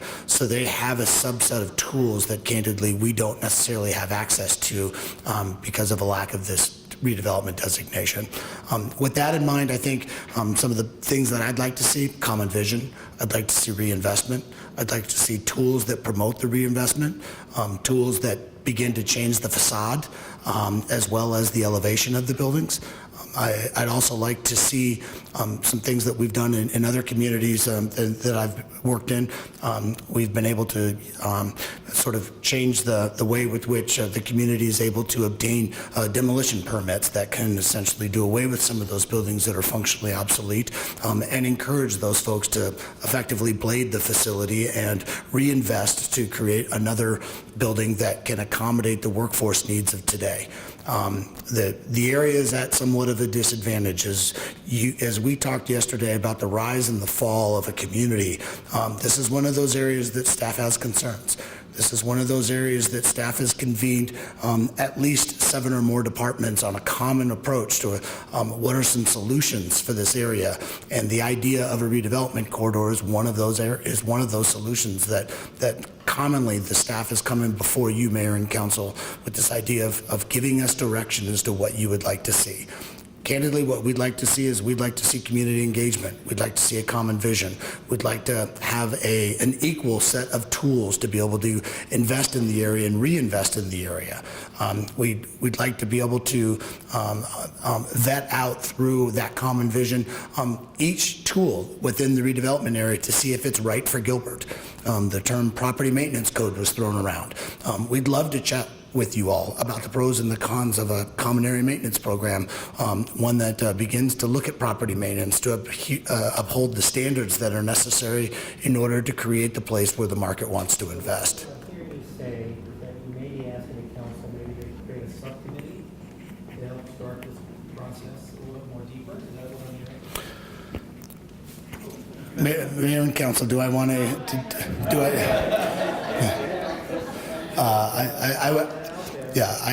I want the community to win, and I want the community to be best positioned. Yeah. Thank you, Mayor. Please. I think what we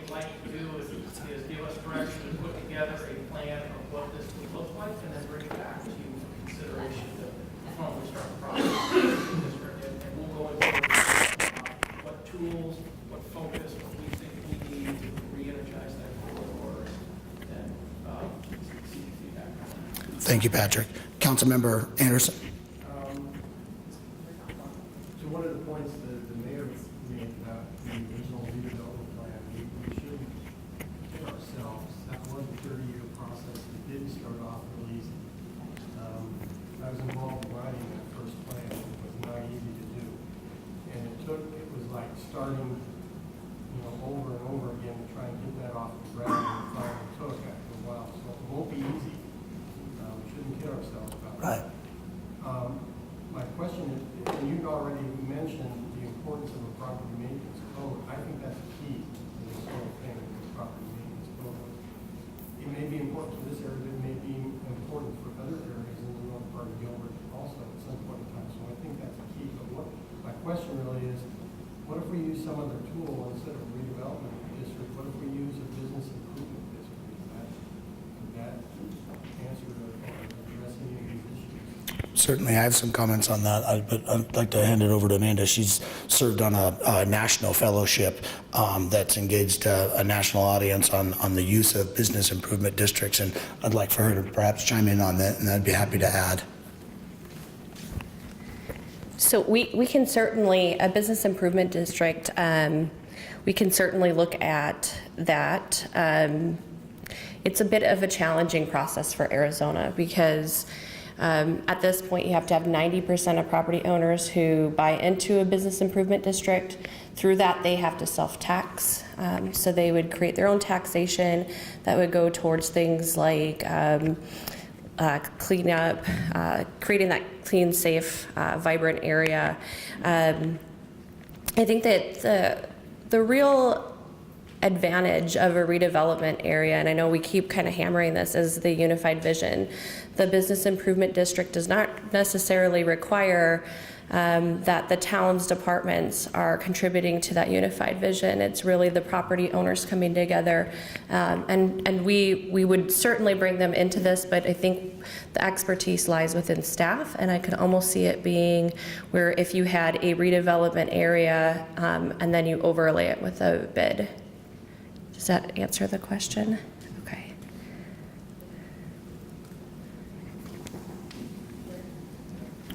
Just one other idea before we do this.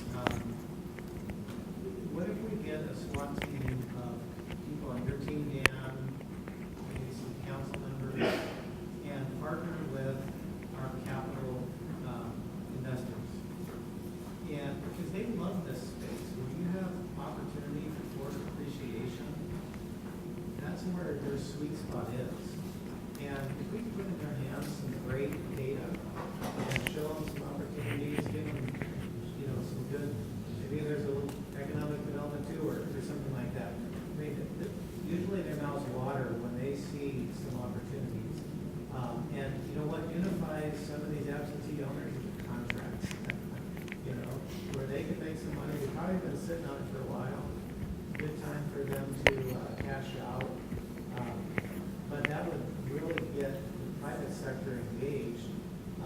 And if council gives a unified vision or something, and you really expose some of the adjacent assets that they can build up, I think with some great data, investors love that kind of space. And maybe there's a SWAT team or something that can be put together, to really expose those opportunities for the private sector to take advantage of. And if they come back and say, here's the 10 barriers that we see, if it takes a redevelopment district to knock those down, or a district to knock those down, okay, that's the feedback.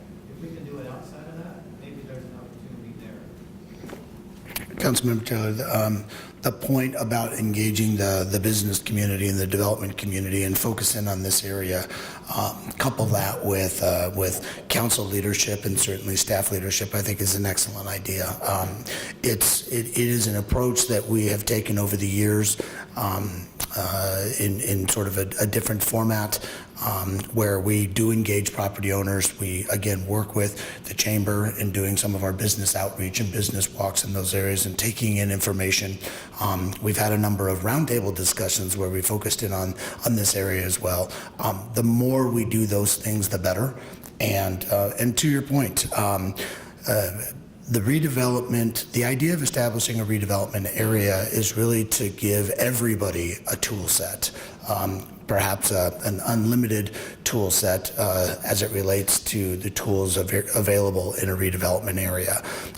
Some of the other things, if the general direction is no on the redevelopment area, other policies such as an adaptive reuse policy, where we're able to come in and apply similar to what the City of Phoenix has done with an adaptive reuse policy, where it sort of rides sidecar to redevelopment and focused areas. The point here is that we're able to give the community and the development community tools. Policies like adaptive reuse policies, policies like establishing a redevelopment area, create certainty with the development community. And candidly, I think that that's what they're looking for us to create is, what is the certainty? They want to rid themselves of risk. They want to get rid of uncertainty and doubt. They want to decrease the amount of time it takes to get sort of staff approvals. So everything that you've mentioned is an excellent course of action for staff to continue to pursue. And we'd love to work with council in that kind of an organized fashion and get that feedback, as well as push out that information to encourage exactly what you're saying, reinvestment in the area. So I don't know if everyone's done talking or not, but this area is an amazing area. I don't want us to walk away thinking, oh my gosh, it's all boom, boom. That's not the case. There's tremendous businesses there. There's tremendous opportunity. I think with moving forward with the redevelopment designation, I think only enhances the long-term sustainability of that area. Tag on to that, I think, again, it's an excellent example. Time for action is now, when the district is still in a very strong spot, but it will, left to its own devices, we will probably continue to decline the type of uses that come in there and the value it provides for this community. And if we let it get to that point, this will be a much tougher action at that time. Okay, I think I heard direction to move towards a redevelopment plan, area, and plan. And to coincide with what Jared has said about making sure that there's a heightened focus on, from a commercial development and standpoint, that we continue to look at that. And I think we're all committed to making sure that this area remains a gem of our community. And thanks, Jordan, for your work on this and for making sure that this stays at the forefront. And to the whole team, that was a really incredible presentation, tons of data and information. Thank you. Thank you, Mayor. Appreciate the direction. We'll proceed, and you can count on us coming back to you with additional information and direction. Thank you for your time today. So, Mayor and Council, item number 3 here, economic development investment. This was an item that we're once again happy to chat with you and seek central direction from you. The topic of today is really this idea of an economic development investment, with this sort of thought of taking us down the route of a policy for support. What we're here to present to you is really the process for which we follow when a client asks us for support. What we have before you here is a background slide that sort of talks about Arizona Revised Statute, which authorizes Gilbert to negotiate and enter into development agreements to further economic development. On November 15th, 2012, the Gilbert Council approved the creation of an Economic Development Reserve Fund, which began to identify a source of funds that if we are going to invest with a company or participate with a company, that this creates sort of a cap, if you will. And then as we continue that background, it's important for you to know that the Economic Development Office works with town management and elected leadership to authorize investment of public funds on discretionary basis, in essence, to further attract, retain, and grow businesses and industry as part of our overall economic development efforts. At this time, I'd like to ask Jennifer Graves to talk with you about some of the different support types related to economic development investments. Jennifer?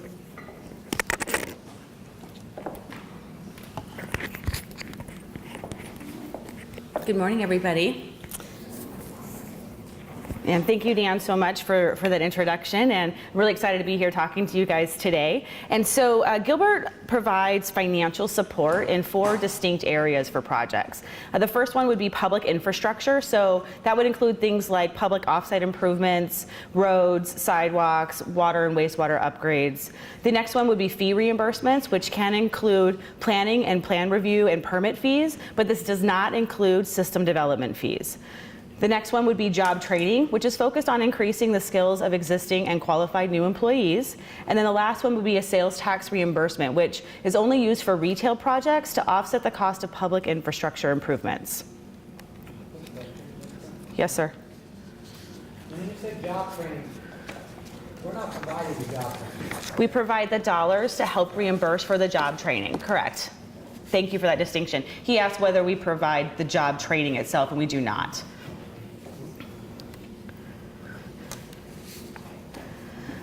As Dan noted, offers of support that are requested by businesses follow a review and approval process within the town of Gilbert. First off, we start with an internal economic and fiscal impact analysis, again, at the request of a business, to take a look at their project and the potential impacts it would have on the community. Next, we would create a project summary memo, which is provided to the Economic Development Director and reviewed with the town manager and the deputy town manager for preliminary direction. Once that's provided, we would give a letter of support to the client for their project, which would include a detail about the project parameters that they've given us, as well as a disclaimer that any support would be subject to council approval. After that, once the client has decided to move forward with a Gilbert location, we would work with that client, the staff would work with them to confirm those project parameters, as well as then move into a process of providing briefings to council members, which could occur through one-on-one meetings, or they may occur during executive sessions.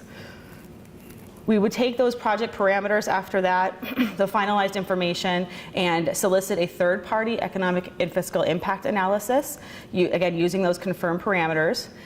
We would then use that information along with those project details to start to put together a draft development agreement, which would include those project performance requirements, as well as details about the support the town of Gilbert would provide, so within each one of those 4 categories, and the obligations for performance and the obligations of the town and timing. So that would start to come together, taking under consideration that third-party impact analysis. We would then take that information and also, again, do council briefings.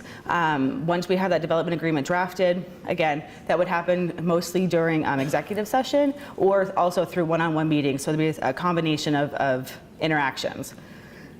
Next, we would work to finalize the development agreement, and then we would bring that forward to council for official consideration. And so what I'd like to do now is talk a little bit about how it's been working, this process and the providing of support to projects in Gilbert.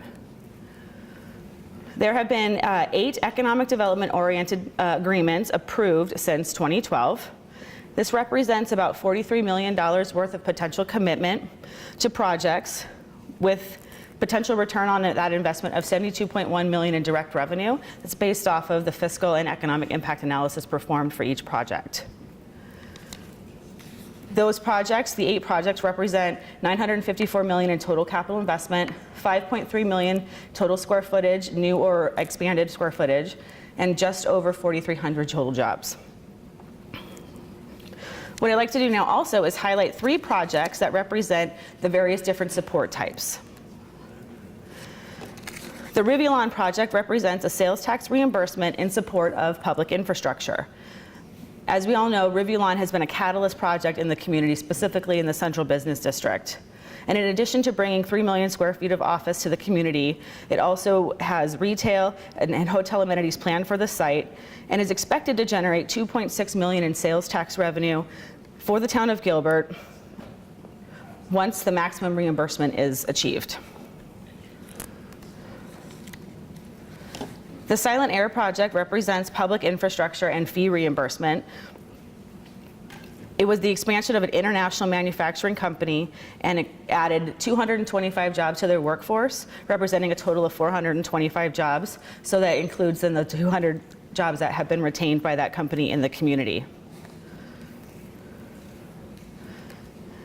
And then lastly, we have the Deloitte project, which was our most recent success here in the community from an economic development perspective.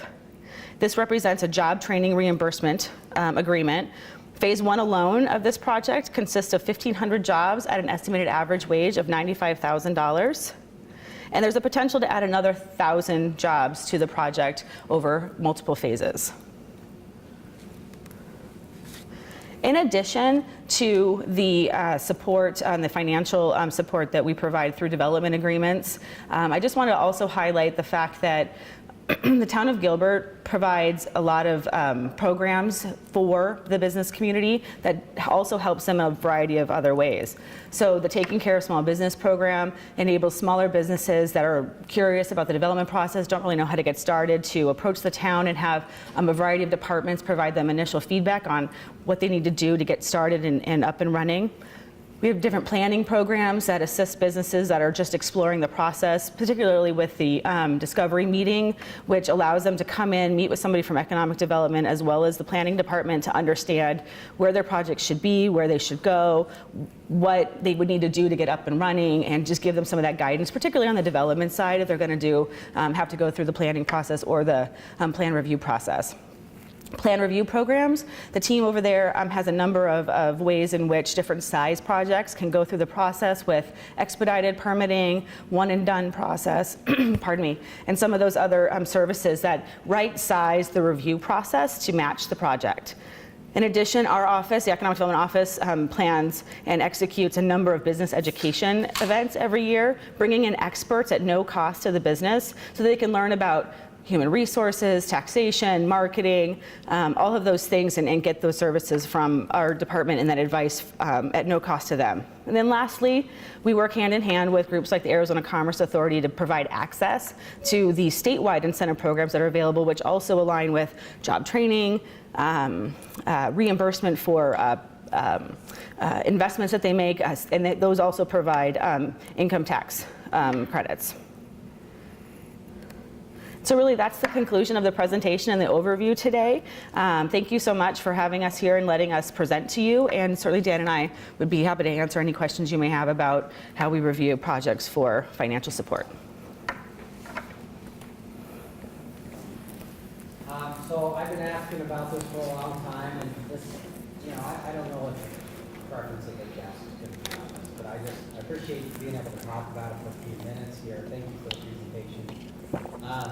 If we go back to the slide that showed the different ways that we've participated in support for category 3. Okay, so here, this is a good slide to kind of make my point on all this. Yes, these are ways that we've participated, but where is our code or policy that specifies that this is how we support? Because there's lots of ways to support. We see different examples all across the state. So that's one. Like, we talk about uncertainty in the market, and thank you for talking about that in regards to the redevelopment district. We want to take the uncertainty out as much as possible.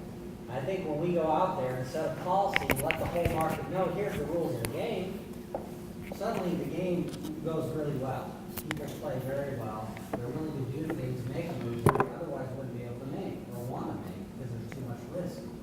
So I think by advertising that, making that clear, you actually, if there's a good way to help or support, we ought to be able to do it for everybody, and it ought to be a great engine or fuel for the market. So anyway, so my point is this: I don't know what level as a council we can agree that we want to define the parameters. I know that Scottsdale, let me give you an example. Scottsdale has a policy, and forgive me because I can't remember if it's direct or indirect revenues, but they have a policy that any support that they give to a business has to be at least offset by what the city receives in return. Okay, that's their policy, and I don't know that it goes any more specific than that. So they still have lots of flexibility, but at least there's some rules of the game. They're out there. I think it's helpful. You send a signal to the market. That's helpful, and you also help yourselves by defining those parameters. So, I don't know what rules we want to set, but I just think that we're going to get more out of it. Back to Rivian. Rivian's an awesome example in my mind. Because here's an example of where, number one, it's for public infrastructure, which, you know, that becomes public property anyway. So there's nothing wrong with the town paying for its own infrastructure to begin with, we decide to do that. But two, the only way they get any money back is by generating new revenue we wouldn't have had in the first place. So for every $2 they generate, yeah, they keep $1, but we keep $1 that we wouldn't have.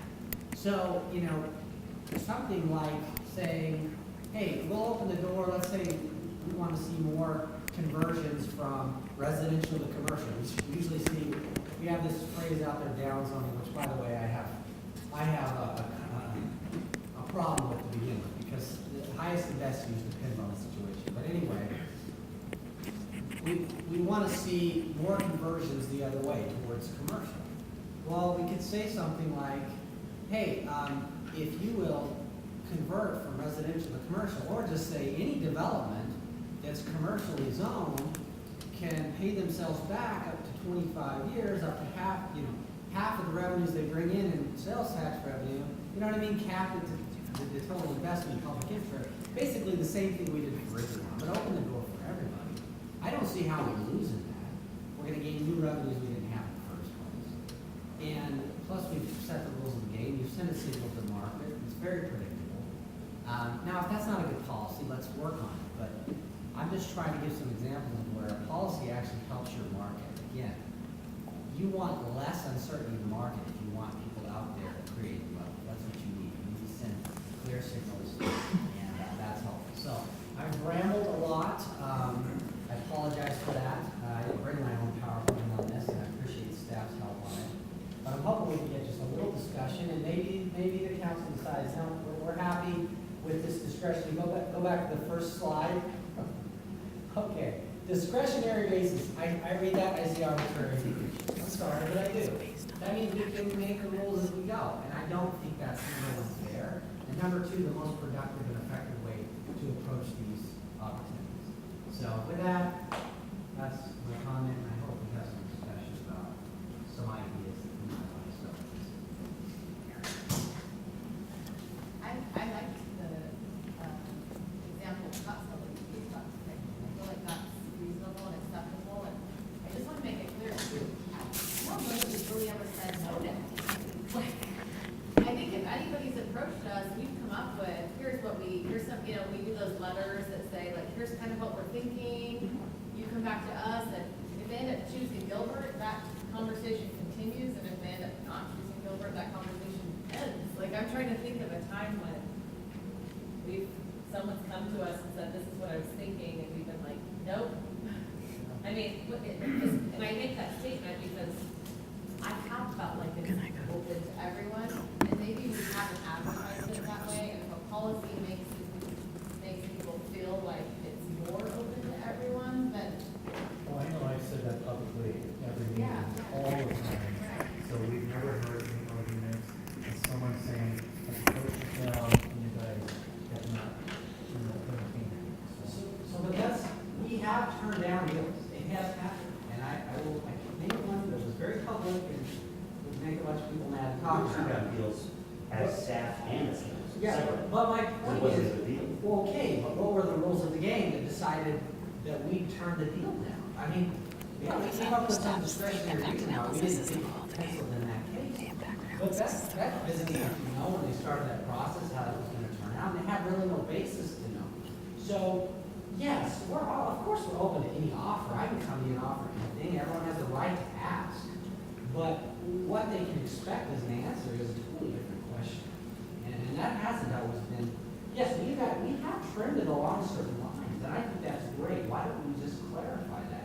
Here's the lines along which we have set a policy to do this kind of deal. Again, you suddenly send a clear signal, uncertainty is eliminated, and I think you've taken a step forward. So, Is there a problem that we're trying to solve here that has caused a business to feel like they've been discriminated? I'm sure the ones we've turned down would say yes. Patrick, are you aware of any number? There's certainly deals we don't get.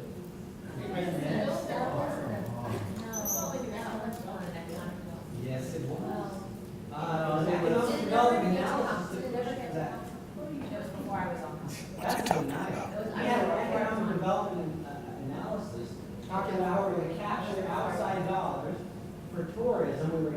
here, trust me.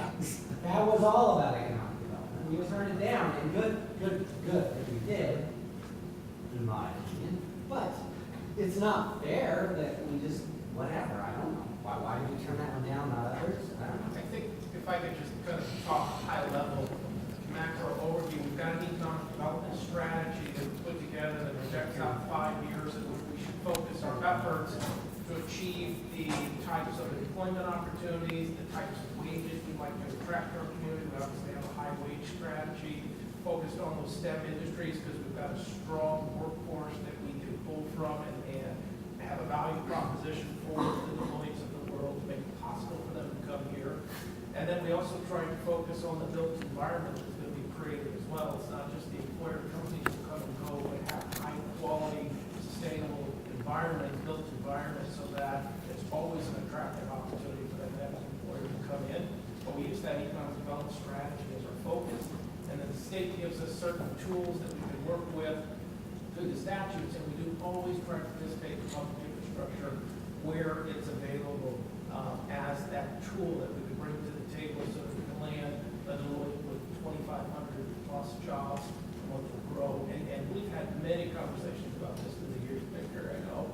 But it's a little bit of, and where I believe you've always gone with it, if this is a tool available, then everybody should get it. And if we get that, we will grow the revenues coming to the town and the tax base that we need to provide for general fund services. So what we've tried to do to be strategic and find, just like when, and I'll use this analogy because I've used it with you, when Fry's puts Thanksgiving turkey on sale for 19 cents a pound, they're probably losing money on that turkey. Now, we've never lost money, but they're losing money on that turkey, but they incentivize you to come here and buy your turkey fries, because then they know you're going to buy the mashed potatoes and the cranberries and the salad and everything else that goes along with it, and they're going to make money off of that. So we've always used that economic impact analysis that does make the flour, return the field down to make the dough. That's just the rest of the town, and we also have a economic impact on the community on the whole. What will our school districts benefit? What will our other vendors in town, restaurants, retailers? But it's that strategy to bring in those high-wage jobs so people have more discretionary income to reinvest in their homes, to patronize our restaurants, patronize our retail shops, because that's where we receive the majority of our general fund revenues to provide general fund services. So my point in all this is to say, let's say every deal that we have said yes to, we take and create a policy that would still allow all those to go through. You still set the rules of the game, it's more fair, that's fine. But at the end of the day, I think the worst thing we can do is have no policy at all, and that's what disturbs me. Nobody knows what the rules of the game are. We have some informal ones, but none of that is official. And I just don't think it's fair to the market. I don't think it's fair to the business community as a whole. Picking winners and losers is really the only thing you can call that when you don't have an official policy. I don't think that's. Hold on, let me ask you a question. Are you familiar with Scottsdale's policy? The question was if I'm familiar with Scottsdale's policy. I'm not familiar with the policy per se, but I'm familiar with how they have funded certain projects. Okay. Are there any other municipalities that you can think of that might have a policy in place?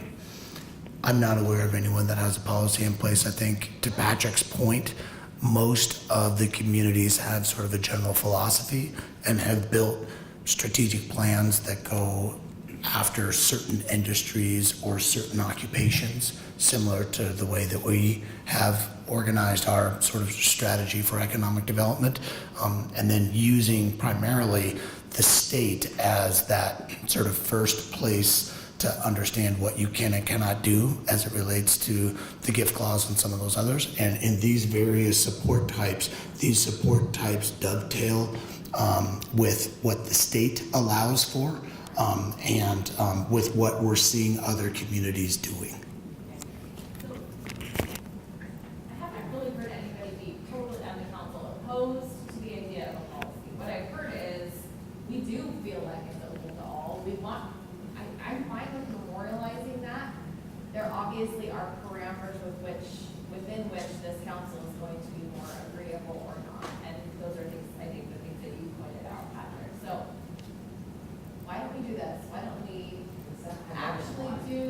research that, and to just make sure that there's some clarity around that. And maybe it's in the form of, the philosophy of this council is to, Mayor, could I suggest this? What if we had council formally adopt our economic development, that 5-year strategy that we put together, like we adopt many of our strategic plans, have the council formally adopt that within that document each time, we can have the general parameters of the guidance and the philosophy of the council. and here's how you get it done. Here's the steps that you take. So for the person who doesn't feel like they have guidelines, these are the steps you would take. This is like.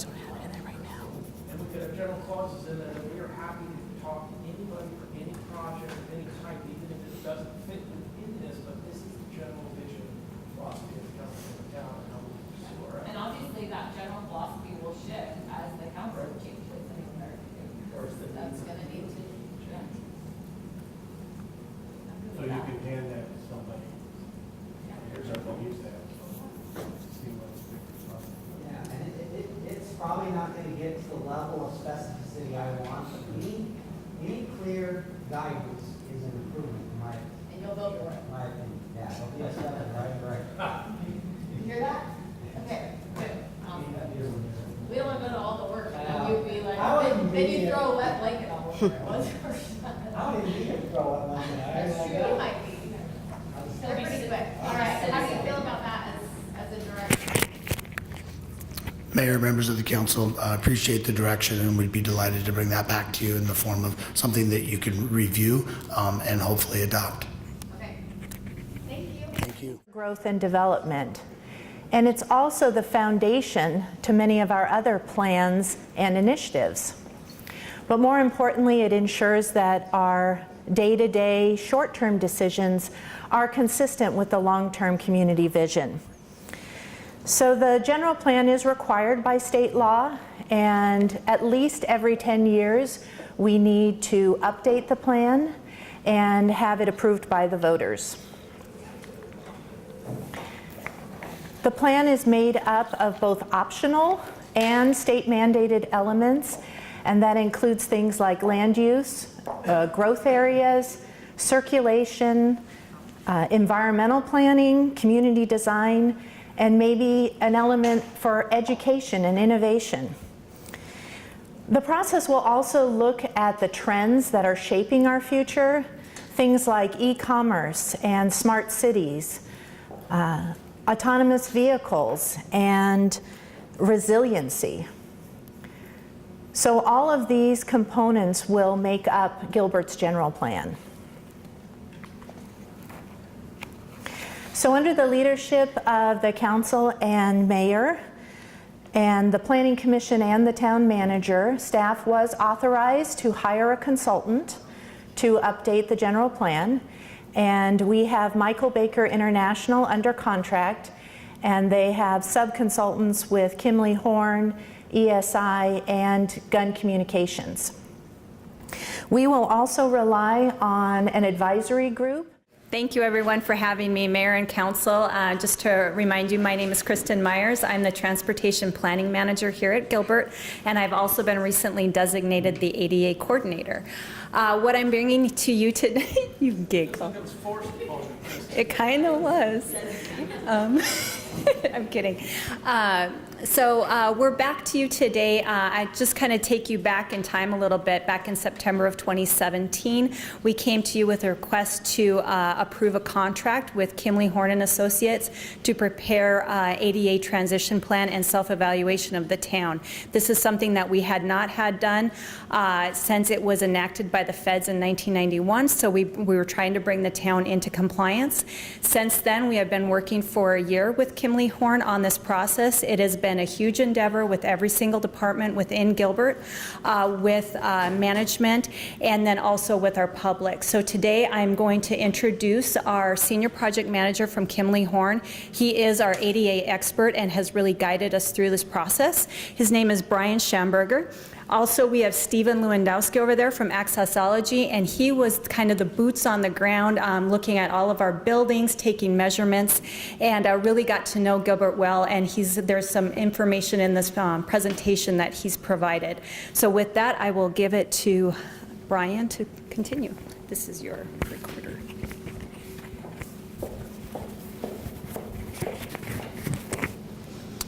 Good morning. Well, we will, everyone's excited to talk about this as you've been anticipating this for the last several hours. It's right before lunch too, so we'll make sure that this is continue to get ahead of schedule, right? Let's talk a little bit about why we're here. Kristen mentioned this has been a requirement for the last 28 years. The town is not doing this just because it's fun. It's actual civil rights law, okay? And there's been a lot of requirements that have been in place since the inception, and even before the signing of the ADA back in 1990, there have been requirements for burial removal plans and transition plans. But you know, we're here where we are now, and we've made a lot of progress over the last year. The basic fundamental requirement is it's about inclusion, okay? It's about independence. It's about making sure that everyone has the opportunity to participate and be included and is not excluded from all the town's programs and services and activities. And that's everything that you do, okay? But there's some things that really aren't your responsibility. There are things that you sometimes can enforce. You're not responsible for enforcing some of the fair housing and maybe things associated with university and public school facilities. Transit operations and how they operate and maintain their facilities, and any of the private businesses. So there's a continuing obligation similar to what you have as a Title II agency to eliminate barriers and have their own transition plans. So private businesses, they are not excluded from this requirement. So early on in the process and the team, and again, we'll talk a lot about the team, and this was not just something that Kimberly Horn, Accessology, and Kristen and Rick kind of did in a vacuum. We had a team approach, and we talked about goals and objectives. And there's also some requirements, and all these goals and objectives really support some of the federal requirements that we're trying to accomplish and making sure we're achieving. First and foremost, we're going to improve access within the town, and that's one of the goals that we're trying to accomplish. But we're also going to, because it's a requirement also, to get participation from the disability community. We need feedback, understanding what kind of level of service you're providing and how can you do better. We're always about doing better, right? But throughout this, we're going to educate staff on what some of the requirements are. Not everyone knows everything about all the things that are required under the ADA. And then the big part of it is we're going to generate a list of barriers, whether that's programmatic through all the policies and programs, or it's maybe some structural things that need to be fixed. And there's going to be a long list of barriers and things that are associated with that. And we're going to tell you how to fix them. We're going to develop a schedule, and there's going to be cost associated with that. So how long is that going to take, and what's reasonable? And then we're going to look about how we fund those improvements over that schedule. So basic requirements on a transition plan, what does it mean? Well, think of it as a master plan for accessibility. We talked about the general plan. Well, as part of that, then you have your wastewater, water master plan, thoroughfare plan, where we now have a master plan for accessibility. And there are some basic requirements from the federal level that you need to have a willing and active ADA coordinator. And now, Kristen did. It was something that she thankfully agreed to be the town's ADA coordinator. And it's a thankless role. But people need to have also an ability to file a complaint or a grievance. So making sure you have that in place is important. We've accomplished those first two. Also having a notice that tells people what their rights are afforded under the ADA, and also what the responsibilities as a Title II agency and what you need to do in support of the ADA. Again, this is a civil rights law. But then it's the big part of developing the plan is doing that self-assessment, the self-evaluation, where you look at everything that you have, and then you identify those barriers and develop an overall plan to eliminate those barriers. And as part of that, we want to make sure all new construction is built to meet the current standards. So we want to make sure the standards are current with federal requirements, the minimums that are set at the federal level. And then, again, this is going to be a living document. something we're going to establish now and continue to massage and update as complaints may be made or different priorities change or things or new construction happens. We're going to update the plan periodically as the improvements are made.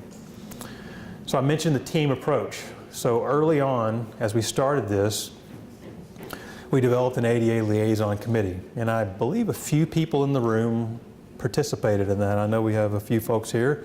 Again, you think of a village and a team, and to accomplish what we accomplished last year, this was not going to be. We've yet to find an ADA coordinator who knows everything there is about how to have a compliant bathroom, to constructing a curb ramp, to make sure the playground equipment and surface materials and hiring and firing practices and job descriptions all meet the minimum standards, and how that's all done.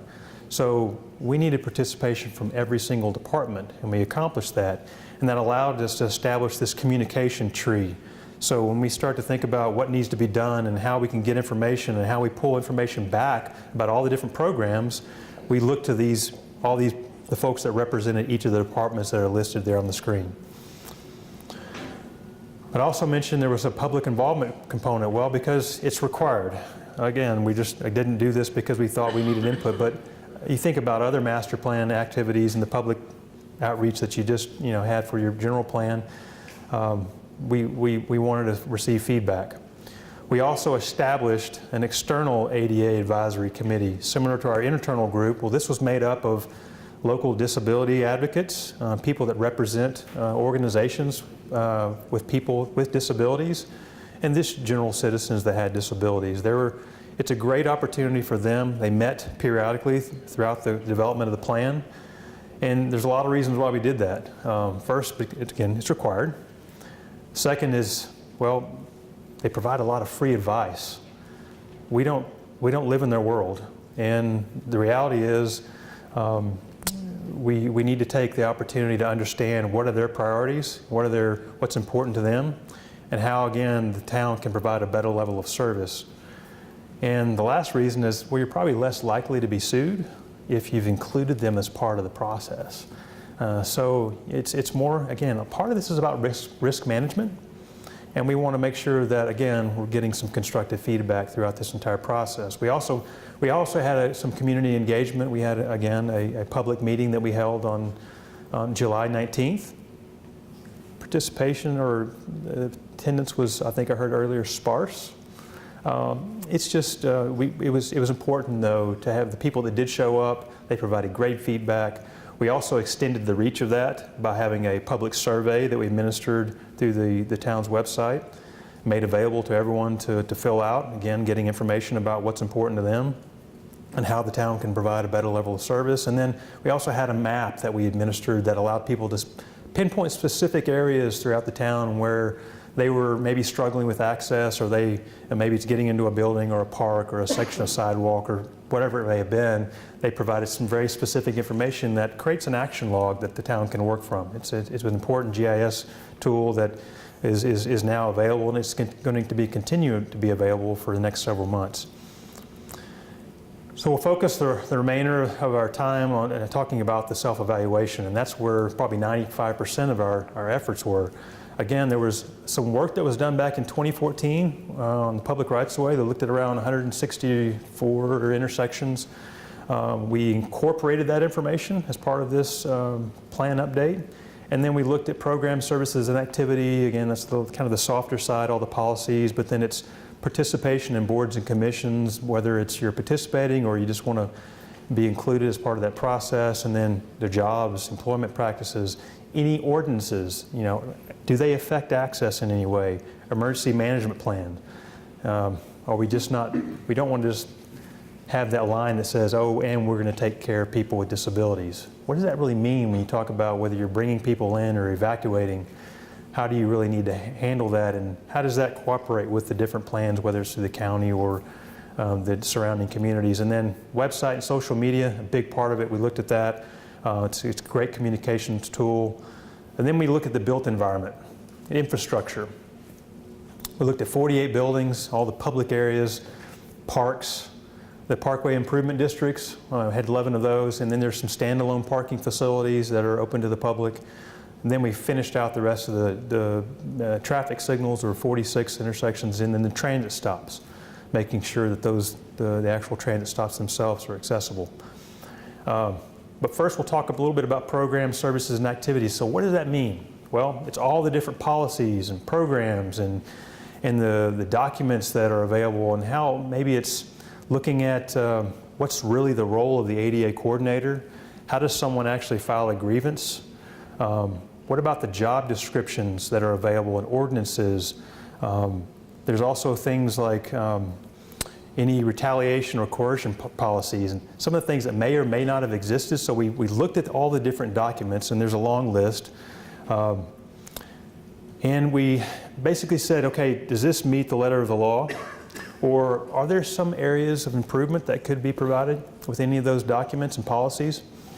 Again, if someone wanted to participate in an after-school program, are there things that hinder participation? Or the staff, or the additional training that may be needed? Or we just need to generate this new policy or procedure needs to be developed in its entirety because it's just kind of lacking. So we identified those things. Those have been provided as part of the transition plan. We provided guidance. And staff, even before, as we're currently developing this plan, they're starting to take care of some of these things where we may need improvements or things that need to be developed. So these things are already being started, they're being developed, and they're being used by staff. Let's talk a little bit about some of the facility reviews and the evaluations. We've looked, again, I mentioned all of these infrastructure and facilities and public rights-of-way elements. Again, there's some sidewalk miles associated with that, making sure people have access into the facilities as well. Maybe it's surrounding within those park areas. So there's a lot of, this was a tremendous effort. Boots on the ground, people out there making assessments of all the facilities. If I probably printed the stack, it would probably come up to about my shoulder if I presented all the facility reports. There's a tremendous amount of information. So, we're being nice to the trees. We're making sure those are all electronically provided to the town. And this gives you an example of some of the level of detail. And this is just one page of many for John Allen Park and then the park maintenance building.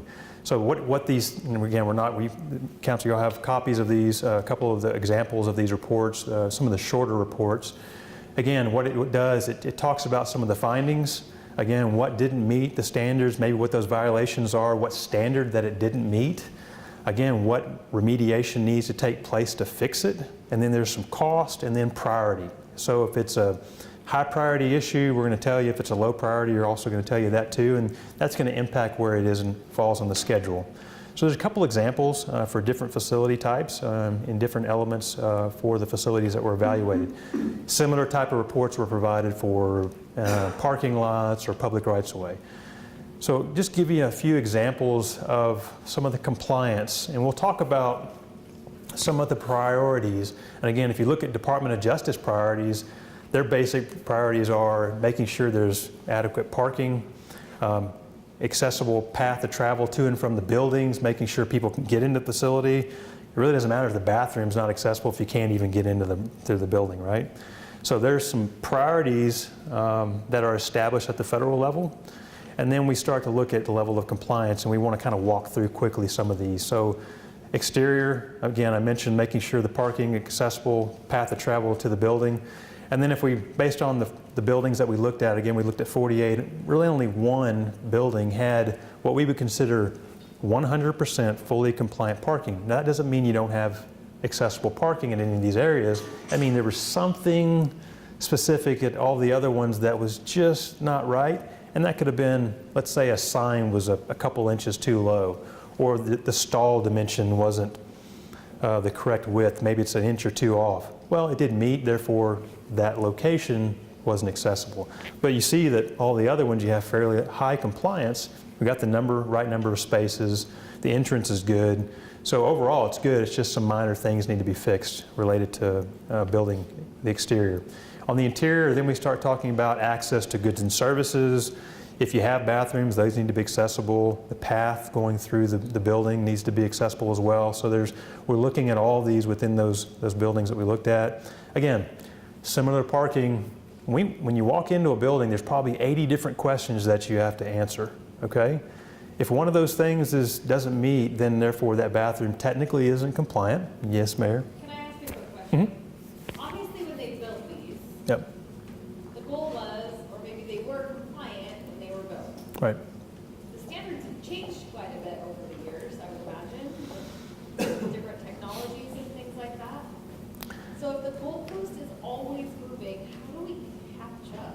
I mean, how do you ever really become a compliant city? Obviously, our goal is to be inclusive. Yeah, correct. We don't wish to, like, that would be so inconsistent with the values of Gilbert for us to be like, we don't care. We do care. We Right. want to make sure that we're compliant, but I worry about moving goalposts. Some standards have been updated or modified slightly. The vast majority of them have not. And when we're evaluating these facilities, we're evaluating them based on the standards that were in place at the time that they were constructed.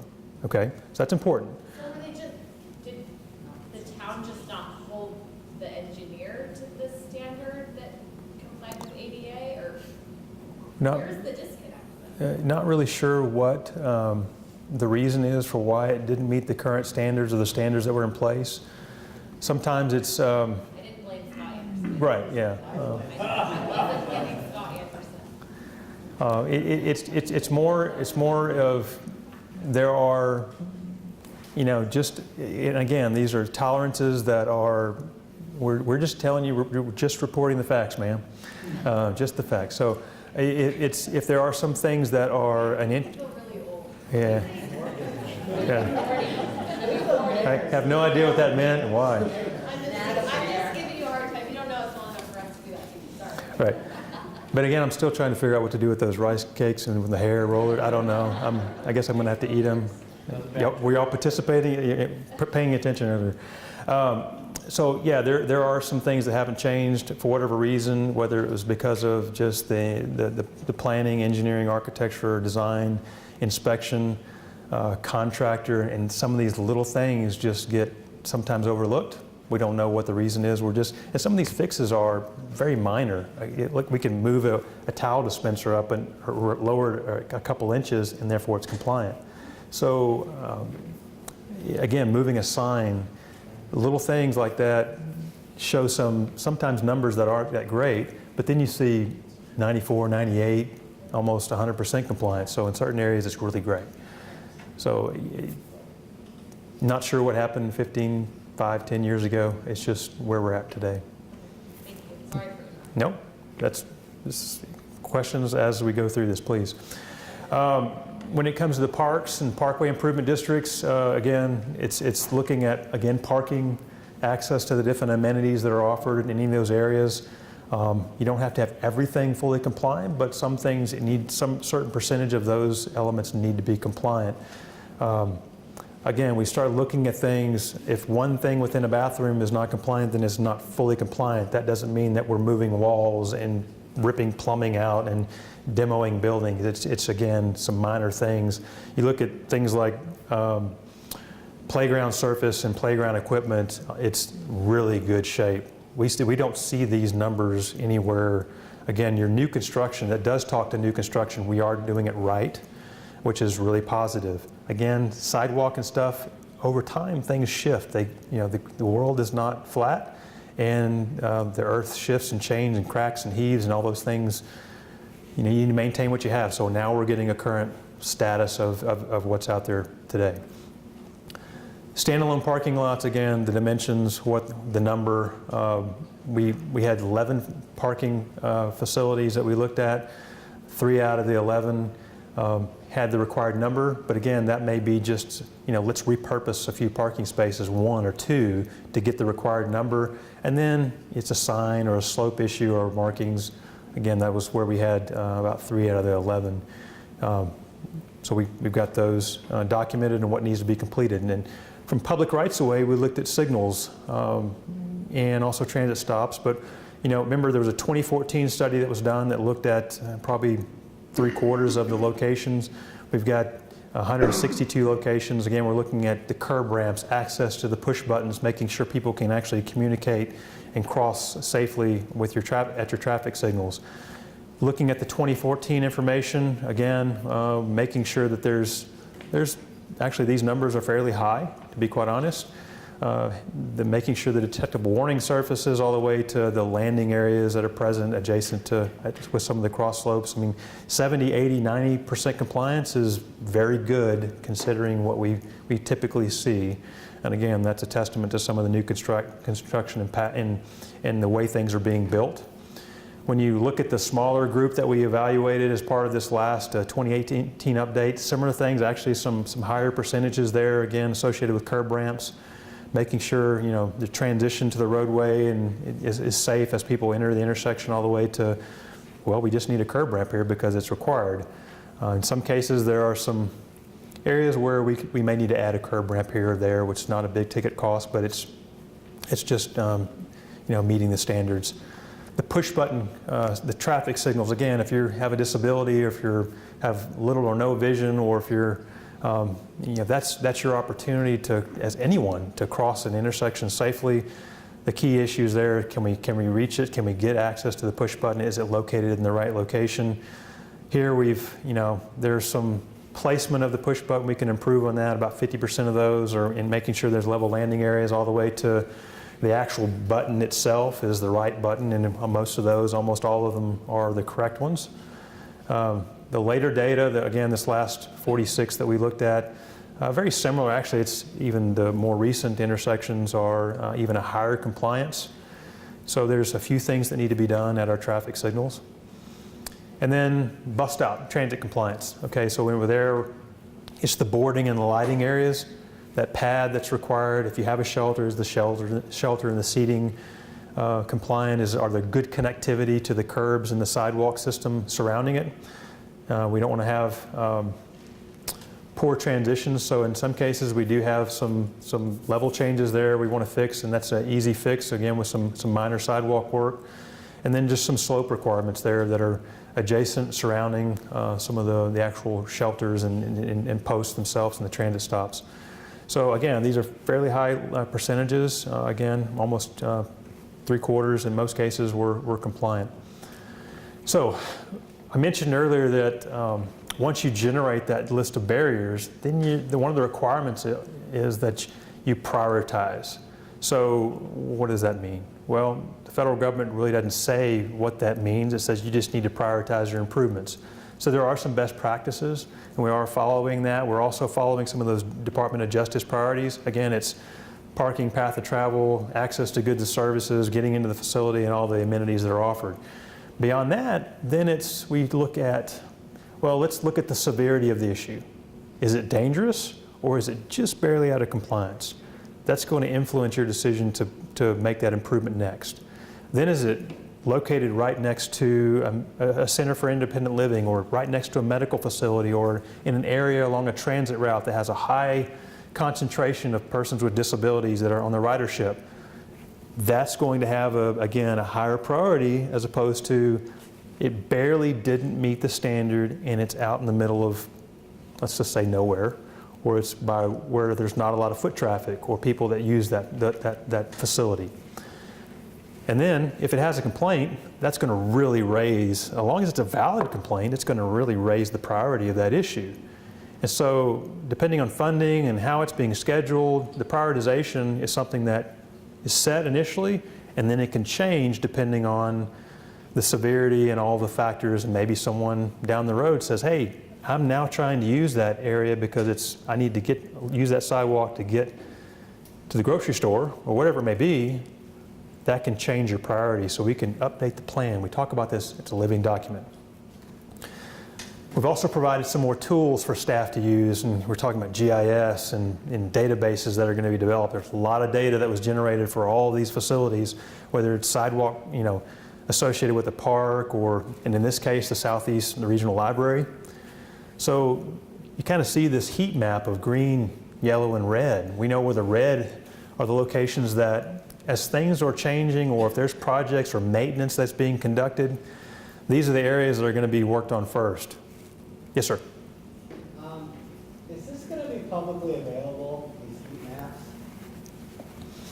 I think it would be very unwise, because that would certainly give somebody an opportunity, they find someone that's really out of compliance to find an opportunity to cancel.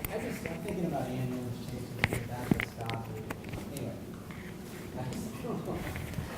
That's not bad, that's not very transparent, is it? I'm going to be kind of talking about next steps at the end, but just to let you know, this is going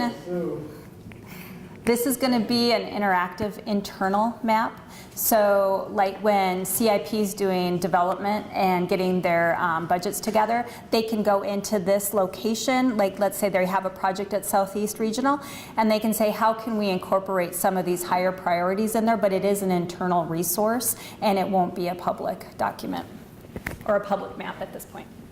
They're all public documents. Well, they're all, yeah, but it's not going to be a map that's just out there. And I know that too, but I'd rather not like advertise this. We've got plenty of stuff we could advertise, but we don't. The plan, though, is a requirement of the federal government, so every municipality in theory has these things. Right. So anyone can request that as a public document request and find out. Sure. Yeah. Sure, all right, I just back to my Scott before. It needs to be a public document that's available if someone requests to get a copy of it. That's fine. How transparent you want to be is up to you. So again, this is your plan. This is not Kimley Horn and Accessology's plan. This is the town of Gilbert's plan. And again, it needs to be incorporated, I guess, as Kristen said, as part of the other ongoing maintenance, planning, capital improvement projects that are going. And this is, again, just another tool to help support those efforts.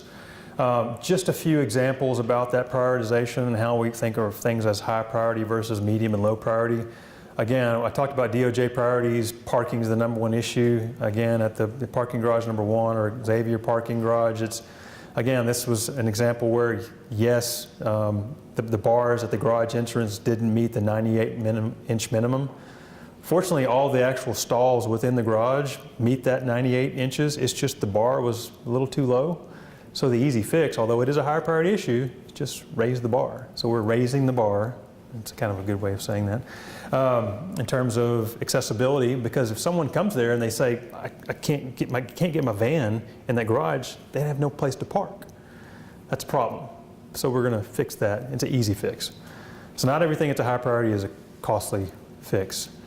Medium priorities, things, access to goods and services. So it's lower priority on Department of Justice, and some of the things are minor, like the transaction counters are too high. Well, there needs to be an area that's 36 inches wide and 36 inches high.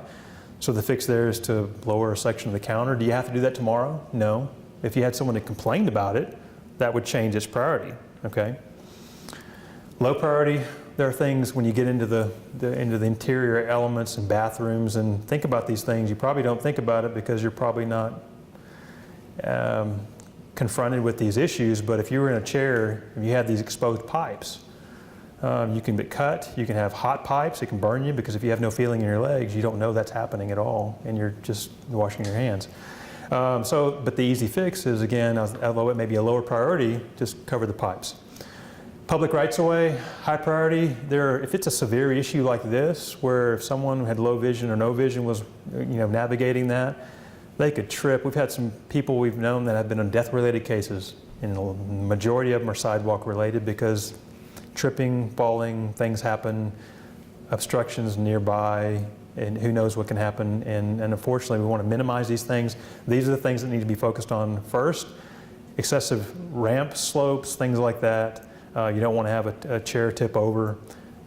Medium could be temporary type things. Vegetation, we can send a maintenance crew out tomorrow and fix that. That's an easy thing. It's temporary. It's not something that's permanent, doesn't cost a lot. Slopes that are barely out of compliance. Areas that may not be heavily traveled but still have issues associated with them. Those are medium priorities. And then some of the low priorities, it looks like a great ramp. Well, at the top of it, the slope is barely out of compliance, therefore that's a low priority. Not something you're going to spend money on tomorrow, but it's a barrier that affects people. And then access to push buttons. It may be the 10-inch requirement, maybe that's 12 inches, it doesn't meet, but it's close, but it's a low priority, it needs to be fixed. You can do that quite easily. Same thing with your transit routes. Again, transitions, making tripping hazards, those can be a high priority, especially if there's some of the newer construction. Some of these look great, but over time, some of those sidewalks shift, and then barely out of compliance, a low priority, something you're not going to fix tomorrow, but something that we need to be on a list somewhere. So let's talk about that list and the associated cost. So we've added everything up. We've provided a list of everything related to different facility types. We've incorporated the 2014 dollars as well. Again, that was almost $1.6 million associated. We didn't have that broken up by high, medium, and low, but we have the overall cost. But everything is grouped by high, medium, and low priority. Again, things we need to think about sooner than later. Total cost is just under $8 million. Again, that's for the entire town. If we then look at an implementation schedule, well, what does that mean? Well, it needs to be reasonable. Probably something within the next 2 to 3 years to fix $8 million is probably not reasonable for most agencies. If it's 30 years, maybe given the fact we're already 28 years after the signing of the ADA, maybe 30 years is too long. Maybe that's not reasonable for the town. So what, based on discussion with staff and where we think is a reasonable time frame, 10 years is where we're at, and that translates, if you look at, again, that's going to vary depending on the department and who's responsible for what cost. That's just under $800,000 a year, and that would fix all of the high, medium, and low priorities. So that's getting everything completed. That's accomplishing a lot. So, Kristen did mention earlier she was going to come back and kind of wrap things up, talking about some next steps, maybe getting some more feedback, and obviously some more questions, but we'll talk, kind of turn the program over to her, and we'll have some discussion on next steps.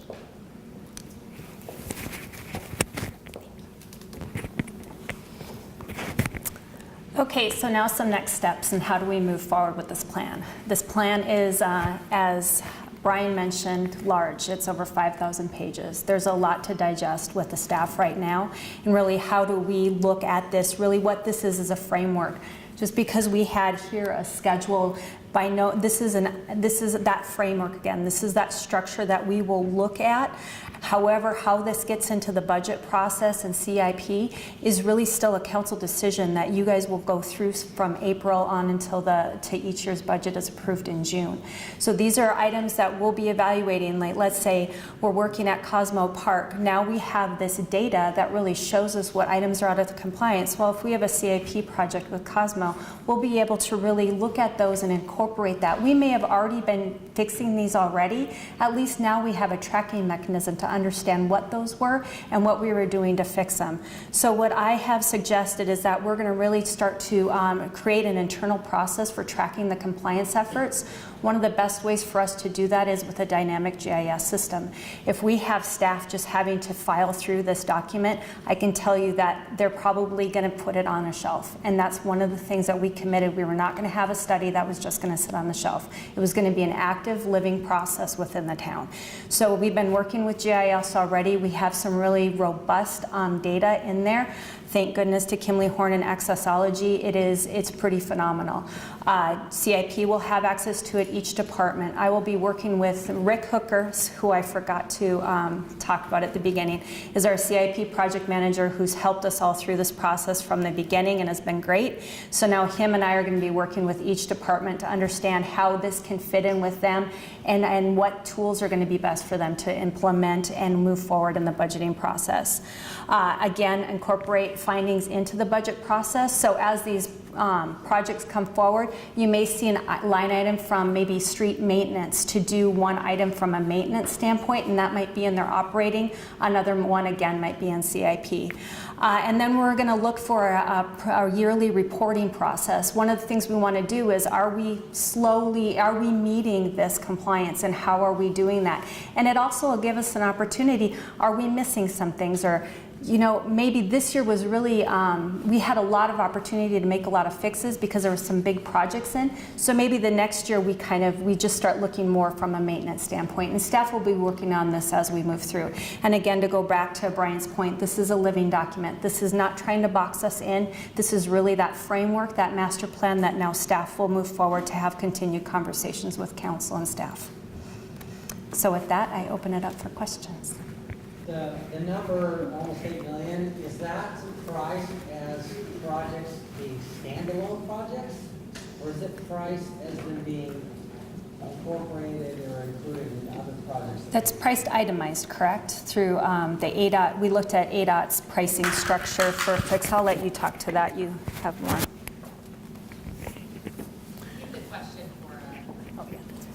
So the question was, are the pricing, again, the $8 million and the sum of that by the different facility type, was that standalone projects, or is that assuming that those were included as part of other projects? Well, those were considered to be standalone type projects, or itemized based on unit prices. We looked at industry standards to fix that specific element, and that would be an associated cost. So if you could, let's say you were making changes at every building, and you could issue a PO for that, and you could get your own internal and have internal staff make those changes, that'd probably a lot less cost. So think about these as design, engineering, architectural cost associated in there. There's also contingencies in there to allow for, these things may not be built tomorrow. They may be built 5-10 years from now. So there are some contingencies included in these costs too, to be somewhat conservative as planning dollars.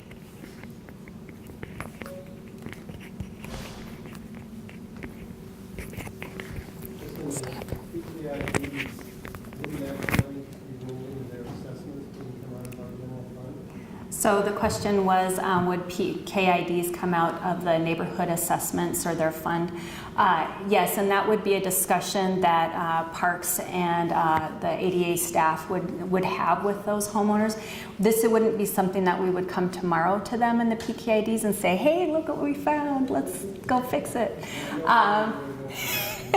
These would just be addressed as maybe some rehab work needed to happen in some of these PKIDs, but at least we'd have a sense of what the compliance needs are.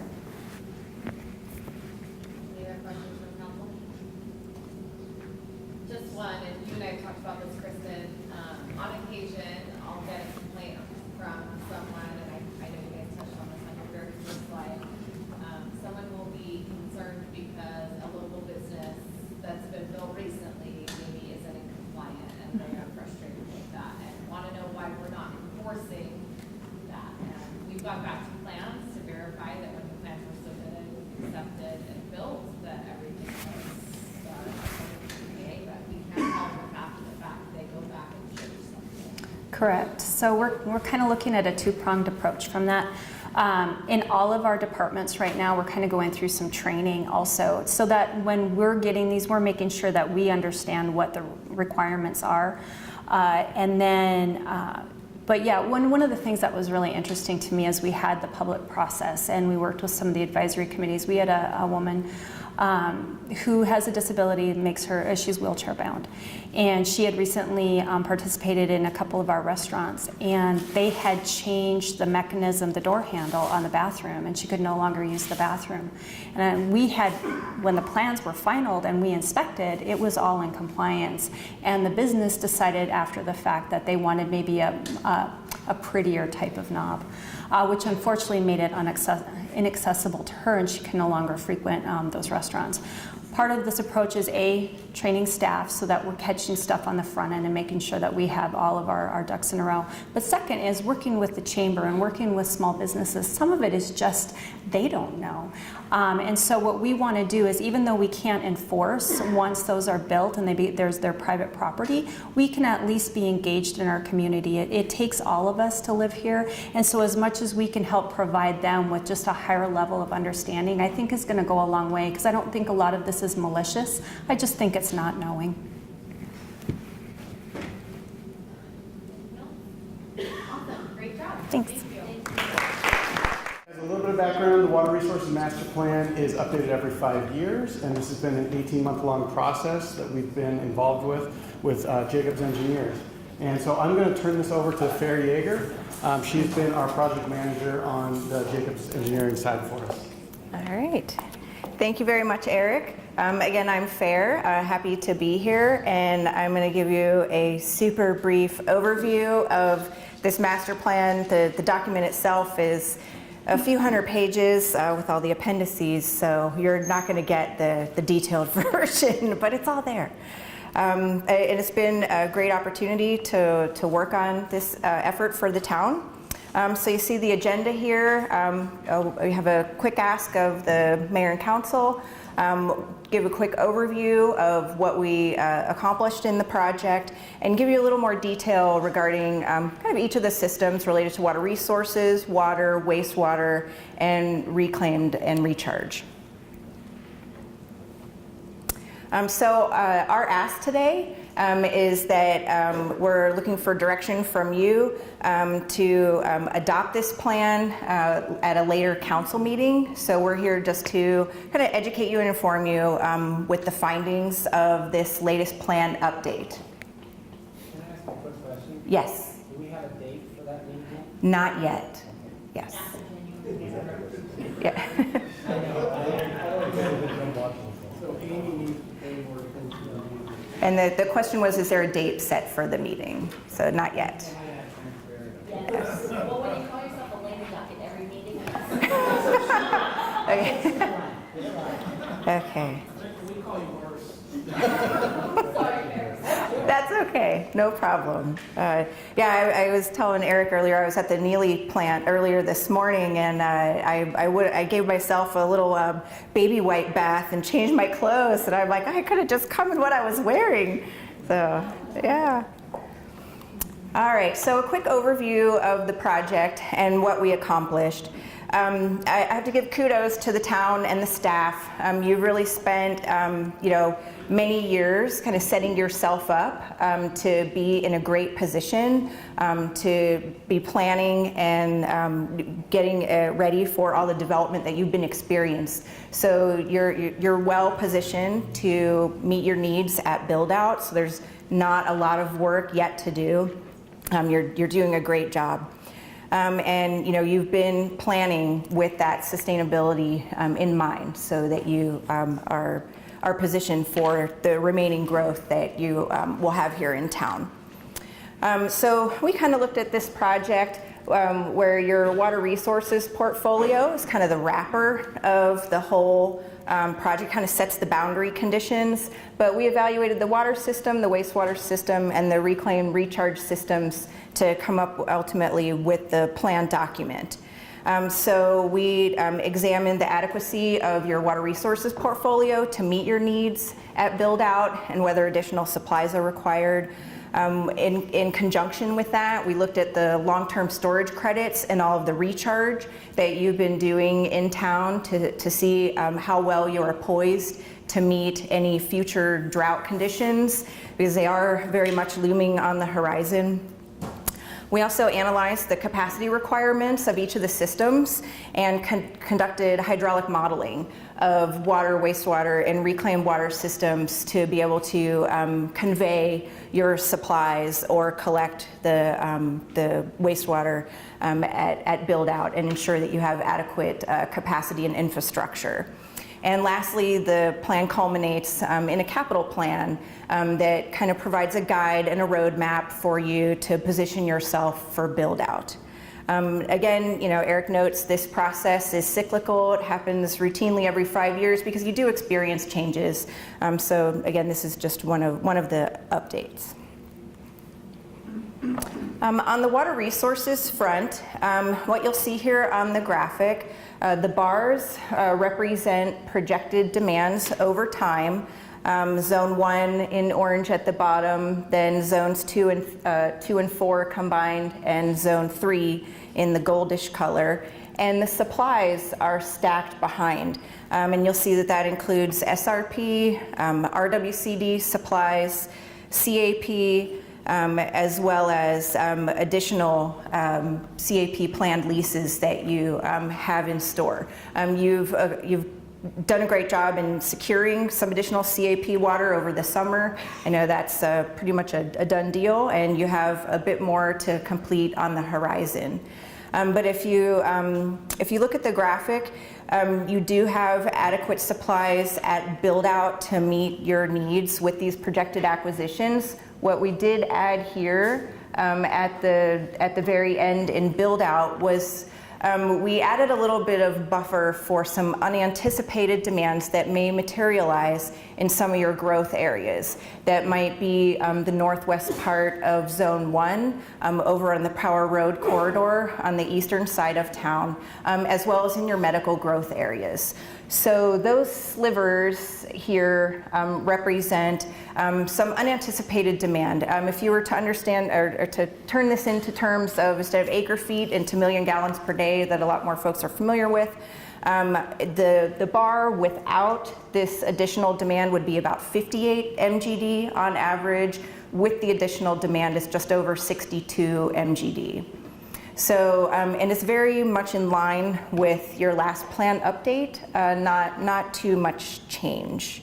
But it is very important to be on an aggressive path to secure those additional CAP leases to bolster your portfolio in the future. Again, we also examined the adequacy of your long-term storage credit bank to get you through some potential shortages, either on the SRP system or on the CAP system. And you do have adequate storage credits already accrued to meet needs in the future. Yes, customers may be impacted from a demand perspective, and they may be asked to conserve, but you'll still be able to meet needs with the credits that you have and extract. You have an adequate well capacity already in place to be able to extract that water in times of drought. Also, you have adequate production capacity already on the books for the North Plant and for your recent Santan expansion. It's just important to maintain your well rehabilitation program so that you have adequate well capacity at build out. Any questions? No? Okay. Okay, so focusing on the water system, again, your planned production capacity is sufficient to meet your build-out demands. You already have some additional wells already in your capital plan as well to help with your portfolio in extracting water in times of drought. You also have adequate storage in place to meet needs at build-out. There are a few projects on the books where you'll have some additional storage available to you, and that's important for system rehabilitation. So as you periodically rehab your tanks and do maintenance, if one has to be offline, you have some extra capacity to be able to meet customers' needs. One thing we did briefly address in this plan is actually looking at merging zones 2 and 4. Hydraulically, it is possible to do that. The customers would experience a slight decrease in their current operating pressure, but hydraulically there's no reason that Zone 4 couldn't be merged with Zone 2. This zone is essentially at the same elevation as this part of Zone 2 that is south of the freeway. So the customers that are here, if this zone were removed and merged, would have about the same pressure as these folks do down here. So hydraulically it would work. It'd just be a matter of implementing and obviously doing public notification. But there are a few benefits to that, including some water quality improvements. Water age does tend to increase once it reaches Zone 4 because it has to travel through some pipelines, and it's in storage, and you don't have a lot of additional well supply there. So due to some water age concerns, it is something that you might want to consider further exploring. Across town, there is some additional booster pumping capacity that's required to meet your needs at build out. That's conducted using peak hour analysis and using the station's firm capacity, which means that each station has its largest pump out of service. So there's redundancy built into that for maintenance and whatnot. But you already have a couple projects already on the books to meet your needs for that additional pumping capacity. And from a water quality perspective, the system is compliant with all of the existing water quality regulations, and the town is already positioned with some projects on the books to address emerging water quality conditions or changing water quality conditions. Yes? Your top northeast corner, it's white. Is that the part of the service by Mesa? Yes, so the question was the very top northeast portion of town that's just on the other side of the canal, that is the portion that is serviced by Mesa. So it's not within the water service area. It's within your planning boundary, but not within the water service area. Gotcha. Okay. Any other? Oh, that's farther south? Yeah, there's Baseline, there's Guadalupe. Yeah. Okay. Alrighty. Okay. Any other questions? No? All right. So moving on to the projects that are required, and don't get sticker shock because a lot of this is costs that can be recovered through your system development fees because they're broken out to serve growth. But the projects that were identified in the plan support remedies to meet system deficiencies, in particular fire flow. Those are areas up in Fiesta Tech and in the Heritage District. There's also some system redundancy with some looping up in Zone 1. There are several projects for growth. Those are primarily in the Power Road corridor and also along the Santan corridor, and then in the southern parts of town that aren't fully developed yet.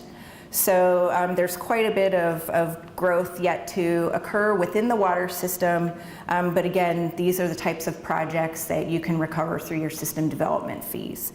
Lastly, we've recommended some pressure reducing valve stations in between the pressure zones that allow you to move water across the zones, and that again helps with system redundancy and some water quality improvements. There are a couple in the northern part of the system, but the southern part of the system could use some, and it would really help the operational staff meet the needs of customers and improve water quality in lower demand times of year. And last but not least, there's booster stations that are planned. There's an expansion up at the north plant to expand the finished water booster station out to Zone 1 so that those customers will be positioned for build out. So, any questions? Okay. All right. So moving on to the collection system. So we analyzed again production capacity, or I guess treatment capacity, as well as the ability of the collection system to convey the wastewater both through the lift stations and the gravity system to the treatment plants. You are expected to have adequate capacity at your treatment facilities at build out. Again, the graphic here, the bars show the flows, that water demand that we added, the little slivers here, about the 4 MGD of unanticipated demand that eventually might make its way into the collection system is shown here in the little slivers. And the bottom bars here in gray are the projected flows to the Neely plant, and here's the Neely capacity. And then the goldish bars are the projected flows to Greenfield with the Greenfield capacity. You'll see you have extra buffer here with Greenfield, and there is one last planned expansion of the Greenfield plant. You could reconsider potentially the capacity that you're engaging there, but it will likely be driven by the loadings and not the flows. So it's essentially the strength of the wastewater that would dictate the capacity that you would require, not necessarily the flow that's entering the plant. So that's something that's been happening all across the valley as we've kind of been experiencing that conservation conundrum and less wastewater is being returned into the collection system from water users. Also, when we analyzed your lift station capacities, those are adequate at build out and adequately sized to convey the needs that you have. So again, you've had a lot of proactive planning in the past decades, and that has really set you up well for the future. So zeroing in a little closer on the collection system improvements, again, you already have your planned expansion at Greenfield. Neely doesn't have any planned expansions. There are a handful of projects to address some system deficiencies. There are 3 different relief sewer projects. They're similar to the ones that were identified in the previous plan, although some did drop out. But there's one up on Houston, one on Warner Road, and also along Lago Road. So there's those projects that have already been identified to address some system deficiencies from a capacity perspective. As far as collection system projects for growth, those have been identified separately. Again, you can use your system development fees to recover the cost of these projects. And lastly, we analyzed the potential to connect your septic system users to the collection system. And those users are sprinkled all over town. They're kind of shown in all these little red neighborhoods, kind of all over the place. If you were to connect those customers, I think you'd regain about a couple MGD or so in wastewater flows. So it would eventually help the reclaim system, but it's quite a large investment just to regain a couple MGD, but something to consider in the future. Or as these customers may have issues with their septic systems down the road. But just to clarify. Yes. Maybe this is where they'd be required to pay a system development fee in order to get these done, and therefore that money would be utilized for. It says I have to use the mic. Oh, yes. Yeah, so the question was that those users would have to pay a system development fee. That is correct. The way that the system development fees, Kelly, you might want to phone a friend on this, but system development fees don't have that $184 million impact put in them because those are not firm projects. Right. Yeah, thumbs up from the back. All right. Okay. Okay, thank you. All right. Any other questions? No? Okay, and moving on to the reclaimed and recharge systems. Again, you have adequate supplies on average to meet your needs at build out, but you do run into a little bit of a constraint during summertime to meet your peak demands. If you look at the graphic down here at the bottom, you have your kind of your existing demand and then your projected build out usage and demands on the reclaimed system. And here's the build out supply, and if we added that added the septic user conversion, that takes the line up a few ticks here as far as the available supply from converted septic users. But the bottom line message is, again, on average, you have plenty of supply, but when it comes to peak summertime demand, the north zone, which is essentially the Neely kind of service area, would require to be supplemented either by transferring water from the south to the north or by installing additional recovery wells for customers to extract water in the summertime, which would dip into your long-term storage credit bank. But it's something that is you're doing today, and it's a practice that you could consider in the future. From a recharge perspective, the north zone has adequate capacity to meet the needs at build out, but the south recharge site does require expansion. You already have plans to do that. So again, to meet your needs at build out, you do need some additional recharge capacity on the southern part of the system. So, any questions? Okay. All right. So there's only a couple of reclaim system improvement pipeline projects. They're in the southern part of the town. This segment is currently under construction, and then there are 2 other 1-mile segments to complete a loop of the reclaim system for future customers. So only a couple miles of projects for a total of just shy of $10 million. So again, these are to meet the needs of your future reclaim customers. Again, you may need an additional recovery well or 2 in the north to meet demands in the summertime, but otherwise, again, you're well positioned to meet your customers' needs at build out. So, you're not yes. planning on bringing it to the east of Higley Road? No, that Yeah. Yeah, so the question was, we're not planning to extend the system east of Higley Road, and there are no plans to do that right now, so. What did you feel like the benefit was? Oh, no. It was very personal. He was just trying to throw it out. That doesn't mean was there.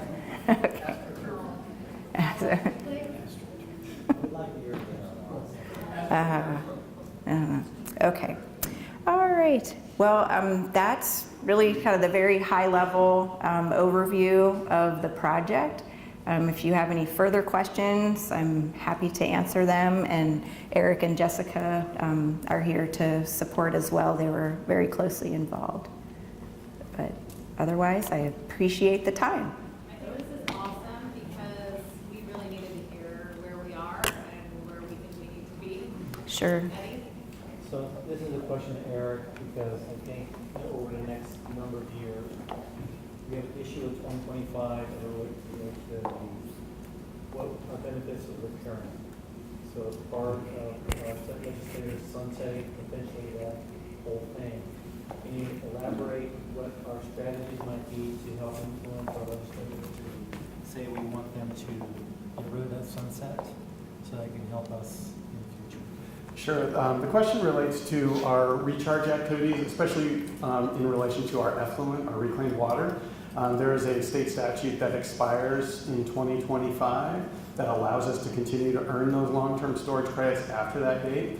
And so Councilmember Cook's question is in regards to specifically pushing to have that sunset date removed from state legislation, because initially the idea was back in the 80s when they had this exemption, they thought, well, we don't know how to use effluent right now, and so let's use it for recharge in the short term, and then we'll figure it out. And so by 2025, we should have that figured out.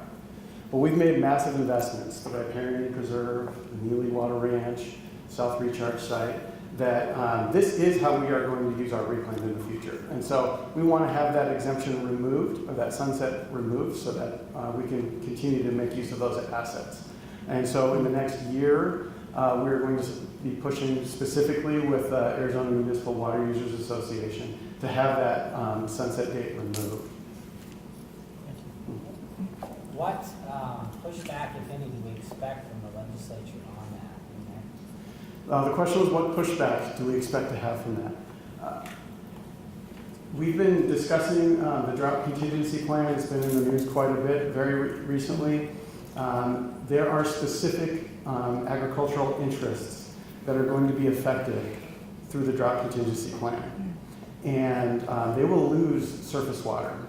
Gilbert will lose surface water through those cuts as well. Part of the intra-state plan to make that work is to make sure that we get some water to agricultural users.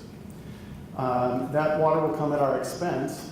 There is a movement afoot to prevent cities from storing water for the future while we're in a drought. which is a significant threat to our ability to plan for the future and to meet current demands and to be within safe yield. And so that is the main pushback that I can see right now is legislation that might be put forward to prevent cities from storing any type of water for the future. And if that happens, there will be severe consequences for us.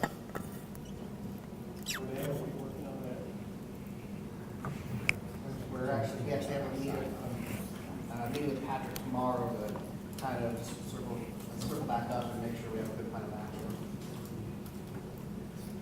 Mayor, Eric, we've talked about creating a policy similar to what Chandler did for large commercial water units that would come in. Essentially, you've got to bring your own water with you so that you don't come in and meet all the requirements by zoning and uses and then place that demand on our system. Could you guys touch upon where we're at with that? Sure.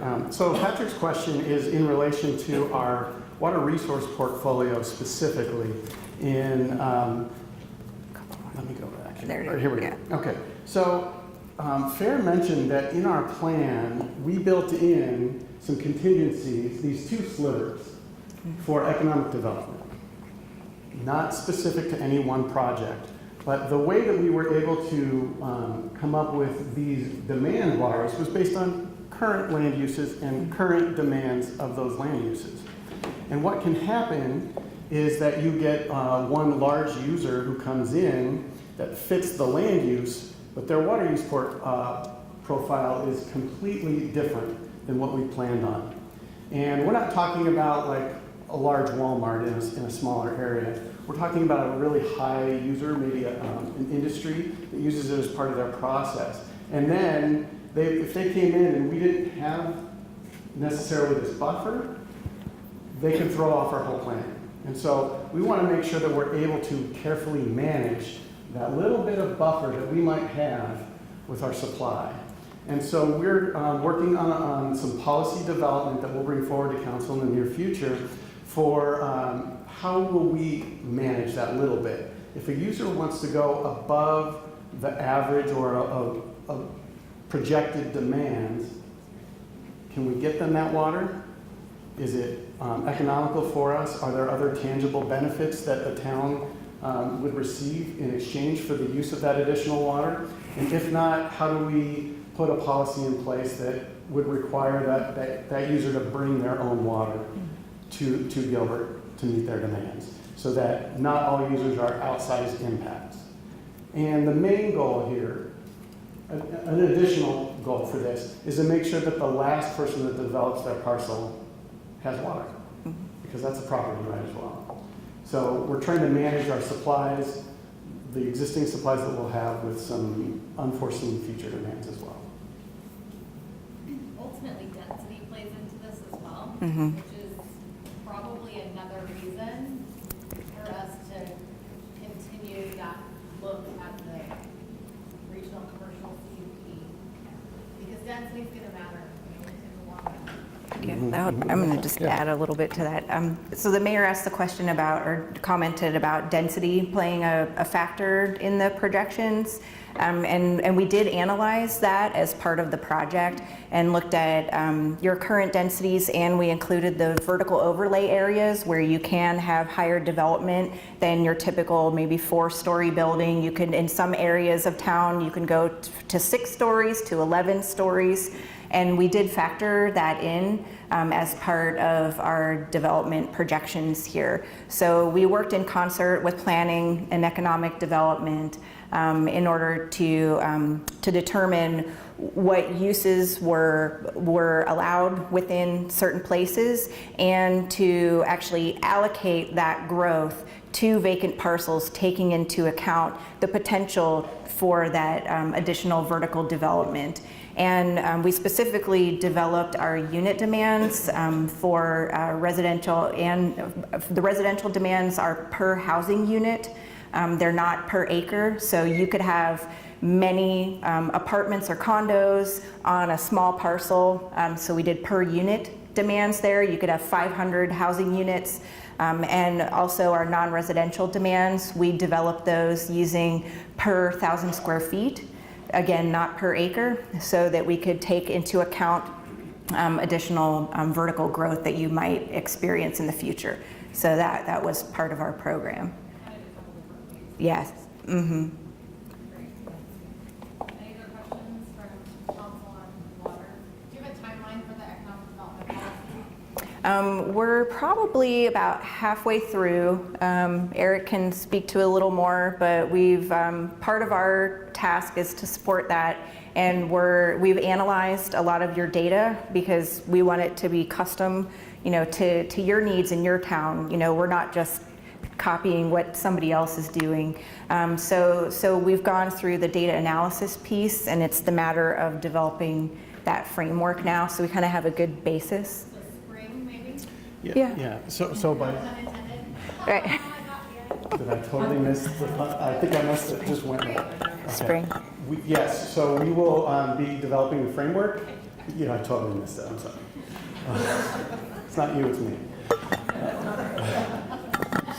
We'll be developing the framework, and we're going to bring the potential pieces to council at some point for confirmation that yes, this is the direction, and then the development of all of the ordinances and that will come after that. Okay.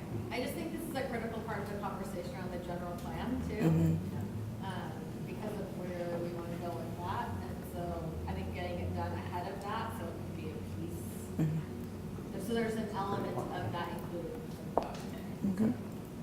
We'll make that happen. So we will bring this plan forward on a future council date for confirmation. I assume that's the direction we're getting here today. Okay, thank you. All right. Thank you. Thank you. Really exciting, and I'm really excited for many reasons, but one is we're going to really plan to have a coordinated town-wide centennial effort. And so we're trying to bring all of the groups in Gilbert together who I know want to participate in Gilbert's birthday and make it easy and simple for everyone to do that, whether you're in the school district or you're a local business owner or you're actually part of the town organization. So this is really fun and exciting, and we have a great head start thanks to Mayor Daniels and a lot of planning in advance. And I know Councilmember Peterson and others have reached out about so many people being excited about wanting to be a part of this process. So I'm going to tell you kind of what the plan is to do just that and to bring a lot of people into the fold. So we're going to be having a kickoff meeting in February. I know that doesn't seem like it's right around the corner, but it is honestly. And that will give people quite a bit of time to get ready. So one of the things I wanted to make clear, because I've been getting a lot of questions about the centennial, is we're going to be celebrating the birthday year-round. This isn't going to be something that's just on Gilbert's birthday in July. We're going to be tying the centennial into events throughout the course of the year. And the best way to do that is to create branding around this and a look and a feel, a hashtag, a color scheme, and a logo, which I'm going to unveil for you here today. And so I'm going to talk, I know, and it's like still a year and a half away, or not, I guess a little more than a year away. So again, the events will happen year-round. We'll tie the theme of the centennial into everything we do, whether that's Gilbert Days or other events that happen throughout the year, and then we're hopeful that the school districts will do the same when they have big events. So again, this will kick off in January 2020 at the Digital State of the Town. So a year from this January, the mayor will kind of unveil the whole look and the feel, although everyone that's involved will already have had access to the materials that I'm going to show you in a minute. So what we're doing is we're creating an online digital toolkit for everyone who wants to participate to be able to use. So they will be able to come to our website. There'll be a landing page. It will have a calendar of events, which will be great. So there won't just be the town-sponsored events, but everyone's events. And then they will have the ability there to download any of the graphics, the color scheme, anything that they need. So this is really great, and again, will help us to make one unified, coordinated effort that I think will have one look and feel, which will help a lot.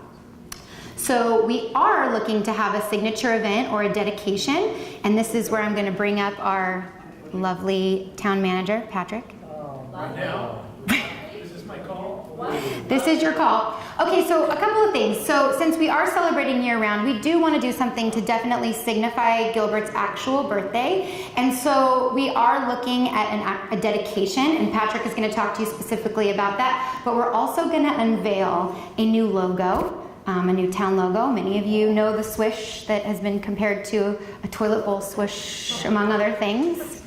And so we know that that's a really large undertaking to actually replace it. And so what we're going to do is just slowly start easing this new look into what we do moving forward. We're not going to be going around replacing it on all of our vehicles or on the manhole covers outside.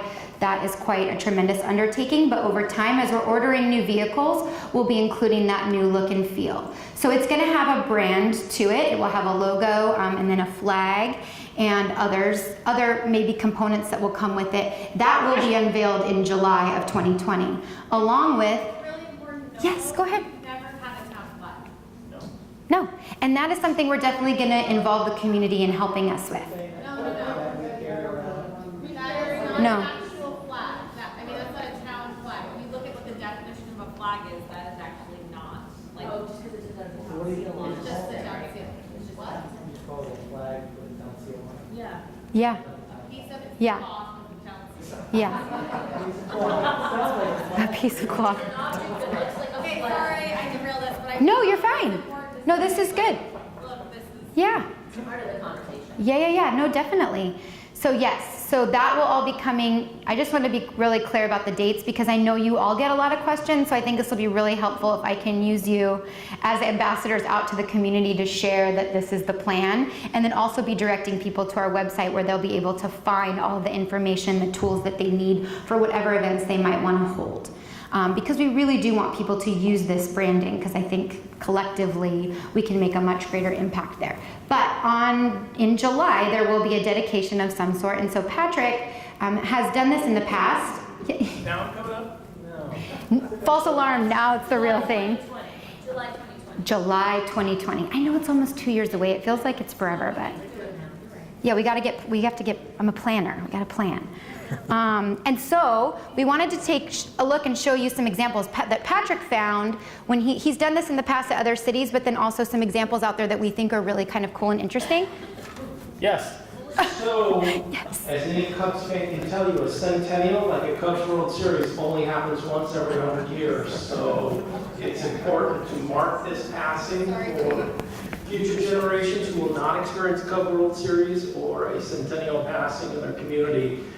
We talked internally at a staff level about would the town like to do some type of commemorative project, whether it be at the regional park or the downtown, but something, a bridge. Yes, I just texted. I was like, we're ready for you. Something that just marks this special point in our community's history for future generations to appreciate. Perfect. The I just texted you. I was like, I'm gonna age, the fact that this community has been in existence for 100 years. And so these are some different projects. In our last city, they did a clock tower, a fairly simple clock tower. It is the middle photograph on the right-hand side. It's in the front of our. You mean it's not the one on the bottom? Not the one on the bottom. It was on our municipal. His last city. It was fairly straightforward, fairly simple. They put a granite monument underneath it, marking it and commemorating it. They put a time capsule underneath it. But these projects don't have to be grand in scale. They don't have to be expensive. But communities do try to make them meaningful. So we took some different images of things that have been done from around the country. In Brooklyn, there is a water, it's not really a water tower, it's more of a water reservoir that they actually wrapped in stainless stained glass. And that's illuminated at night from the inside. And it's absolutely gorgeous and iconic for them. At the very top, you'll see a city. You see these in a lot of downtown districts, heritage districts. They'll do some kind of archway entrance to the district. We have the banner. We've seen the old-time photographs, and we now have another banner in place that entities can rent to advertise the start of school or the start of enrollment, a lot of different things, special events. But you can see various styles of banners across business districts. The very bottom are two columns that were constructed in University City, Missouri, that are the entrance to what's called the Del Mar Loop. That is their historic downtown area. They've really become iconic images for that community, and something that is important to them and their heritage. So we wanted to throw that out to have a conversation to see if you would like staff to work on some concepts within parameters that you'd like to set on some type of commemorative project to mark the passing of our 100-year centennial here in Gilbert, Arizona. Yes. Thank you, Eleanor. Yes, you like it? We looked at, at the 0-0 location, Jacob and Dan and others, we looked at potentially doing some kind of roundabout in that location, maybe having something in the center of that roundabout. The required engineering diameter for that roundabout would work for that location, so we were going to bring that forward. But if you would like us to think up some concepts and ideas and bring those back to you, and then we can maybe get a range of cost as well, we'd be happy to do so. Cool. Okay, we will work on some thoughts, we'll brainstorm some thoughts, and then we'll Something classy. Photo looks like it was at the turn of the century. I know that, I said that was when Patrick was city manager in OFAL. There's one that I think is obvious. I was thinking of The bronze Brooklyn. statue of me. Do you notice I made the Brooklyn one really big Maybe a in the sword presentation? And some kind of hat with a feather in it or something. I don't know. I would Oh, no. about that. But a thumbs up, seeing something. Scott has a good idea, he'll tell you offline. Okay, They like the Brooklyn one. okay, great, thank you. Back to Dana. You're released. I forgot a couple of really important things before I show you the logo and then bring Derek up. The theme. So the hashtag we're going to be using is Gilbert 2020, which I'm really excited about because a lot of this is about, 2020 in hindsight and then 2020 vision looking forward. So we're really going to be paying tribute to things that happened in the past and then also looking towards the future, which I really love. And so I think we can use that in a lot of interesting, fun ways. And then the other larger theme is for our future. So we thought we could do something really fun about like Back to the Future when we're, picking up on things that have happened in Gilbert's past to bring us where we are today. So we're going to really play off of that. So now to show you, just to give you kind of a sense of the look and feel of it, here is the logo that we've designed. So if you'll notice all of the little, yay, Mayor look. Yay, yay, Zara. And so this is really fun. I think we can do a lot with it. Each of those actually emblems represent something in Gilbert that are really interesting. So kind of fun and forward thinking. Now it is almost a year from now. It could change, you never know. But for now, this is what we're going with. And I hope you guys are all excited about this. This is gonna be fun. And I think we have a really good start on the planning for it. So we're ready. We're gonna outdo any other city that's had a centennial before. Sure. Yeah. Yeah, absolutely. Yeah, cool. And are you advertising the February meeting? Oh yes, I will be. We will be when we get a little closer. It's a little early now. No, I mean, it's not just invite only. Oh no, yeah. We could let anybody that wants to, yes, because then that will be just the one, we won't be having like regular meetings. That's gonna be the meeting where we kind of hand off all these tools that you'll need, direct people to where they need to go, so that from there on they can go and plan, and then we'll still be there as a resource. And then one other question, as Yeah. people come up with how they're gonna celebrate, will there be sort of a central place for everyone to, like a Yes. calendar? And Yes, there'll be a landing page on the website that will have a calendar. We were talking about social media, like creating a Facebook group, but I'm not sure that that's something that like my staff has time to manage if there's all these different outside non-town groups a part of. But I think if someone wanted to voluntarily start that group, that would be amazing to kind of bring people together to talk about their events. I think that's a great idea, but definitely the landing page and the shared calendar will be there. And then what other assets are you gonna have that'll be sort of part of the package? Because I think I heard Victor really wanted some coloring pages. Yeah. Coloring pages, yes.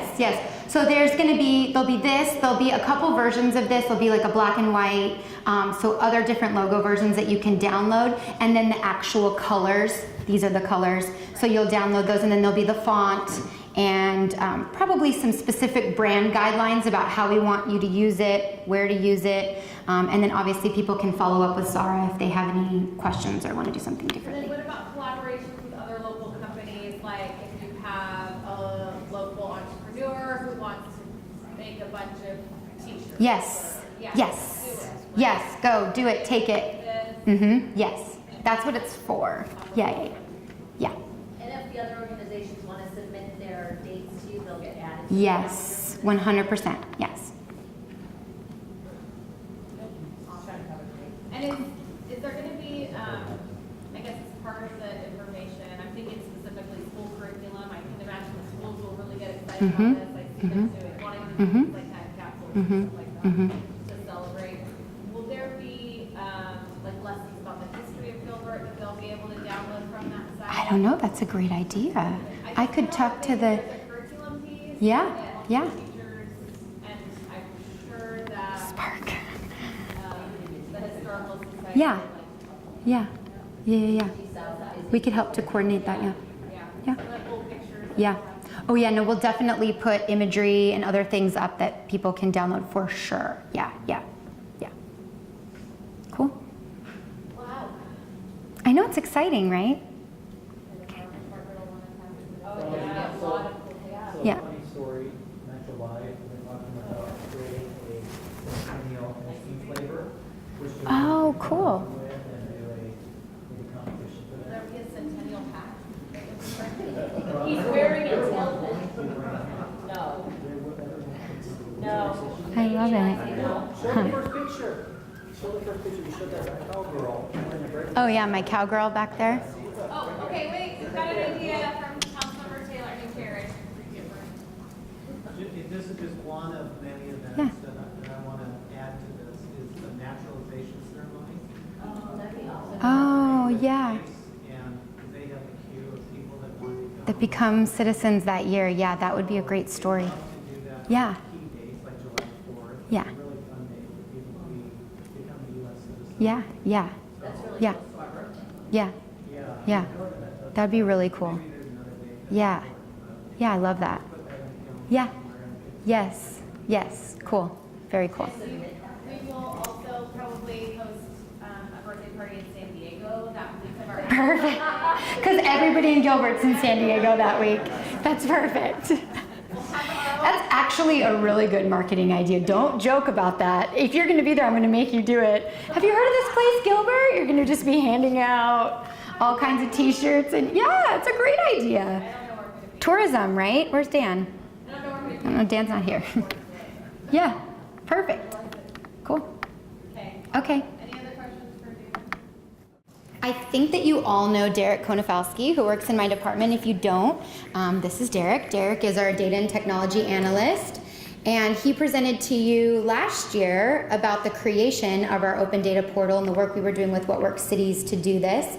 And so we are here to provide you an update a year later. We launched our portal named Alex in December of last year, so it's been live for almost a year. And so Derek's going to walk you through what we've accomplished in the last year. And just wanted to remind you, I know we have had a lot of discussion around using data for decisions and so forth. And so this is one of the reasons why, and we get this question quite a bit, about why a project like this or 311 would live in my department when traditionally projects like these would live in an IT department. And I really think that this is one of the ways that Gilbert is doing this differently and doing this right, and unlike any other city in the country. And we've been recognized for it and received many accolades over the past 10 months, even since we've launched, because of that. And that's in huge part in thanks to Derek and his skill set and my team, who all make this happen. But it really is a collective. We talk a lot about connecting the dots in my department, and we do this through things like Spark App League, like Patrick mentioned yesterday, our 311, and all of the data points that we're collecting, whether it's on surveys on Nextdoor or whatever that looks like, bringing those all together to help us make informed decisions. And so at the end of the day, this is where we're really focused. I know Deloitte talked yesterday about putting the citizen first, and I would say I'd put any city up against us when it comes to doing just that. And I think we are thinking about the citizen first and thinking about the data that drives every single thing that we do. And this open data portal is going to give us even greater potential to be locking in, you know, a tool that our residents can use to really be making decisions and helping to improve the community, that our staff can use when we're, you know, asking for new positions or things through the budget process. So just keep that in mind too when you're thinking about some of the stuff that Derek's talking to you about. Again, I think one of the things that sets us apart is us doing this collectively and with obviously all the data we collect and the outreach we do on social media as well. So now Derek's going to take it from here. Thank you. Yeah. All right, good afternoon, everybody. So I quickly just wanted to start. I know I'm keeping you guys from going, so I want to be quick. But as Dana mentioned, this kind of all started through our Spark App League, which for those of you who don't know is a coding contest that we run in Gilbert for junior high and high school students. And one of the things that we tried to do with Spark a few years back was to actually provide data for students so that when they were making their apps and games, they had real world data from the town that would either influence or inform their apps. And as we were going through that process, we used a platform where we basically collected this data there, and then the students could use that platform to download the data, view it, visualize it, and do all kinds of different things with the data before they put it into their apps. So that naturally got us thinking, why wouldn't we also try to extend that same principle out for everyone in the town, or just anybody in general? And why don't we try to put data that the town is generating out there proactively so that people can access it without having to do a public records request or without having to get in to the minutia, when the data isn't sensitive, it's not confidential, it's things that we can readily make available for people. So we began this process to create an open data portal. As Dana mentioned, I gave a presentation last year about the open data portal. So if you weren't here for that presentation or you're not familiar with it, we essentially decided to take a two-layer approach to this open data portal, which is different from what most other municipalities have done. Most municipalities have an open data portal, which is essentially a website where people can download these data sets from there. And then that's it. They have this data available, but there's not really any context to it. There's not any supporting information for it. There's not any kind of visualizations. It's just out there so that people can say that they're being transparent, and that's it. Our approach was a little different. We actually created an avatar, Alex.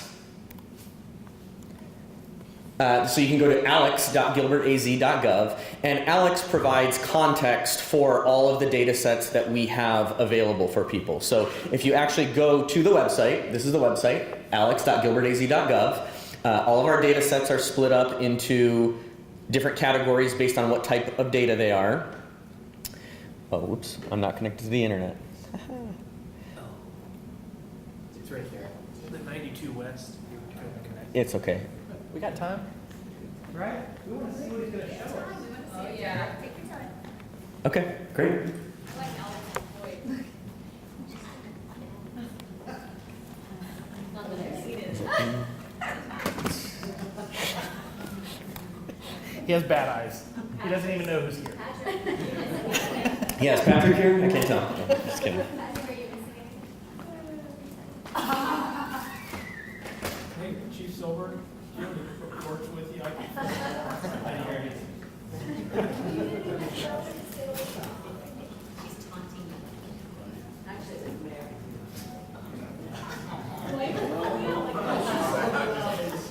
Wow, she was covering for it. Oh.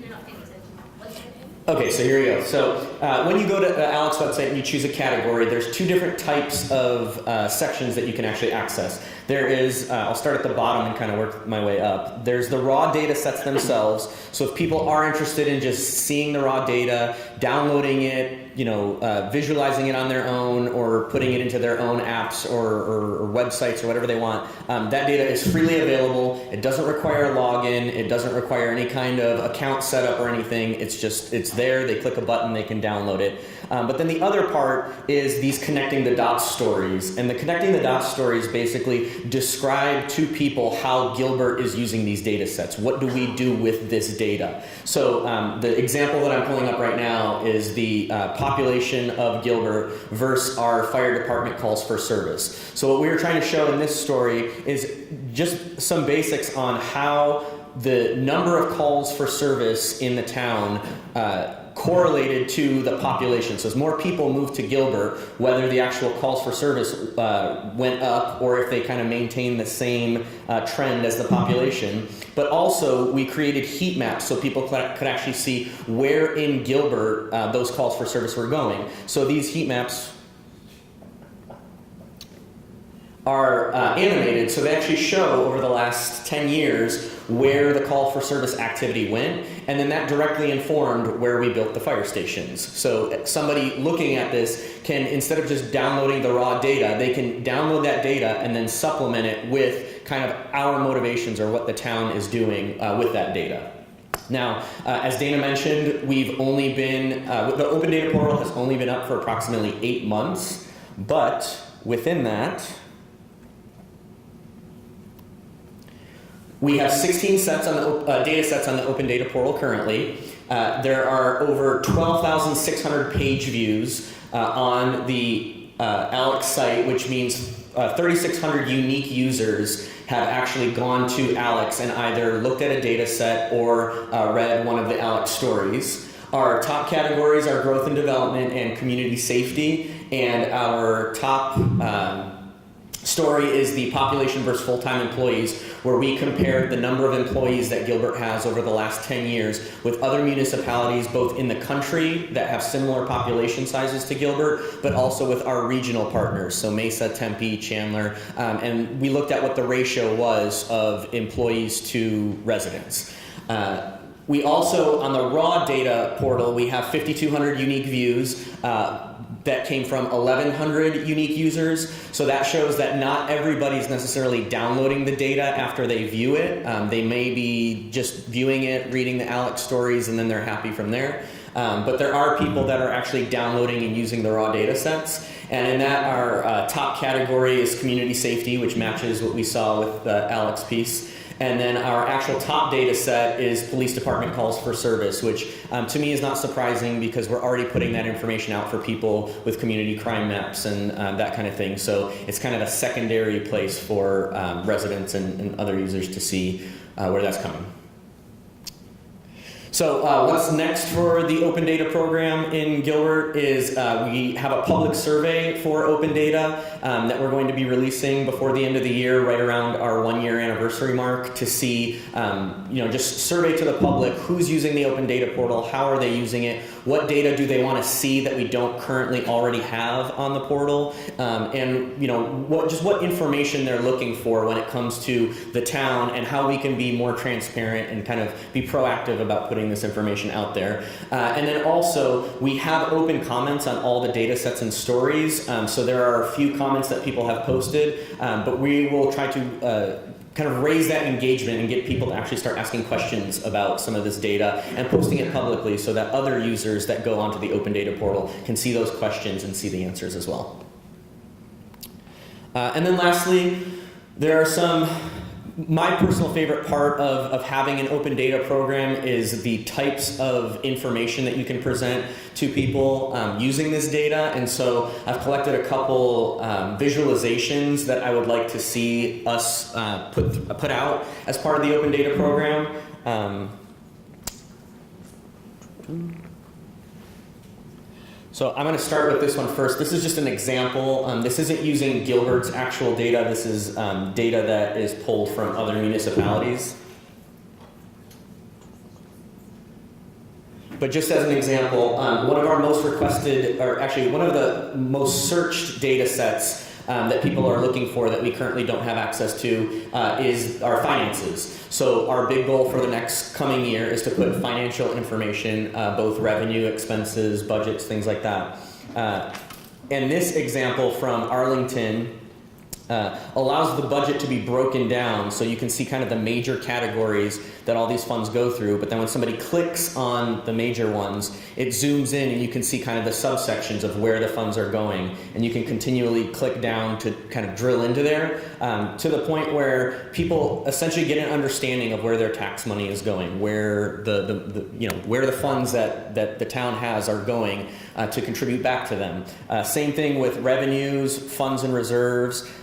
There's all kinds of different views. So if they want, they can just see a listing of all the data points as well, instead of having to click through there. And then we can do that for multiple years. So people can not only see past revenue, tax information, but they can also see future information as well. Another data set that I really, really like that I think could just be a creative use of this, New York City does a tree map of all the trees in New York City that their Parks and Recreation Department has planted. Residents can actually go in and scan a QR code on a tree and see the species of the tree, when it was planted, when maintenance was last done on it. If they're the first person to discover a tree, they get to name that tree. So they can actually put that, and then all this information is aggregated on a map like this. Where people can kind of see the breakdown of the species and where they are and everything. So this is more of kind of a fun visualization, but I think it's something that drives community engagement and gets people actively involved with what municipalities are doing. And then lastly, a big piece is we use a platform for our open data program called the ESRI ArcGIS Hub, which is just a tool that we use already at the town for mapping. So the actual open data platform that we used is already something the town's been paying for. We didn't have to spend any additional funds to get this platform. And with the use of this platform, they actually have preset templates that we can use for all kinds of local government reporting, visualizations. My current big ones are they have a fire incident dashboard that they used from Fire Department Calls for Service, which we're missing some of the data sets for this, but we already have a couple of them, so this would be one that we could put. And then another one that's kind of a big issue right now is an opioid response dashboard. So using calls for service from both the fire department, police, local hospitals, things like that, they're able to put and this dashboard is actually live, so if we were able to connect those data sets, then this would be a live report that people could go to the website and see. Anyone specifically? Just so you can see how it works. So this is a drug activity report, and then you can click on the map. And it will show you the actual info for the case.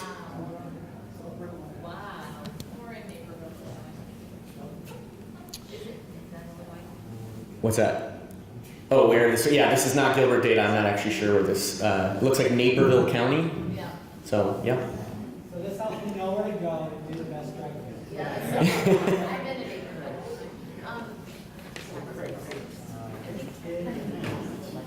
So that's pretty much the end of what I wanted to present. These are just, like I said, the kind of the future of where we would like to take the open data program.